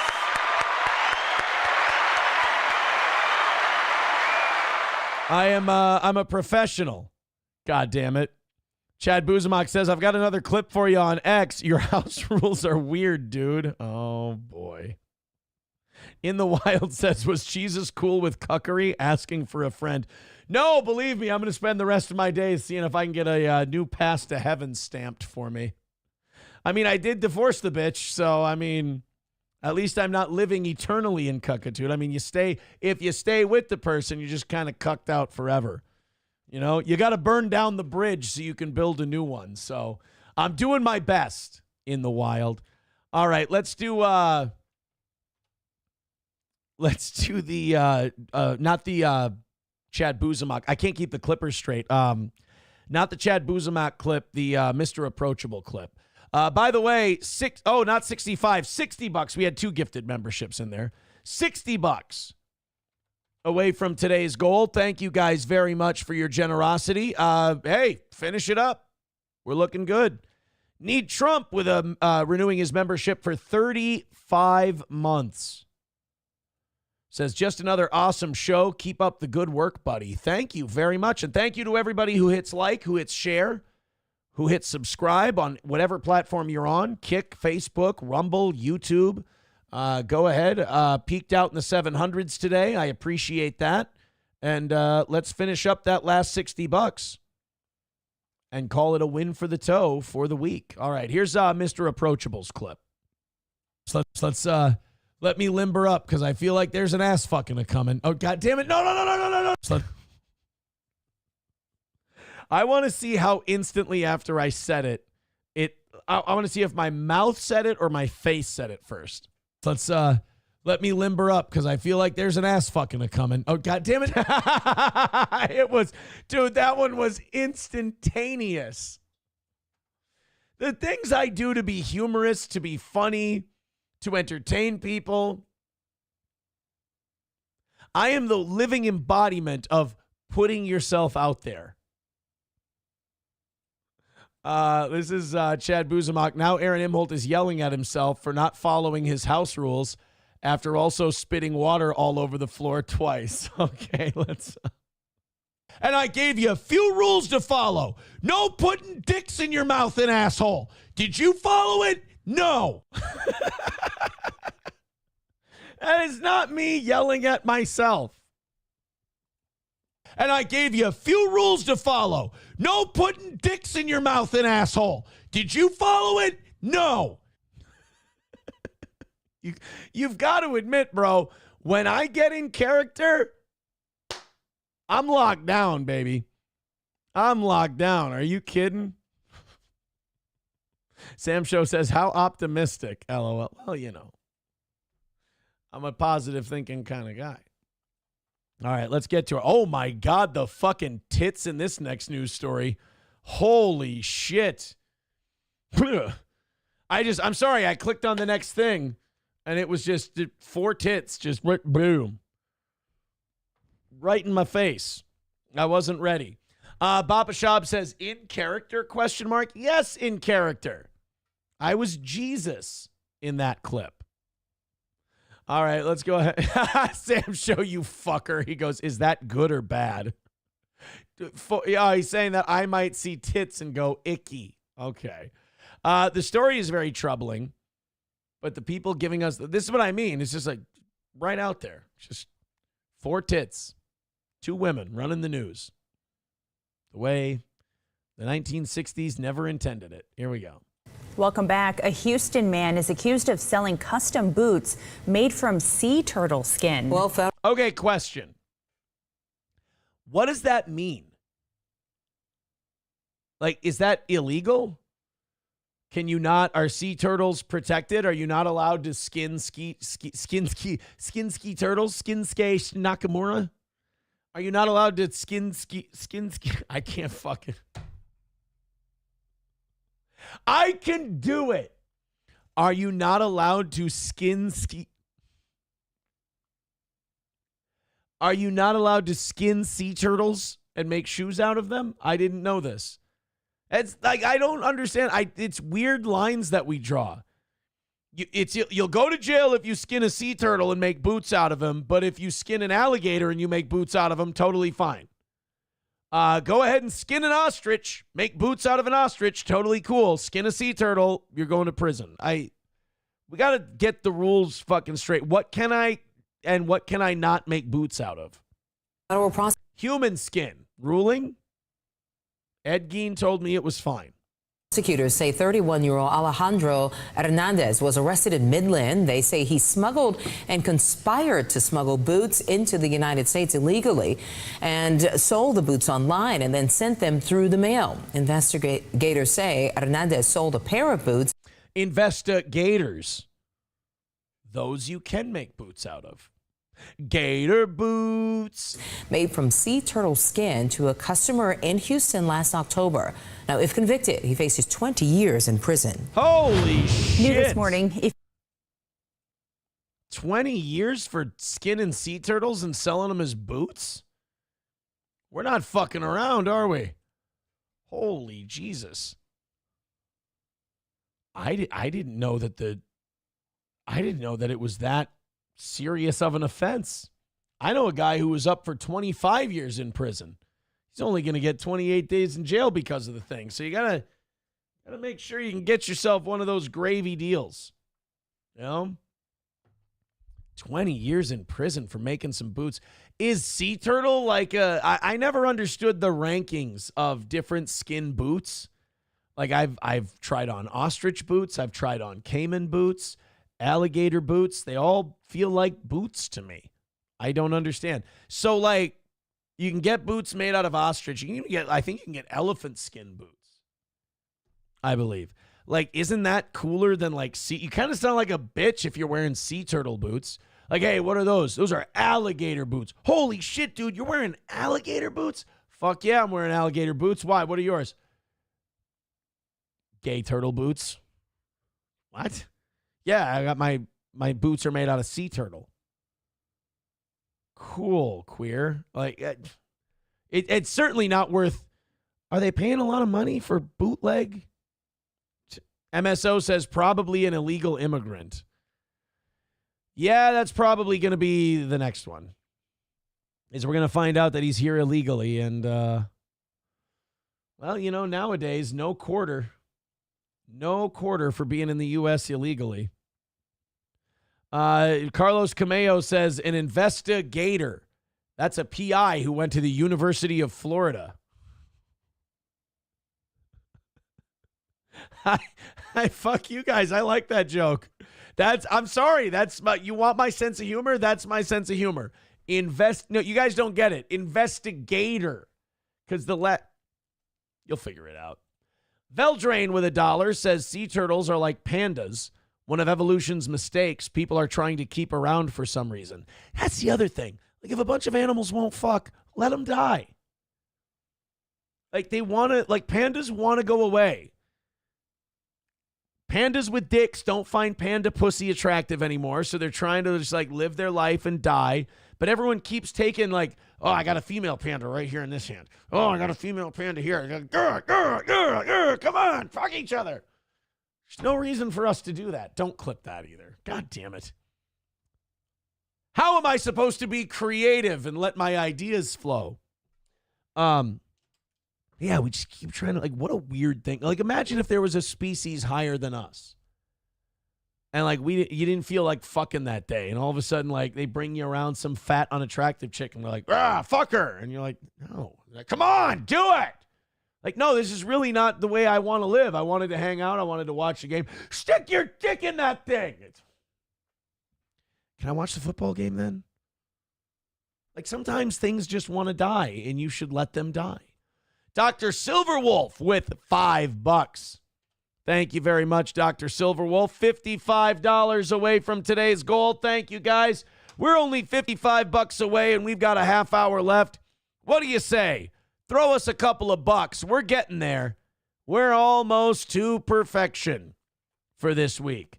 Silverwolf says they are not new boot goofing with this one. Some boots can't be made. I have shark skin boots from the 70s that can't be made anymore because of laws. I feel like if you can kill a shark, you get to keep it and use it for boots. I mean, it's just mean-spirited to not let. I mean, that's a fight not many people win. Oh, hey, wait a minute. We got breaking news. This is from Stevie Lou. Stevie Lou says, wait, what? The Quadfather from BYB is being exposed for being a psycho creep? No, stop the presses. I would love to hear this, and I would love to cover it. I would love to hear about what a fucking creep the BYB guy is. Because that crippled cunt had a lot to say about me when I was going through my shit. Put a bib on me, give me a knife and fork, let's carve this legless cunt up. What did he do? Stevie Lou, give me the deets. I'll do a whole episode roasting that piece of shit.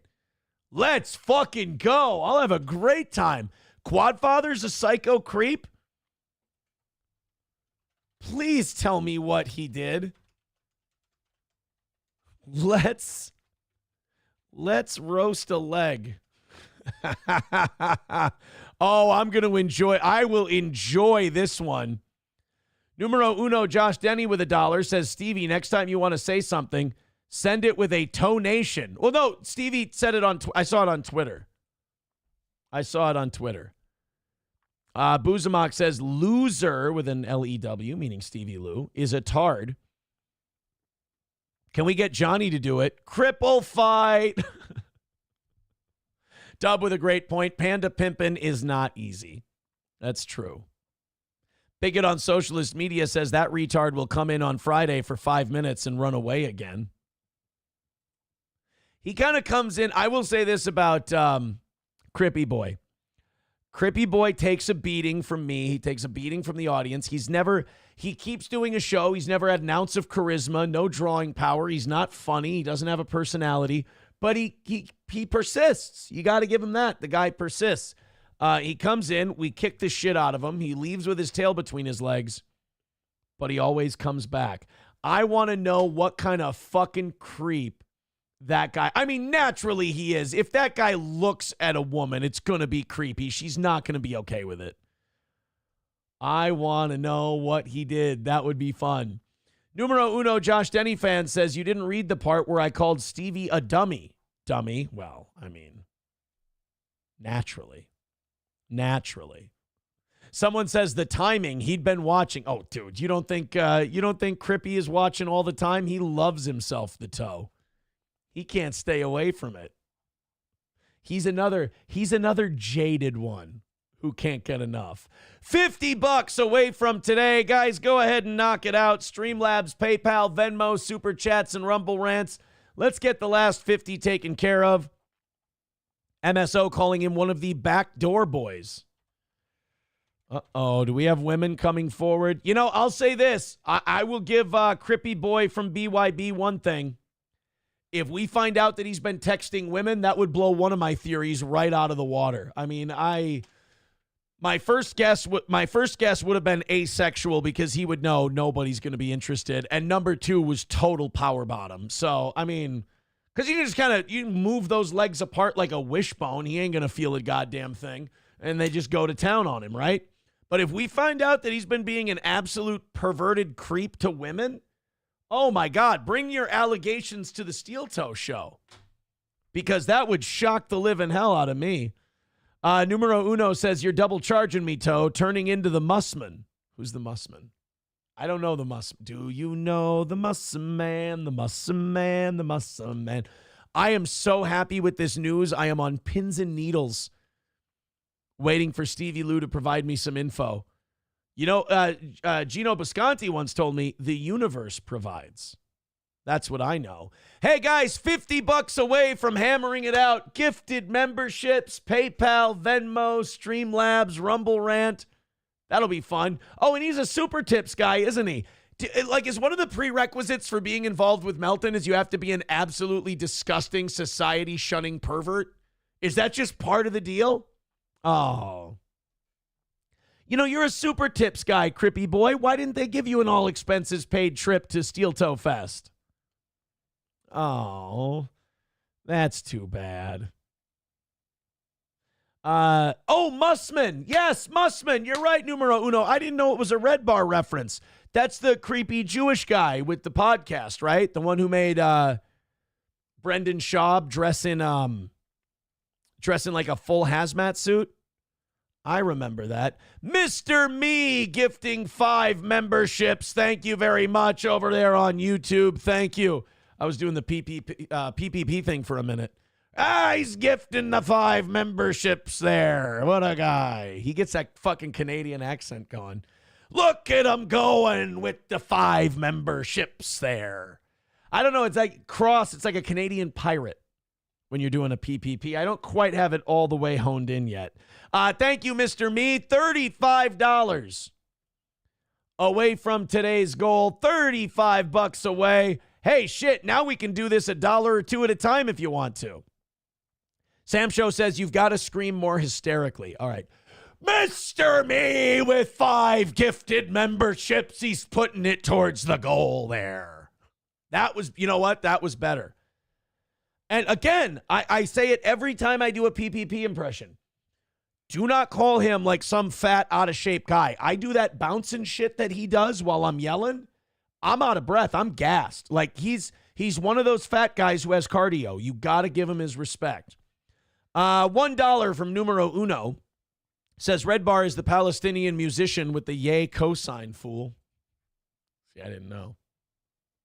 Papa Shab says you got to go higher. Okay, well, here, all right. First of all, Nicole wants a, whoa, buddy. Whoa, buddy. What? All right, here's what we do. We're all going to start donating memberships. We're going to knock out the 35, and PPP is going to read all of the Venmos, or the Super Chats, the Rumble Rants, and the gifted memberships, the gifted subs. It's all going to be done by PPP until we knock out that $35 today. Thank you, guys. All right, people are trying to coach me on the PPP thing. All right. 15 subs. Let's go there, buddy. Whoa, Ashton, that's 15. Let's fucking go. Could you imagine if we got like 40 subs? That'd be crazy. We're going to get to the 40 subs there. My chair just tipped when I did that one. I almost went fucking ass over tea kettle. If you guys want more PPP, you might get me falling my ass off the chair today. Veldrain with $1 says, Zorp, why is this Aaron Imholt human not mating with the Gabby Sibiday human? Does he need more anal probing? That doesn't work. He actually prefers that.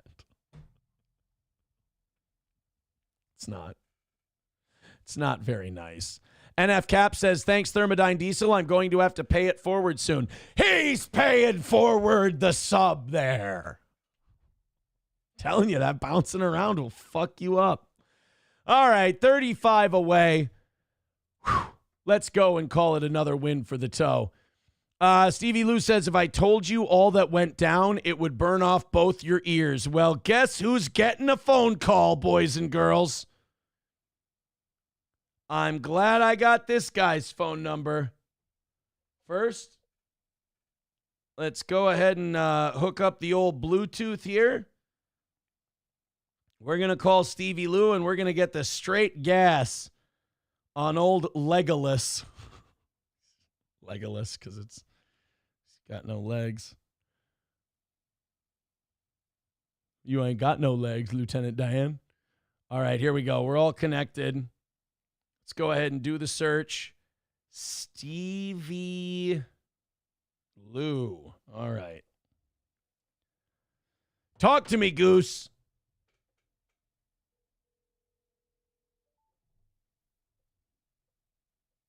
Come on. Legolas, he ain't got no Legos.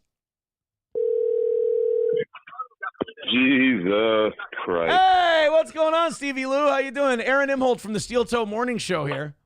Are we on the air? Oh, yeah. Oh, God. What did the Legless Wonder do? Who'd he creep out?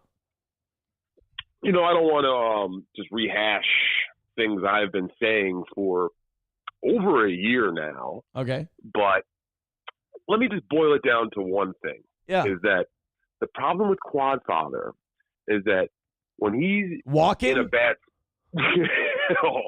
All right, start that over again. The problem with Quadfather. I interrupted. I apologize. The problem with Quadfather is that every road sign is a don't walk sign? Jesus. Sorry. All right. Go ahead. The problem. Okay. One more time.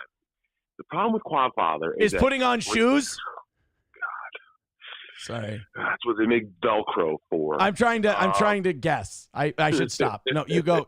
No, you know what? You go. Don't even say that part anymore. Just you go. Don't worry. I'm going to ruin this as best as I can. The problem with Quadfather is taking a knee during the anthem? Okay. Okay. He doesn't double down when he's in a bad spot.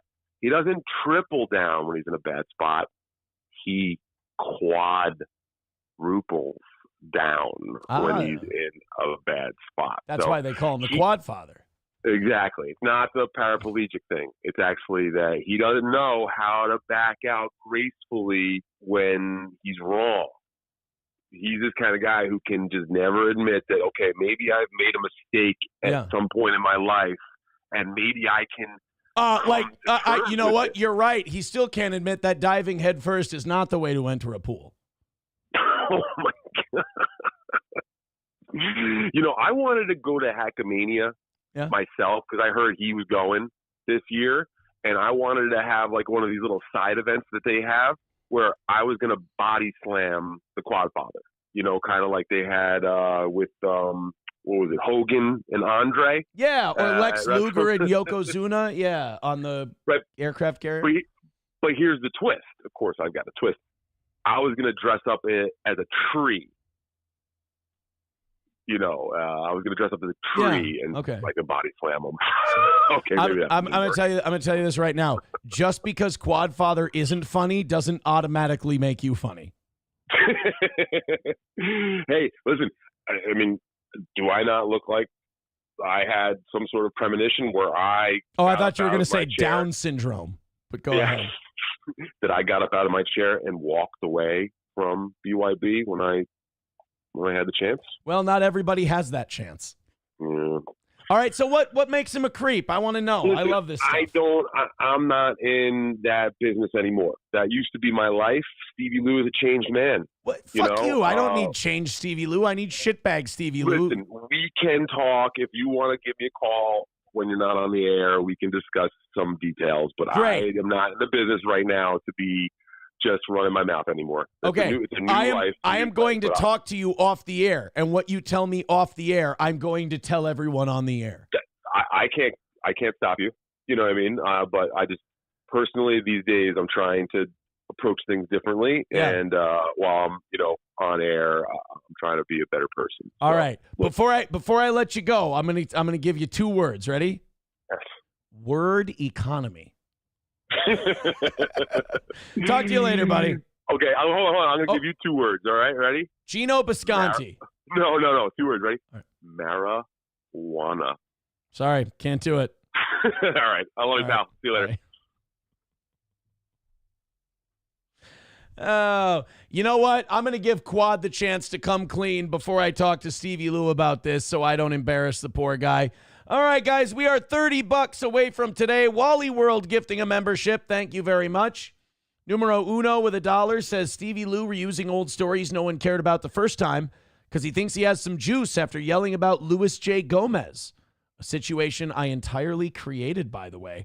Ooh, look at the little puppet master. Shaking his little fingers. Veldrain with $1 says, of course Quadfather can't back out of anything gracefully. It's what the beeping sound is for. It's not very nice. It's not very nice. I don't like that Stevie Lou gets on this program and I'm like, hey, come on, fucking give me something. He's like, I don't want to. You can't tweet out. You can't go, hey, Quadfather's a creep. And then I go, oh, tell me how Quadfather's a creep. And he goes, I don't feel like it. No. I'm going to talk to this guy later and I'm going to secretly record him and then release the recording. MSO says you need to pay us $30 for that crap. Should I knock out the goal? BYB Podcast says I did a 3-hour show on it last night. Go check it out. Bro, I'm going to be like the rest of the world and not try to slog through that. I do. No offense, Quad. But if I were you, the last selling point I would use to get people to watch my show is that it was 3 hours long. If you had said, hey, I did a BYB, it was about 90 seconds. You'd be like, all right, you know what? I can stomach through that.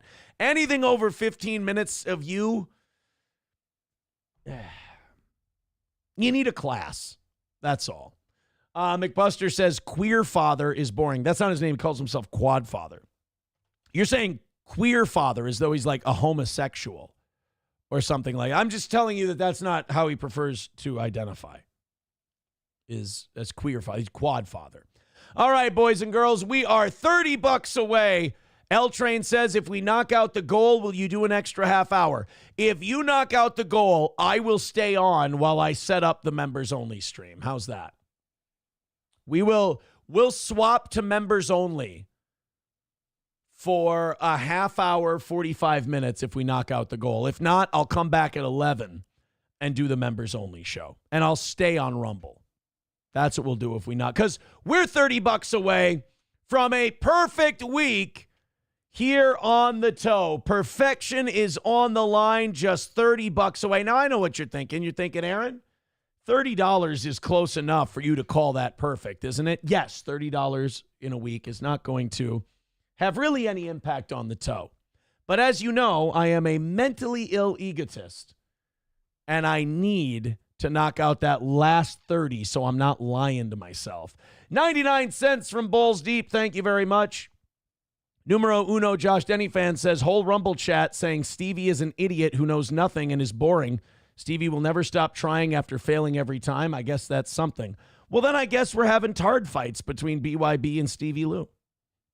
Thank you for those $1 at a time. 25 away from today. BYB says you do a 4.5 hour show and moved the goal to a weekly one. Goober. He called me a goober. I'm not going to tolerate that. I mean, I'll take fag. I'll take cum eater. I'll take goo gobbler. But goober? How fucking dare you? Your insults are as strong as your calves. I do a 4.5 hour show because I'm fucking good at this, homeboy. I've got the evidence to prove it. What I'm saying is you've ran off all of your co-hosts. You've become dismal. Well, you didn't become dismal. It's just not working out is what I'm trying to say. And I don't know. If you have super tips and nobody gives them to you, do you really need a cease and desist for breaking the terms of service? In the Wild says, why aren't we covering the Trump announcement? Because I'm horrible at my job. $25 away from knocking out the last goal of the week. The big announcement, by the way, is that the U.S. and U.K. have announced that they have a trade deal and that there don't need to be any tariffs anymore on the U.K., that they are done with U.K. tariffs and they've reached a trade deal. So we got one down and about, 50 more to go. How about the Pope? Do we have a new Pope yet? Cardinals to resume voting for new Pope on second day of conclave. All right, we're going to have another vote coming up soon. We're going to get ourselves a new Pope. Wally with $1.99 says goober. Oh, no. Chad Buzamok says, to be fair, you only have one co-host left that can't run away. All right, well, you know what? That's a great point.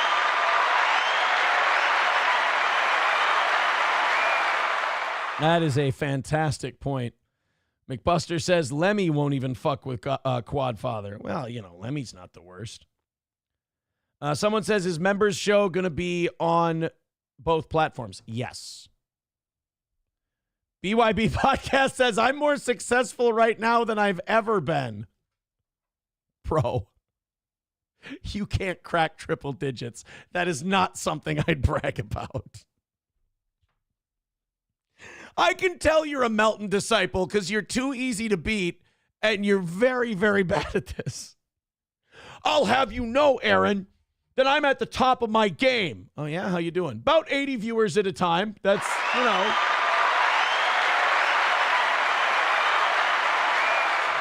Why can we play the clip for Quad Father? Why do they come to me to die? Why do they come to me to die?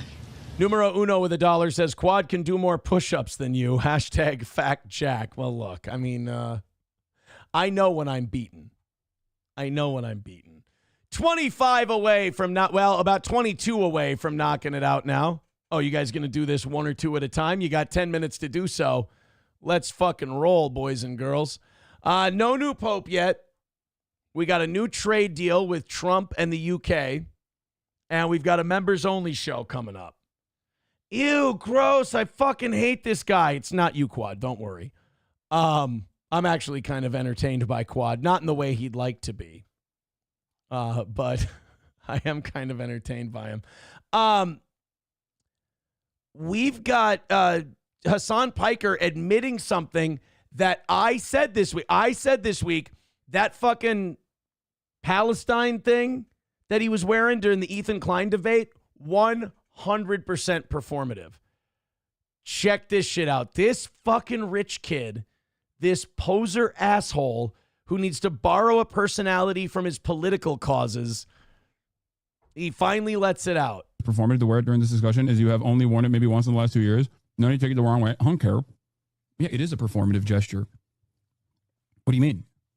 Yes, it is a performative Is he talking like a crackhead, or do they have this sped up? I think they have it sped up. gesture. I don't care.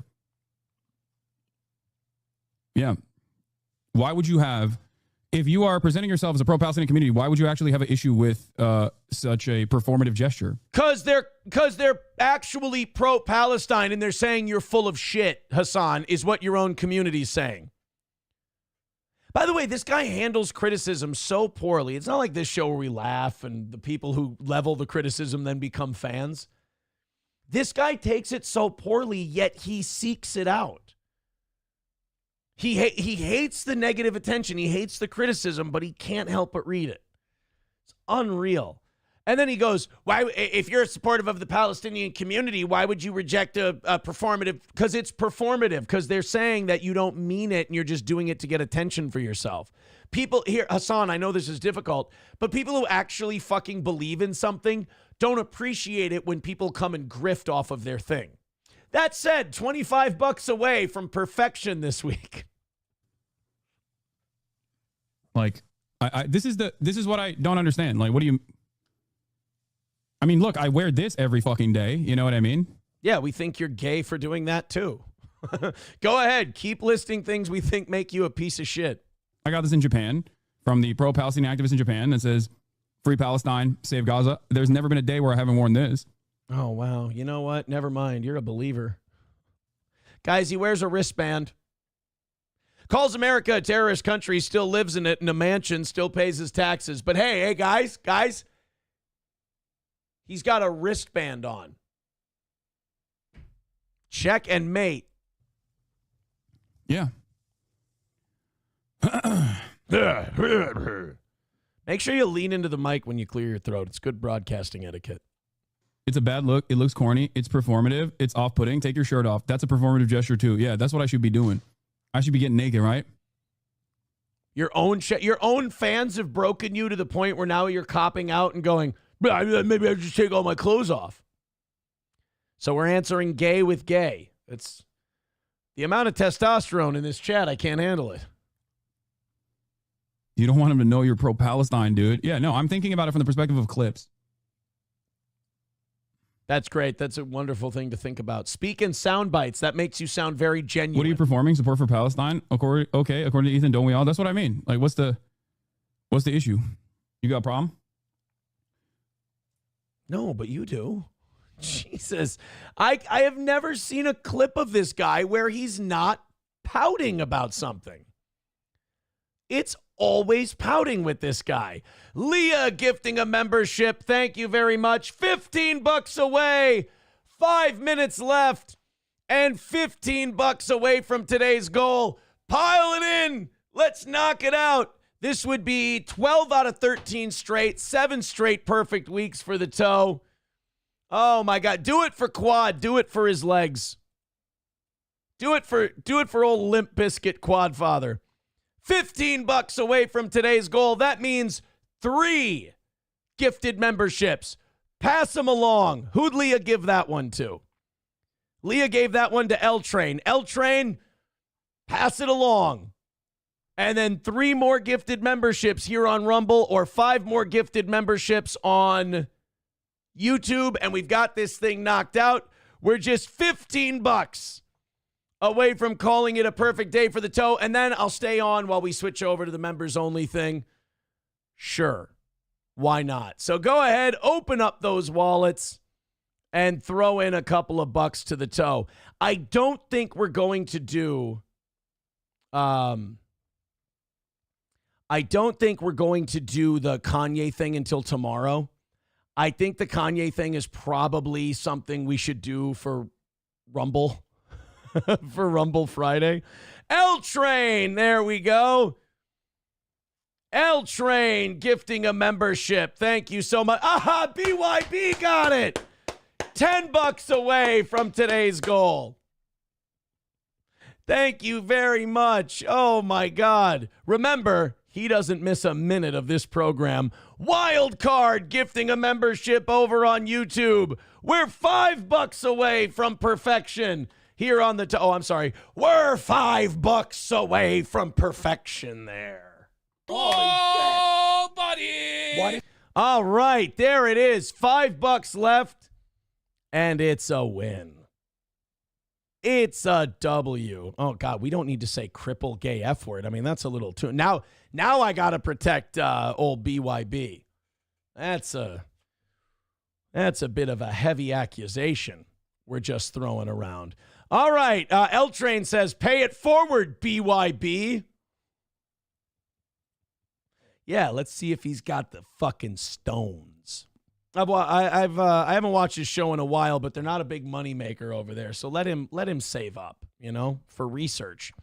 All right, $5 away from calling it the final win for the toe, and then sticking around while we switch over to members only.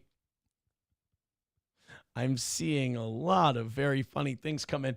The Timberwolves are back in action tonight. No Steph Curry for the Warriors, and you know what that means? The Timberwolves are going to tie it up. The Timberwolves are going to tie it up and go 1-1, and then Steph's going to be out for a week. And we're gonna do this thing. Timberwolves, it ain't over. Somebody says Venmo ? Let me check. Oh, hold on a minute. Oh, I don't want to say that name. Oh, here we go. Anonymous fake dono. Jesus loved your impression. Oh, and you're going to hell. Oh my God. I know it says anonymous fake dono, but I think that's from God. Thank you for the $5. And Wally World with a gifted membership to the Goat Choker. And that means another win for the toe. Wow. Thank you guys very much. It is perfection. It is a win. It is the win. And we have had another perfect week. We will celebrate with Rumble Friday tomorrow. Red Scoper says, go Nuggets. I agree. Marble Arm says, was it trans God? They did not specify. They said anonymous fake dono. But I would imagine that God is the only person who can send me to hell. So that's my guess, is that it was God. Thank you, guys. Another perfect week. Can't be more happy. Thanks for all the gifted memberships. You're the absolute best. Whoa, buddy. Whoa, we knocked out the entire goal there. I got to stop making my PPP impression sound like a pirate. It's a bit rich. I'm going to set up the members only over on Rumble Studio, and then we're going to move over there. So what'll happen is we'll set this thing up, and then we'll shut it down. And then if you're a member on Rumble or a member on YouTube, we're going to do that for you. Thumbnail, let's get that all put up. Maybe, hey, who knows? Maybe while we're on, they'll pick a new pope. Steel toe members only. There we go. Just for the best of you. Boom. Put it on YouTube as well. Next. And we're getting this thing all set up. Look at all those W's in the chat. Look at all those W's. Hey, guys. Hey, BYB. But I'm afraid I've got some bad news. I think we should be nicer to BYB. I think he likes the toe, and I think he's trying to befriend us, and I just make cripple jokes all the time. I will admit I'm the heel in that relationship. I am the bad guy. I'm the bully, is essentially what I'm bullying the quad father. All right, guys, if I'm going to go live on the members only side, I need to kill this one real quick. get back hooked up into the members only. So I will see you guys in just a little bit. We're going to turn right back around. It's the members only show coming up next. Thank you very much. Another win for the Tug.